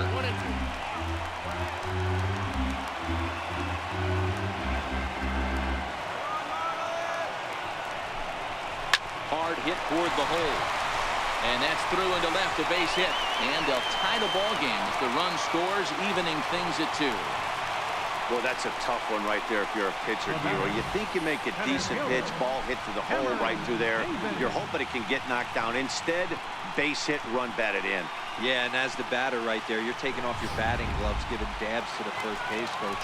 Glad that that found the hole right there. Ribeye steak, chalk one out.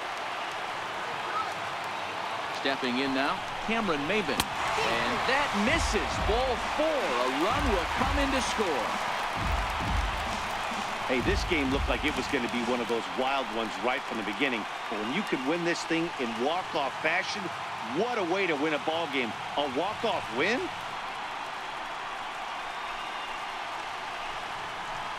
And, gentlemen, one of the big keys here for the Marlins this afternoon was the play of this man, Starlin Castro. Picture perfect there. He's our top player of the game. Well, the numbers don't just jump out at you.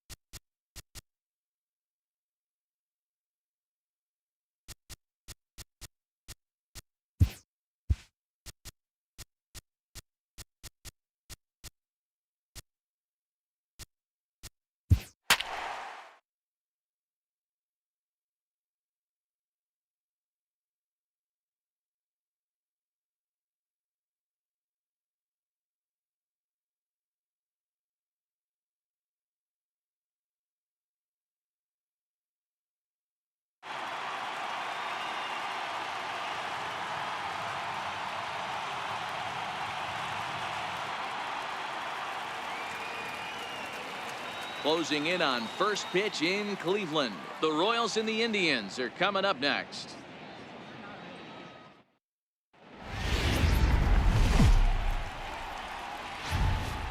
We are under the bright lights tonight as MLB Network welcomes you to this presentation of Major League Baseball. Ought to be a good one here between the Kansas City Royals and the Cleveland Indians. Two great hitters lead their teams to battle next on MLB Network.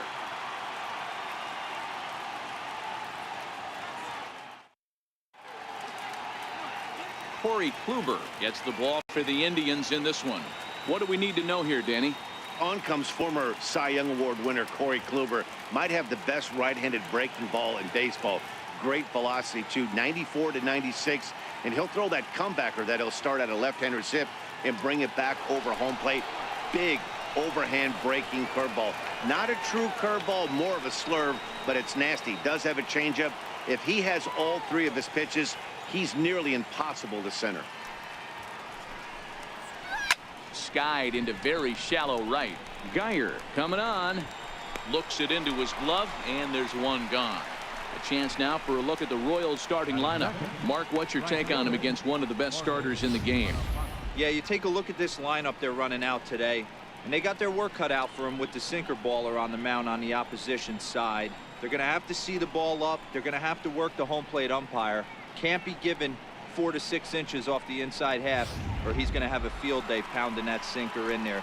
Should be interesting to see right out of the chute if he's got the good one or not. The 1-1. Lofted in the air out to right field. Geyer is there, makes the play, and there are 2 gone now.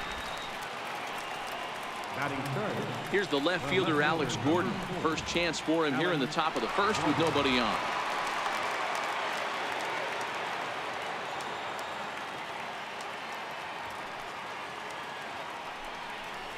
A ball and 2 strikes to Alex Gordon. And set up behind the dish is Gary Simmons, as you see the rest of our umpiring crew there. Dero, this Gary Simmons, he's the kind of umpire that pitchers really like to throw to. Yeah, I'm okay with it, though, Dan. You want to go east-west, I'll make the adjustment. It's the north-south that'll kill you.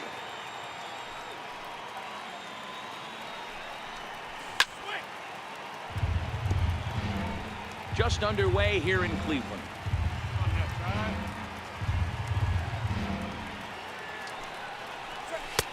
And a good job there to hold back as the count moves to 2 balls and 2 strikes now to the Kansas City left fielder.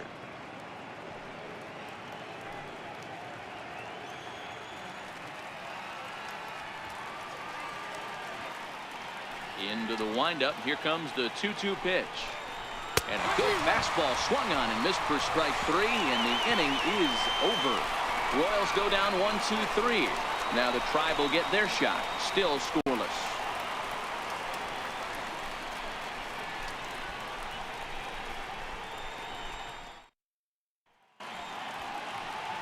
Danny Duffy, the southpaw out of the Golden State, gets the call here. Dan Plesac, what's the word on him? Hey, thanks, Matt. And Danny Duffy, you're looking at a small stick of dynamite here. Not a real big guy, about 6 foot, 185 pounds, but good life on his fastball. Sneaky quick, 94 to 96.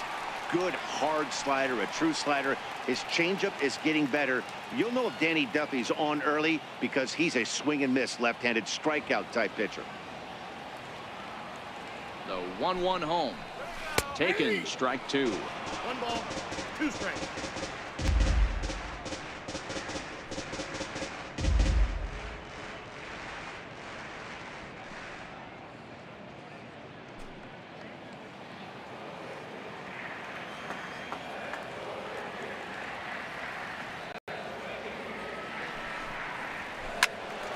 Still a ball and 2 strikes.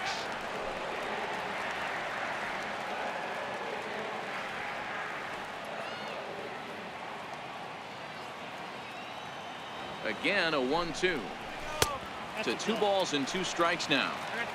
This kind of hitter right here, we call this guy a grinder. What are grinders? They just kind of foul off some good pitches. They lay off the pitches just off the plate. This is every pitcher's nightmare. A guy that's up there with a plan and not just up there swinging at anything that you throw towards home plate. Bouncer down the line. That goes foul, so he stays alive with 2 strikes.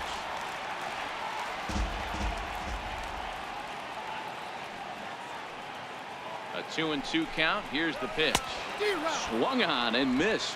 Really fooled him that time for the first out.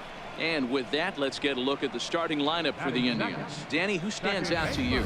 Well, one man worth focusing on is Edwin Encarnacion. Edwing, as they call him. He's got over 1,000 RBIs. He's already proved he's a clutch hitter. He knows how to drive in big runs when it counts. So if the situation comes up in this game, I'm looking to watch how he goes to work in the clutch. So 1 away here with the bases empty, and standing in now the power hitting second baseman Jason Kipnis.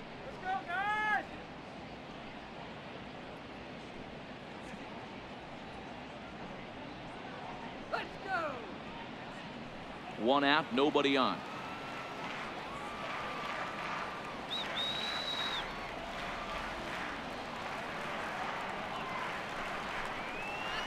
A ball and 2 strikes to Kipnis.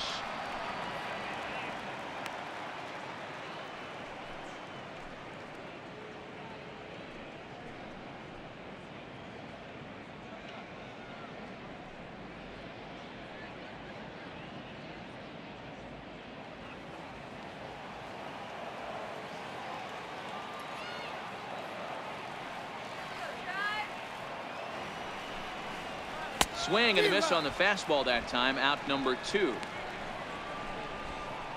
The main job of the number 1 and 2 hitters is to set the middle of the order up with an opportunity to do some damage. So when you strike both of them out, you're putting yourself in a pretty good position to make it through the teeth of the lineup without a whole lot of stress.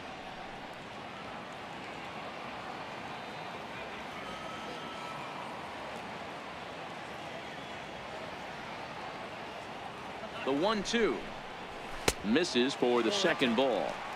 You want to talk about setting a tone and getting your teammates relaxed?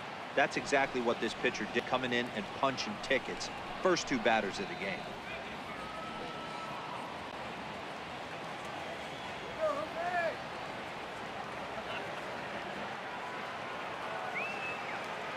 The 2-2.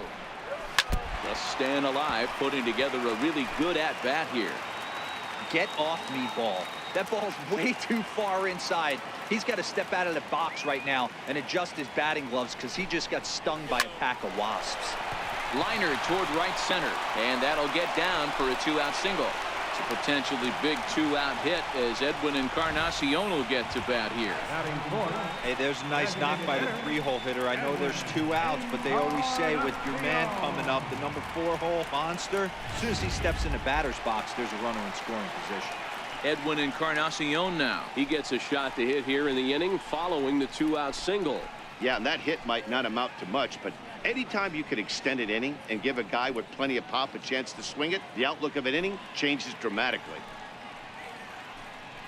Let's go, Tribe. Ramirez is off at first with 2 away.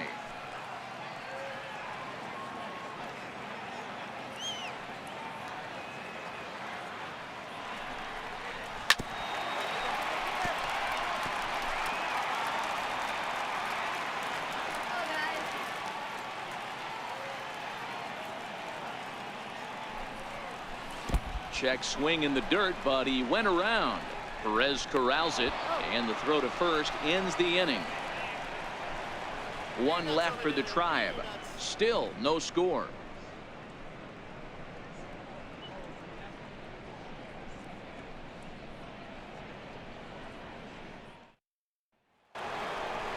And now it'll be the cleanup spot for the Royals. Salvador Perez.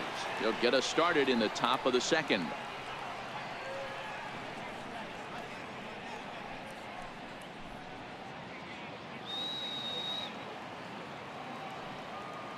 The 2-1 home is taken, ball 3.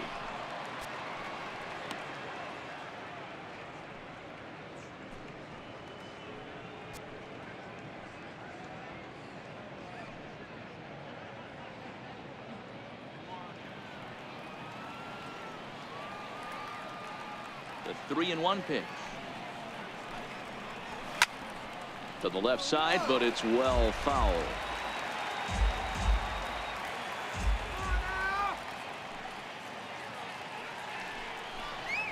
And that misses for ball 4, so it's a leadoff walk here to start the 2nd.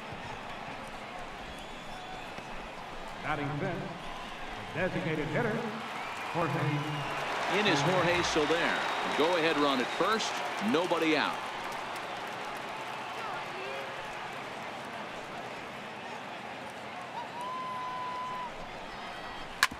Ground ball sent back up the middle. Kipnis. On to Alonso. It's a double play.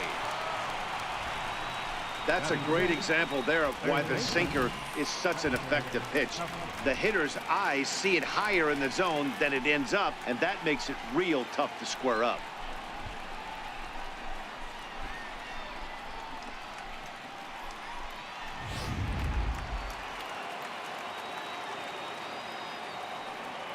Standing in now, Chesler Cuthbert.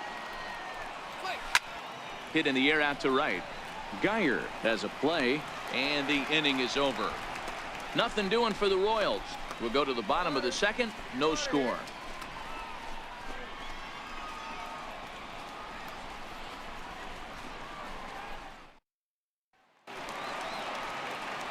In now for Cleveland, Michael Brantley, as they'll have 5, 6, and 7 here to start the home half of the second.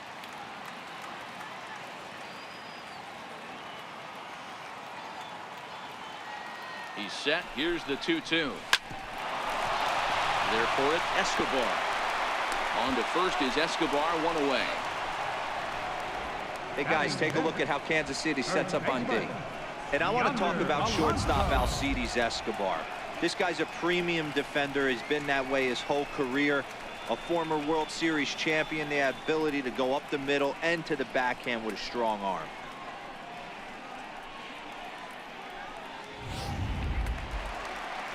Now batting, Yonder Alonso, as he'll get his first opportunity in this one. Bottom of the second here with no score.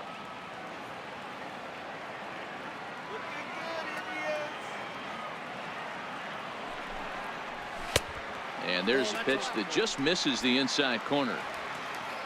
Brandon Geyer will be next.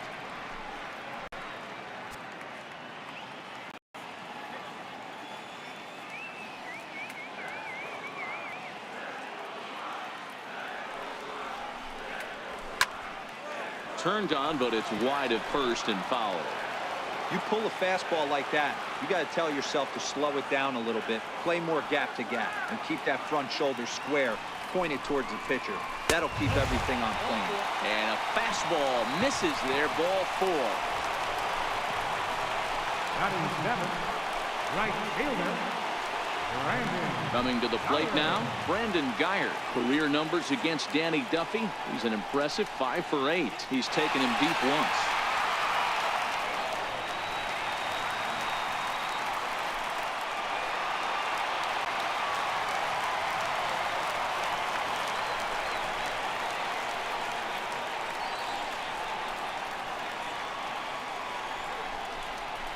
Now here's a line drive. That gets down. It could be extra bases. And they'll have runners at second and third following the 1-out double. This guy just feasts on mistakes up in the zone, and that's exactly what he gets right here. A belt-high pitch, he drives into the alley. Great chance now with 2 runners in scoring position.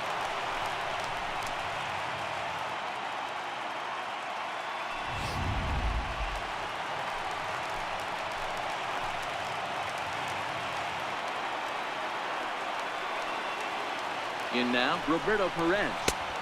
And that misses 2-1. 2 balls, 1 strike. Count.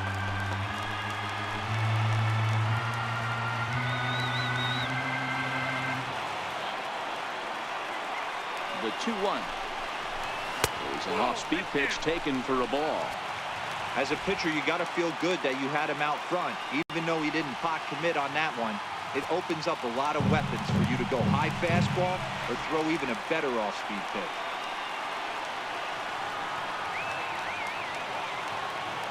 The 3-1 pitch.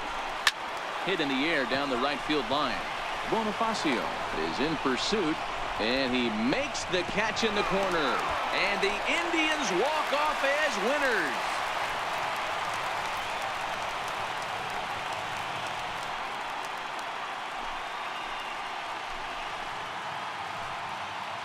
That's what you call doing your job, folks. He knew he just needed to lift one to the outfield, and that's just what he did. Hey, a walk-off sac fly isn't as dramatic as a game-winning hit, but it's just as effective. Great team win right there.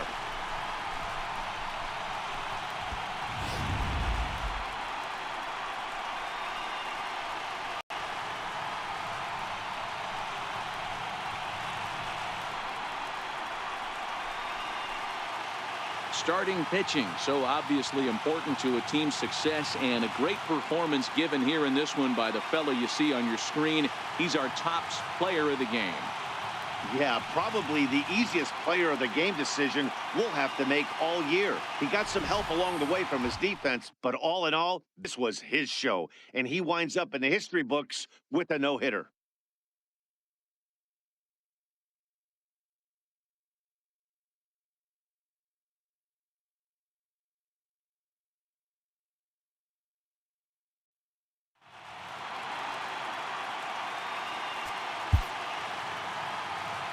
Final line score for our ball game tonight for the victorious Cleveland.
MLB Network's coverage of Major League Baseball is on the air. Tonight, an intriguing matchup between the Pittsburgh Pirates and the Cincinnati Reds.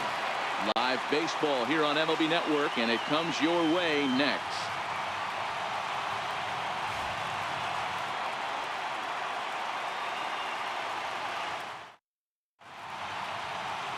Homer Bailey, a right-hander from the state of Texas, is the man on the mound here. What do you have for us on him, Danny? Hey, thanks, Matt. Homer Bailey. 3-pitch mix. Fastball, curveball, changeup. This guy, when he's on, you'll know he needs the curveball. That's his best secondary pitch. At times, his fastball can be overpowering, 94 to 96 miles an hour. If he brings the curveball and he brings the changeup, he can be as good as anybody in the league. Now at the plate, Josh Harrison.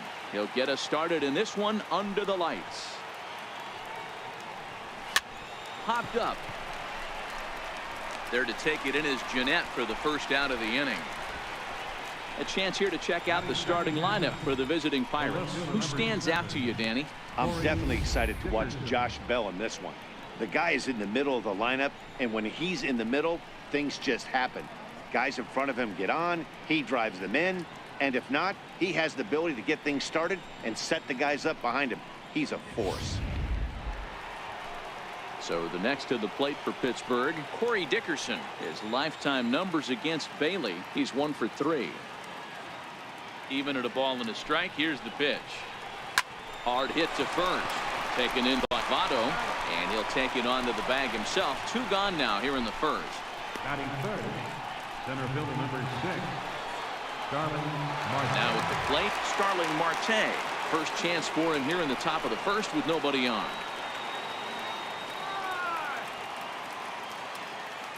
Here it comes on 1-1. Missed with a slider. Well, that's a good pitch, but you have to get a little bit closer to the plate than that. That's that big sweeping slider. If it was a little closer, you might get a swing. Now the 2-1 pitch is off the plate, up and away. After 2 breaking pitches, there's a pretty good chance right now you're probably going to get something right in the middle of the strike zone to swing at. So if you're looking for it, go ahead and turn that baby loose. The 3-1. Swing, line drive. That's going to be trouble. On his way to second goes Marte. And he will pull into second with a 2-out double. Left fielder really never had a chance at that one at all. It was over his head before he knew it, bouncing off the base of the wall for an easy double. Those are the kind of shots anyone would feel good about.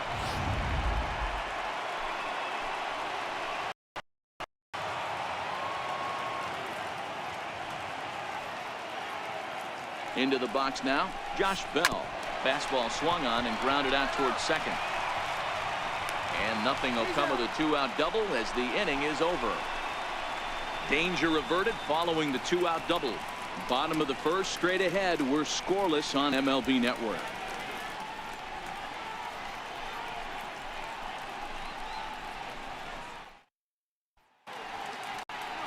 Ivan is the man on the mound for the Pirates in this contest. Any thoughts? Hey, we're going to get he's a little bit up and down throughout points in his career. A career ERA just over 4. When he's good, he can be really good, and when he's bad, well, let's just say he can be pretty bad at times. But it'll be interesting to see which one we see. He's a little bit of Jekyll and Hyde. Hopefully he's going to be a little bit more Jekyll than Hyde in this one here today. Here's Billy Hamilton standing in. He'll lead things off here in the bottom half of the first. At the knees for a called strike, and it's back to even at 2-2. Hey, from a hitter's perspective, I don't mind that take right there. I know it's in the zone, but this is a hitter's yard. You want something bell high that you can get loose on.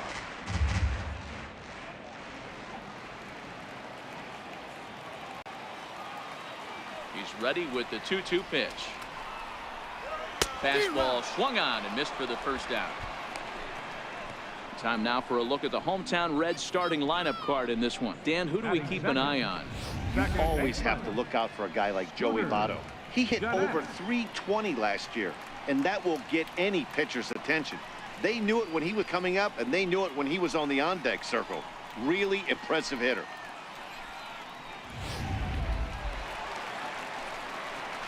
In now for the Reds, Scooter Gennett. He'll get to take his first cuts here. Go, wait for the pitch.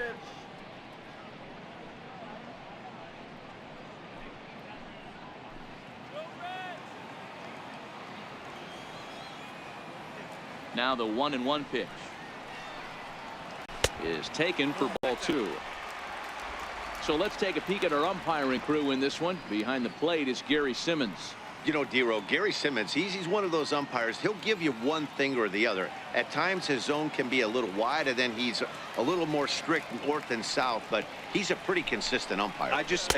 The key, Dan, is be consistent. You want to give him the inside half, I'm okay with that, but then you can't give him away. If you're going to stay east-west, you better pick one side.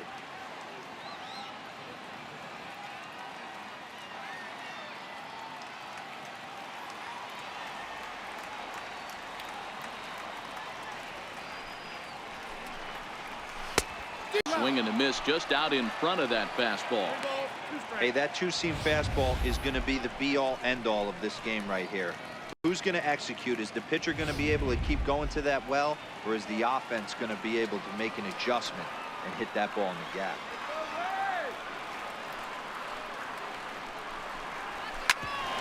And oh, that gets him on the mound. Thankfully, he's able to recover, and he gets the second out at first. And time now to see quite where that got him. And it appeared from up here at least, and his actions on the field confirm it. It looked like it got him on his drive leg, which could be problematic, of course, for him. But from the way he's trying to walk it off, I think he's going to try to continue. In is Joey Votto now. No one aboard for him, and 2 gone here in the first.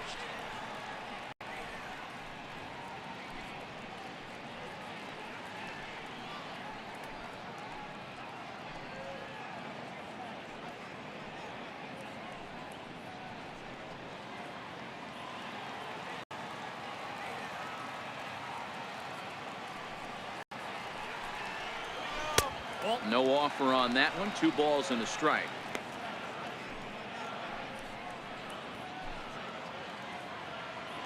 Two out, nobody on.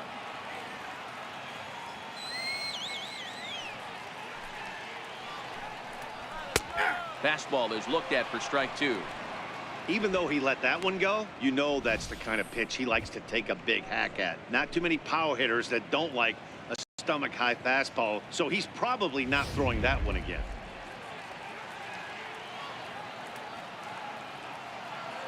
The 2-2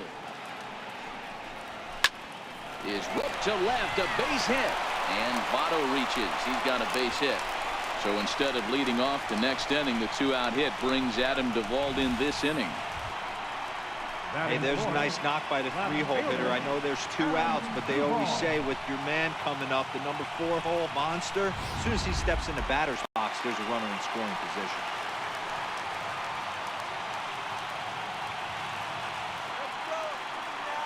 Stepping in now, Adam Duvall. Hit hard to third. Scooped up, and he'll go the short way to retire the side.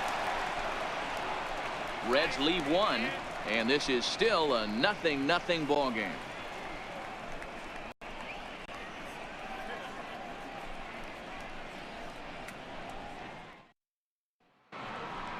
Up next for the Buccos, Gregory Polanco. He'll get us started in the top of the second.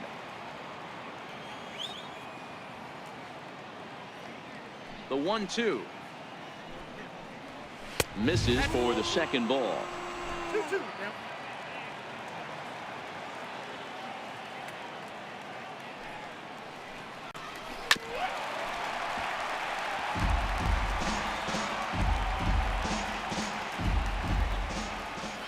The 2-2. Pulls this one into the air out into right field. Schebler moves over, makes the play, 1 away. Okay, here's how the Reds are lining up in this one. And guys, we need to seriously focus on the defense behind the dish today. This guy brings gold to the party, the ability to block balls, keep everything in front of him, shut down a running game, and massage his pitcher through 9 innings.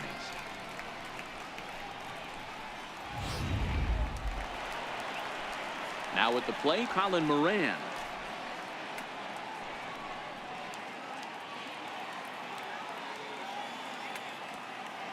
One and one, here it comes. And that changeup makes him jump, a swing and a miss. 1-2.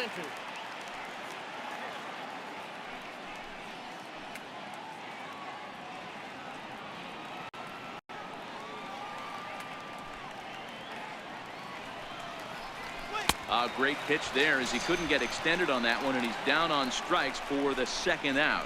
That was a nasty looking slider that time. Yeah, that was really well executed, Matt. A classic strikeout pitch. You think it's fastball middle in, then it starts bearing in on your back leg, and unless you hit it out front, there's nothing much you can do with that.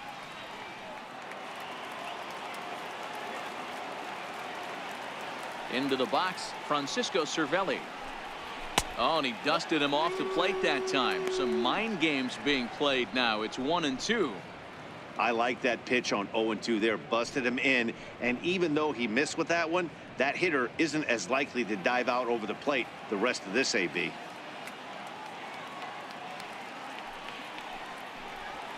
Down the first baseline.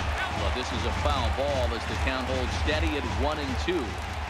That wasn't a terrible pitch right there, but if he's going to execute and get this swing and a miss, he's going to have to get that ball a little bit further down, maybe even potentially bounce the next one.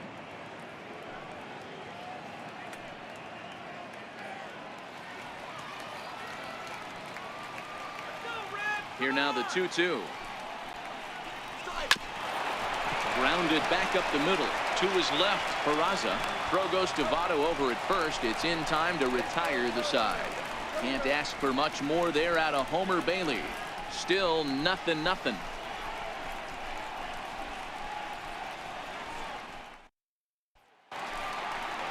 Digging in, Eugenio Suarez, as they'll have 5, 6, and 7 here to start the home half of the second.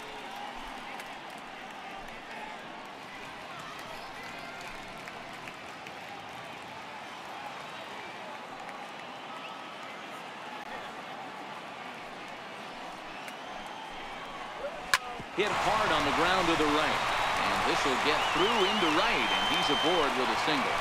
So it's a leadoff base hit, and it makes for a good start to the inning for Cincinnati. You don't get too many pitches a day in the big leagues middle cut. His eyes lit up right there. This pitcher's lucky he's not getting another ball from the umpire. And that brings up Scott Schebler. The winning run is at first base.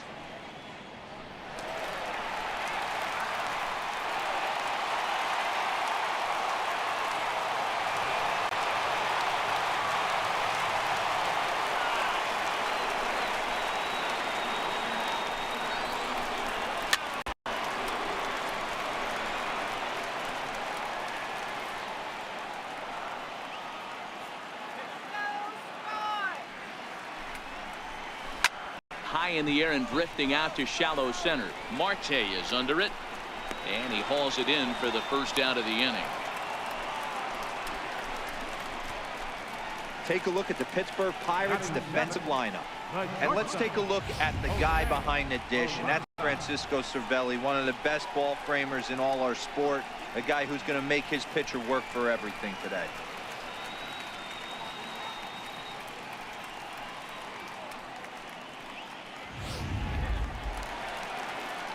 And here's Jose Peraza head-to-head against Nova. He's gone just 2 for 13.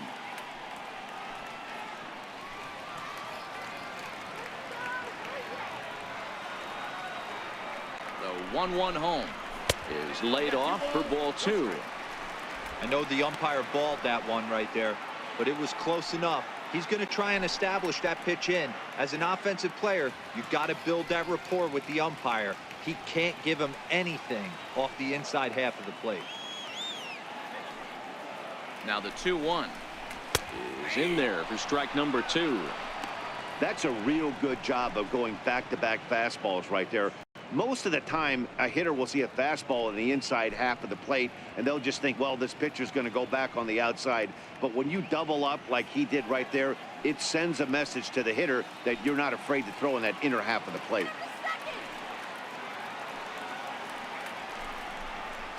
Full count to Jose Peraza.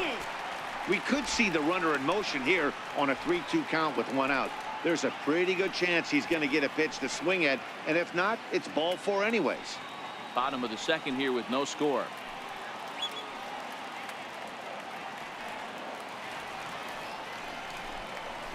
Ground ball to second. This could be 2.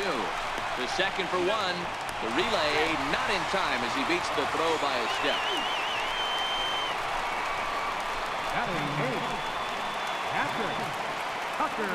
Ready now for Cincinnati, Tucker Barnhart. He's got a chance to end this one and send these fans home happy if he can get a ball deep enough into the gap.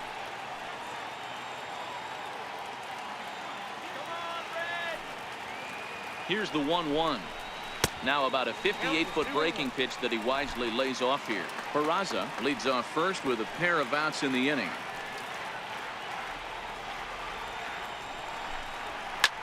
Lifted into the air to shallow center. In there, a base hit. Somebody's going to be icing their thumbs after this game. That's a jam sandwich, but able to mix in a knock. Homer Bailey.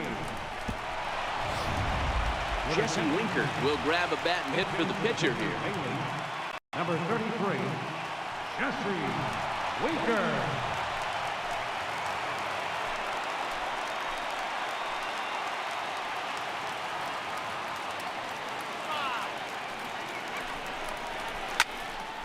Full count still.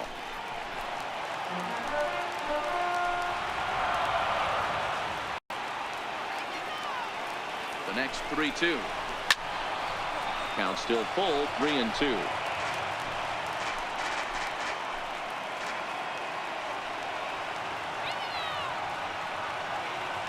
Another payoff pitch. Hard hit ball to second. Oh, and it eats him up a bit. But the recovery throw will be in time to first. A good job that time of not giving up on the play, and the inning is over. Some of our nation's young minds and future leaders here in attendance. Yikes. More baseball on MLB Network right after this. Cody Reed, the 6'5" left-hander, takes over on the mound now. In now, Jordy Mercer, as he'll get his first opportunity in this one.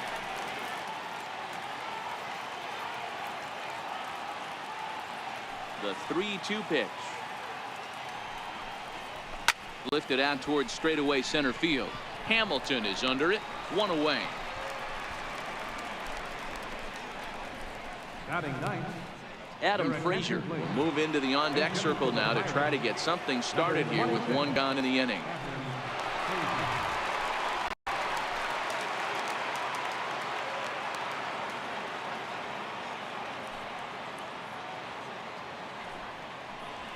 Hit on the ground short.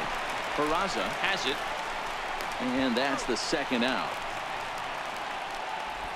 Now batting, second baseman, Josh Harrison. Into the box now, Josh Harrison. He popped out in his first trip. Third inning, no score to this point.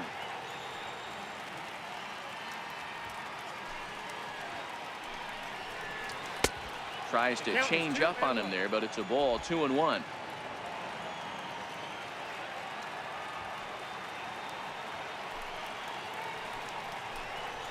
Fastball hit on the ground is short. To his left, Peraza. Throw on to Votto will take care of him at first, and the side is retired. 1, 2, 3 go the Pirates. Home half of the third coming up. No score.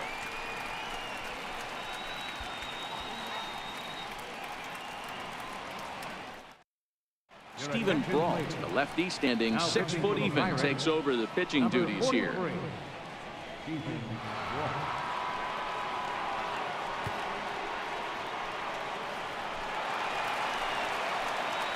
Billy Hamilton will be the first one to greet him, as he'll have to turn around and bat from the right side of the plate here.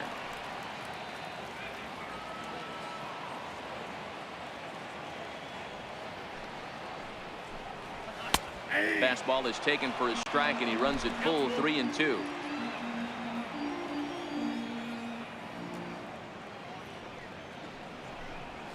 Oh, and there's the good curveball as he's set down on strikes for the second time here tonight. It's always nice to keep a guy that has good wheels off base, and that's just what they did right there. Big strikeout, keep that guy off the base path.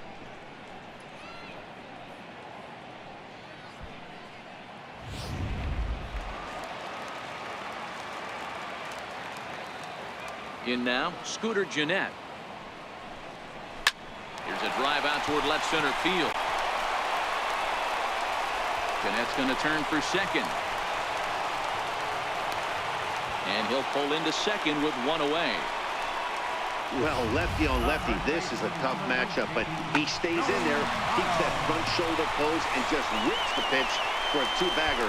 Nice job of defying the odds there.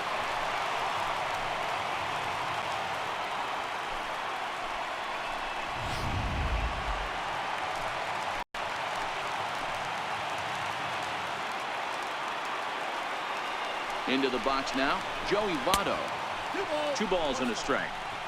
Gennett, the runner at second with one away.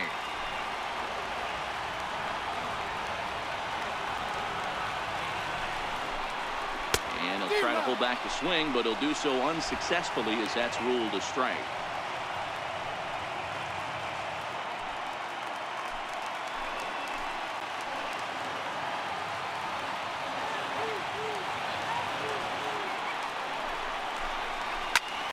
In the air and drifting out to shallow center. Marte is there, and he makes the catch for the out. So now the Reds cleanup hitter, Adam Duvall, and he's got a chance to bring in the winning run. Question is whether they'll even pitch to him. The 3-2 pitch. Swinging a hard liner to short. Throw on to first, gets him, and the side is retired. One left for Cincinnati. We'll head to the fourth, still scoreless.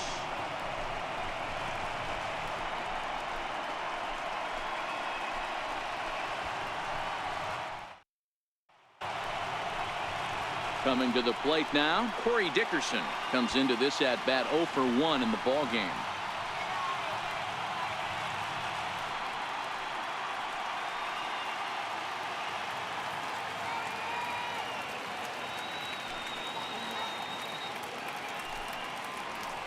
Down the third baseline to his right, Suarez. Throw to first in time, 1 gone here in the fourth. Center fielder number 6, Starling Marte. Here's Starling Marte.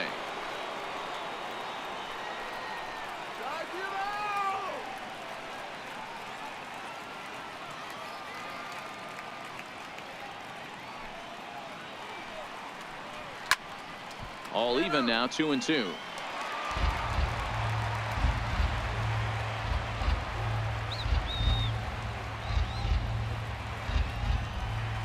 And a 3-2 full count to Starling Marte. No runs, just one hit, and no errors so far for the Pirates. High pop-up. Suarez moving to his left. Makes the play, and there are two gone now. Up next for the Pirates, first baseman. Next to bat will be the Pittsburgh cleanup batter, Josh Bell. He got on top of one and was a ground-out victim last time. The 3-1 pitch. This should end the inning as it's sent out to second. And indeed it will. He throws him out at first, and the side is retired. Down in order go the Pirates.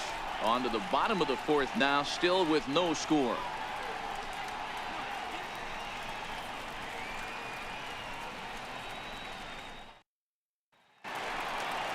At the plate, Eugenio Suarez. He singled his last time up.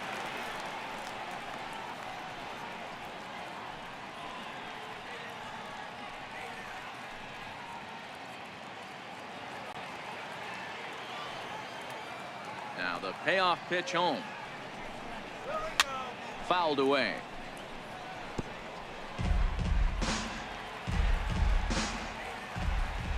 The payoff pitch one more time.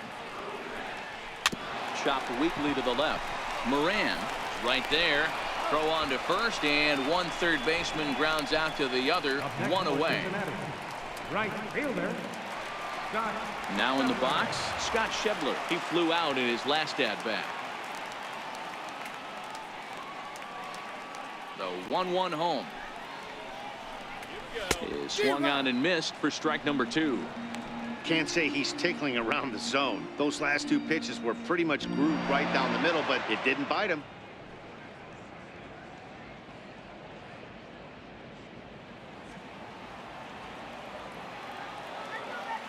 The 1-2 is swung on and missed, strike 3. Really good late bite on that slider right there. The best ones have that late action that just darts at the last minute. They're so tough to get the bat on, and when you've got that good slider going, it's a great strikeout pitch.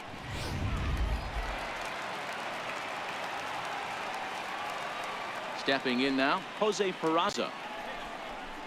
Swing and a miss, and that ends the inning. Reds are down in order through 4. Still tied, 0-0.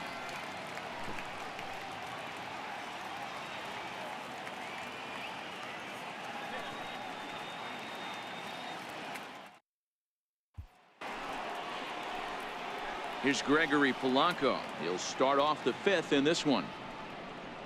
Let's get me out here. From the windup, the 1-1 pitch. And the slider stayed low apparently for a ball. Looks like the Reds are going to have some stirring in the bullpen as a lefty's begun to heat up down there.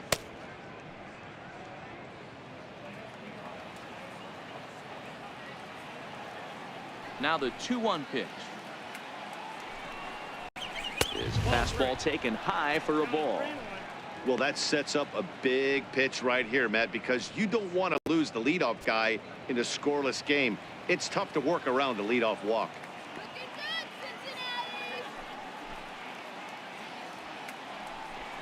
Cincinnati.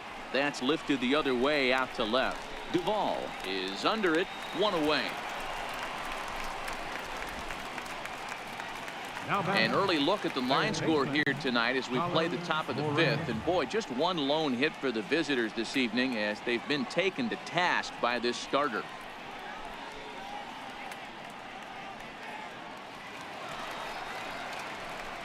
Digging in to try it again, Colin Moran. He'll look to bounce back after striking out his last time up.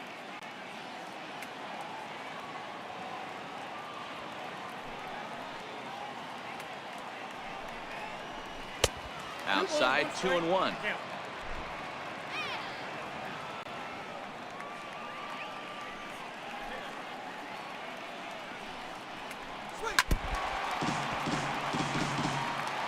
No runs, just one hit, and no errors so far for the Pirates. Hot shot to third. A dive, but he can't knock it down. It's through for a base hit. What a nice piece of hitting right there. Didn't try and do too much. Stayed on the attack, kept his hands inside the ball, and took what the pitcher gave him.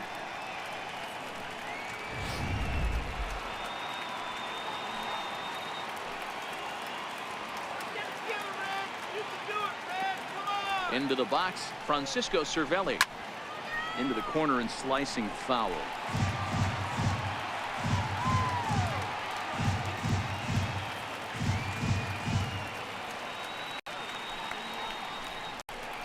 And here's a pitch inside, and that got him.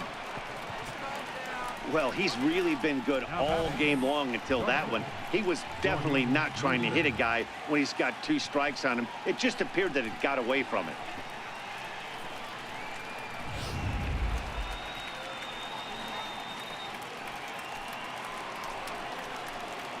Striding in, Jordy Mercer flied out in his first at-bat, so make him 0 for 1 so far.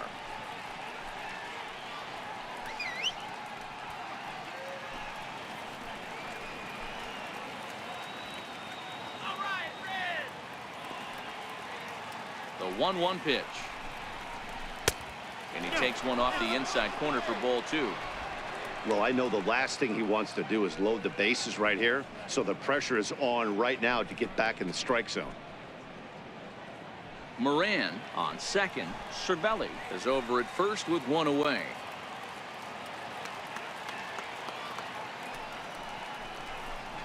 Oh, and look out now. Back-to-back batters hit by the pitch, and guys don't take kindly to that. Hitting guys back-to-back? Umpires don't have much patience for that kind of thing, whether it's intentional or not, and neither does the team that's getting plunked. David Freese will get the nod from his skipper to pinch hit, and he'll do so in a big spot. Bases loaded, only 1 away.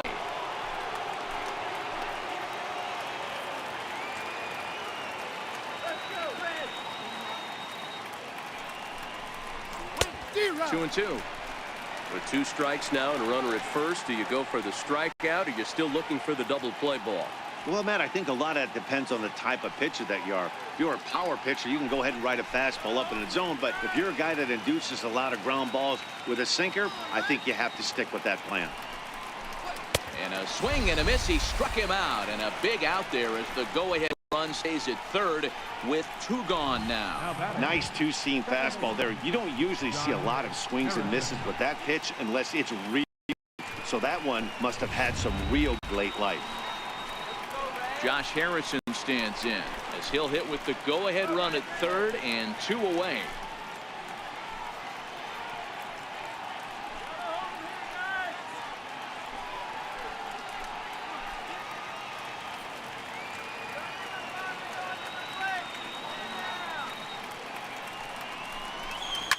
Bouncer up the middle. On to second for the force out, and the side is retired. Pirates leave them loaded. Halfway home, still no score.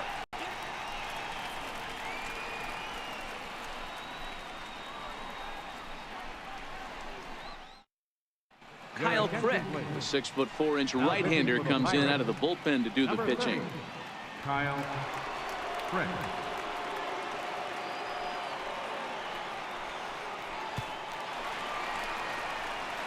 Ready for another chance? Tucker Barnhart. He reached on a single in his first try.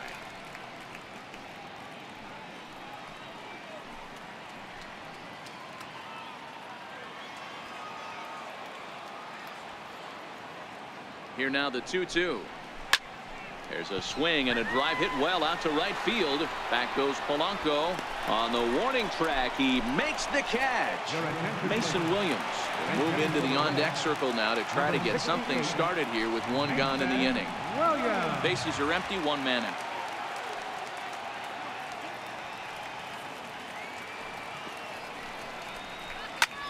Pulled toward right center field.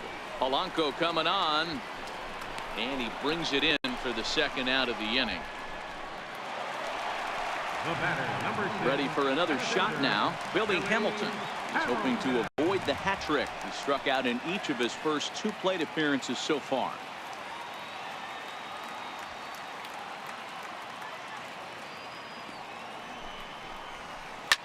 Hit to short. Mercer is there. Throw to first will get him easily, and the side is retired. 1, 2, 3 go the Reds. 6th inning coming up. Still zip, zip.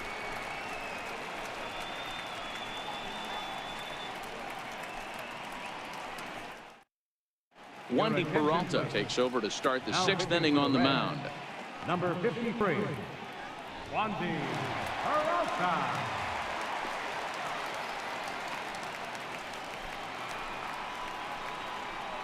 Digging in once again, Corey Dickerson. No hits in 2 trips to the plate for him in the ball game.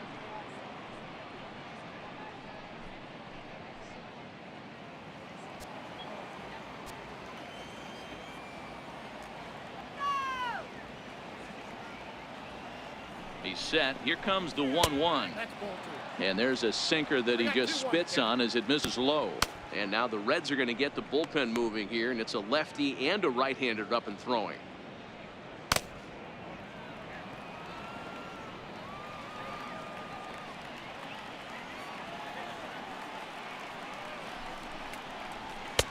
Called strike 2 as he locks him up there. 2-2.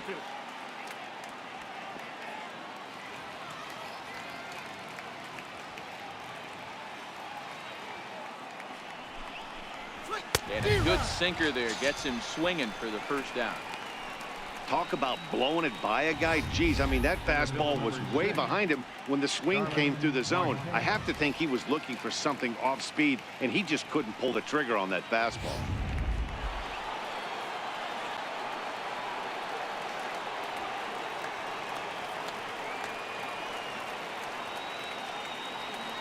In now, Starling Marte.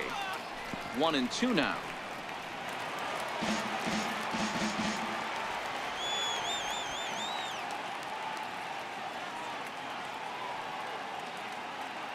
The 1-2. Popped him up. Barnhart waits on it. Makes the play, and there are 2 gone now. The first baseman, number 55, Josh Bell the next to hit. Couple of ground outs on his batting line in 2 trips so far.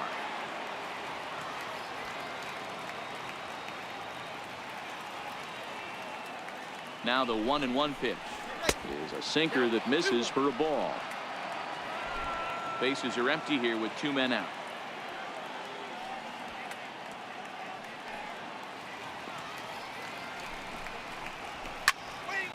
Ball even at 2-2.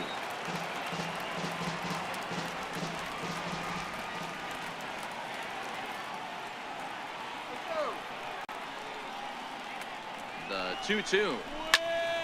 Now a shot sent off to the right side, but foul.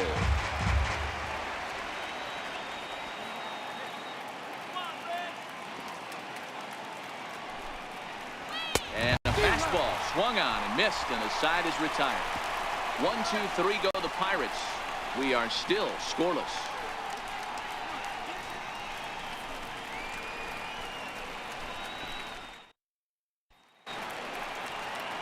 Digging in and looking for more, Scooter Gennett. A hit in 2 at-bats for him at this point in the ballgame.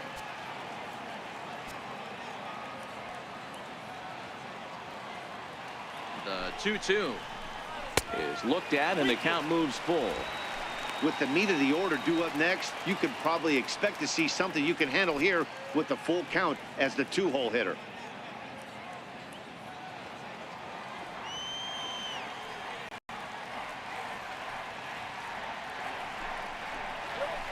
Too close for comfort, and he did a good job just to make contact.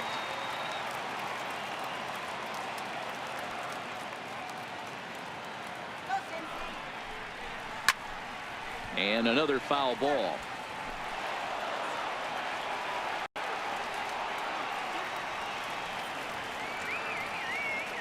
Payoff pitch one more time, and that one misses. So the leadoff man will head down to first on ball 4 to start the bottom of the 6th. Well, they haven't been able to scratch a run across yet, so maybe this walk will jumpstart their offense a little bit. So a runner at first now with nobody out, and standing in is the on-base machine, first baseman Joey Votto.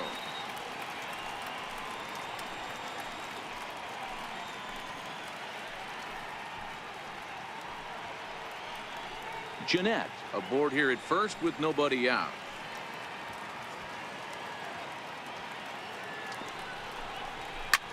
Drilled right back up the middle. That's through, and he's now 2 for 3 in this one. Throw comes into the infield, and the winning run moves up to second now with nobody out. Nice execution right there, Dan. Kept his front shoulder in, kept his hands inside the baseball, and ripped the base hit up the middle. And if you're a pitcher right there, you can't get discouraged. Sometimes, even when you make a good pitch, the ball's going to find a hole somewhere. That one right up the middle.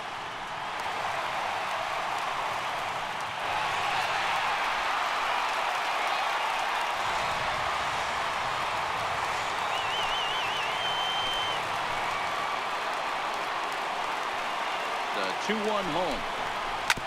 Now here's a ground ball up the middle and into center field for a base hit. And the Reds have done it. They walk off a winner.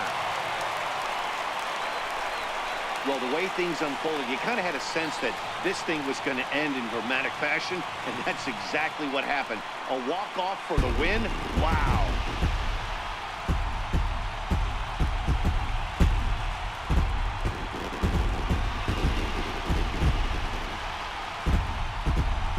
We witnessed a close one here, but this man was a big factor in the outcome, so we're inclined to pencil him in as the top player of the game. Well, the numbers don't just jump out at you, but his lone hit was a really important one. And sometimes you just need to come through when it matters most to be the hero, and he did just that.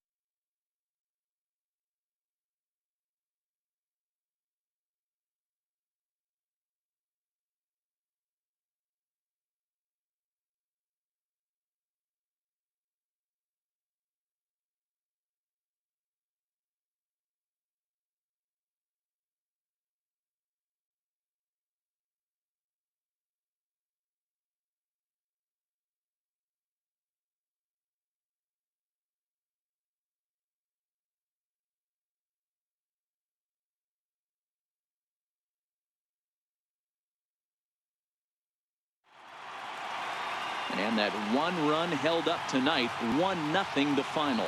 Cincinnati rode an important 6th inning to victory in this one. Wandy Peralta earns the victory on the mound. So that's a wrap here tonight. Mark DeRosa, Dan Plesac, Matt Vasgersian, we're all thanking you for watching Major League Baseball on MLB Network. Have a great night.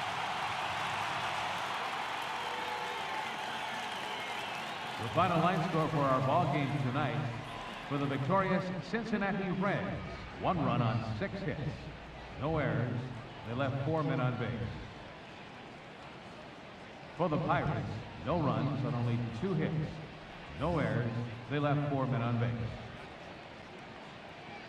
Time of the ball game, a swift 2 hours and 19 minutes.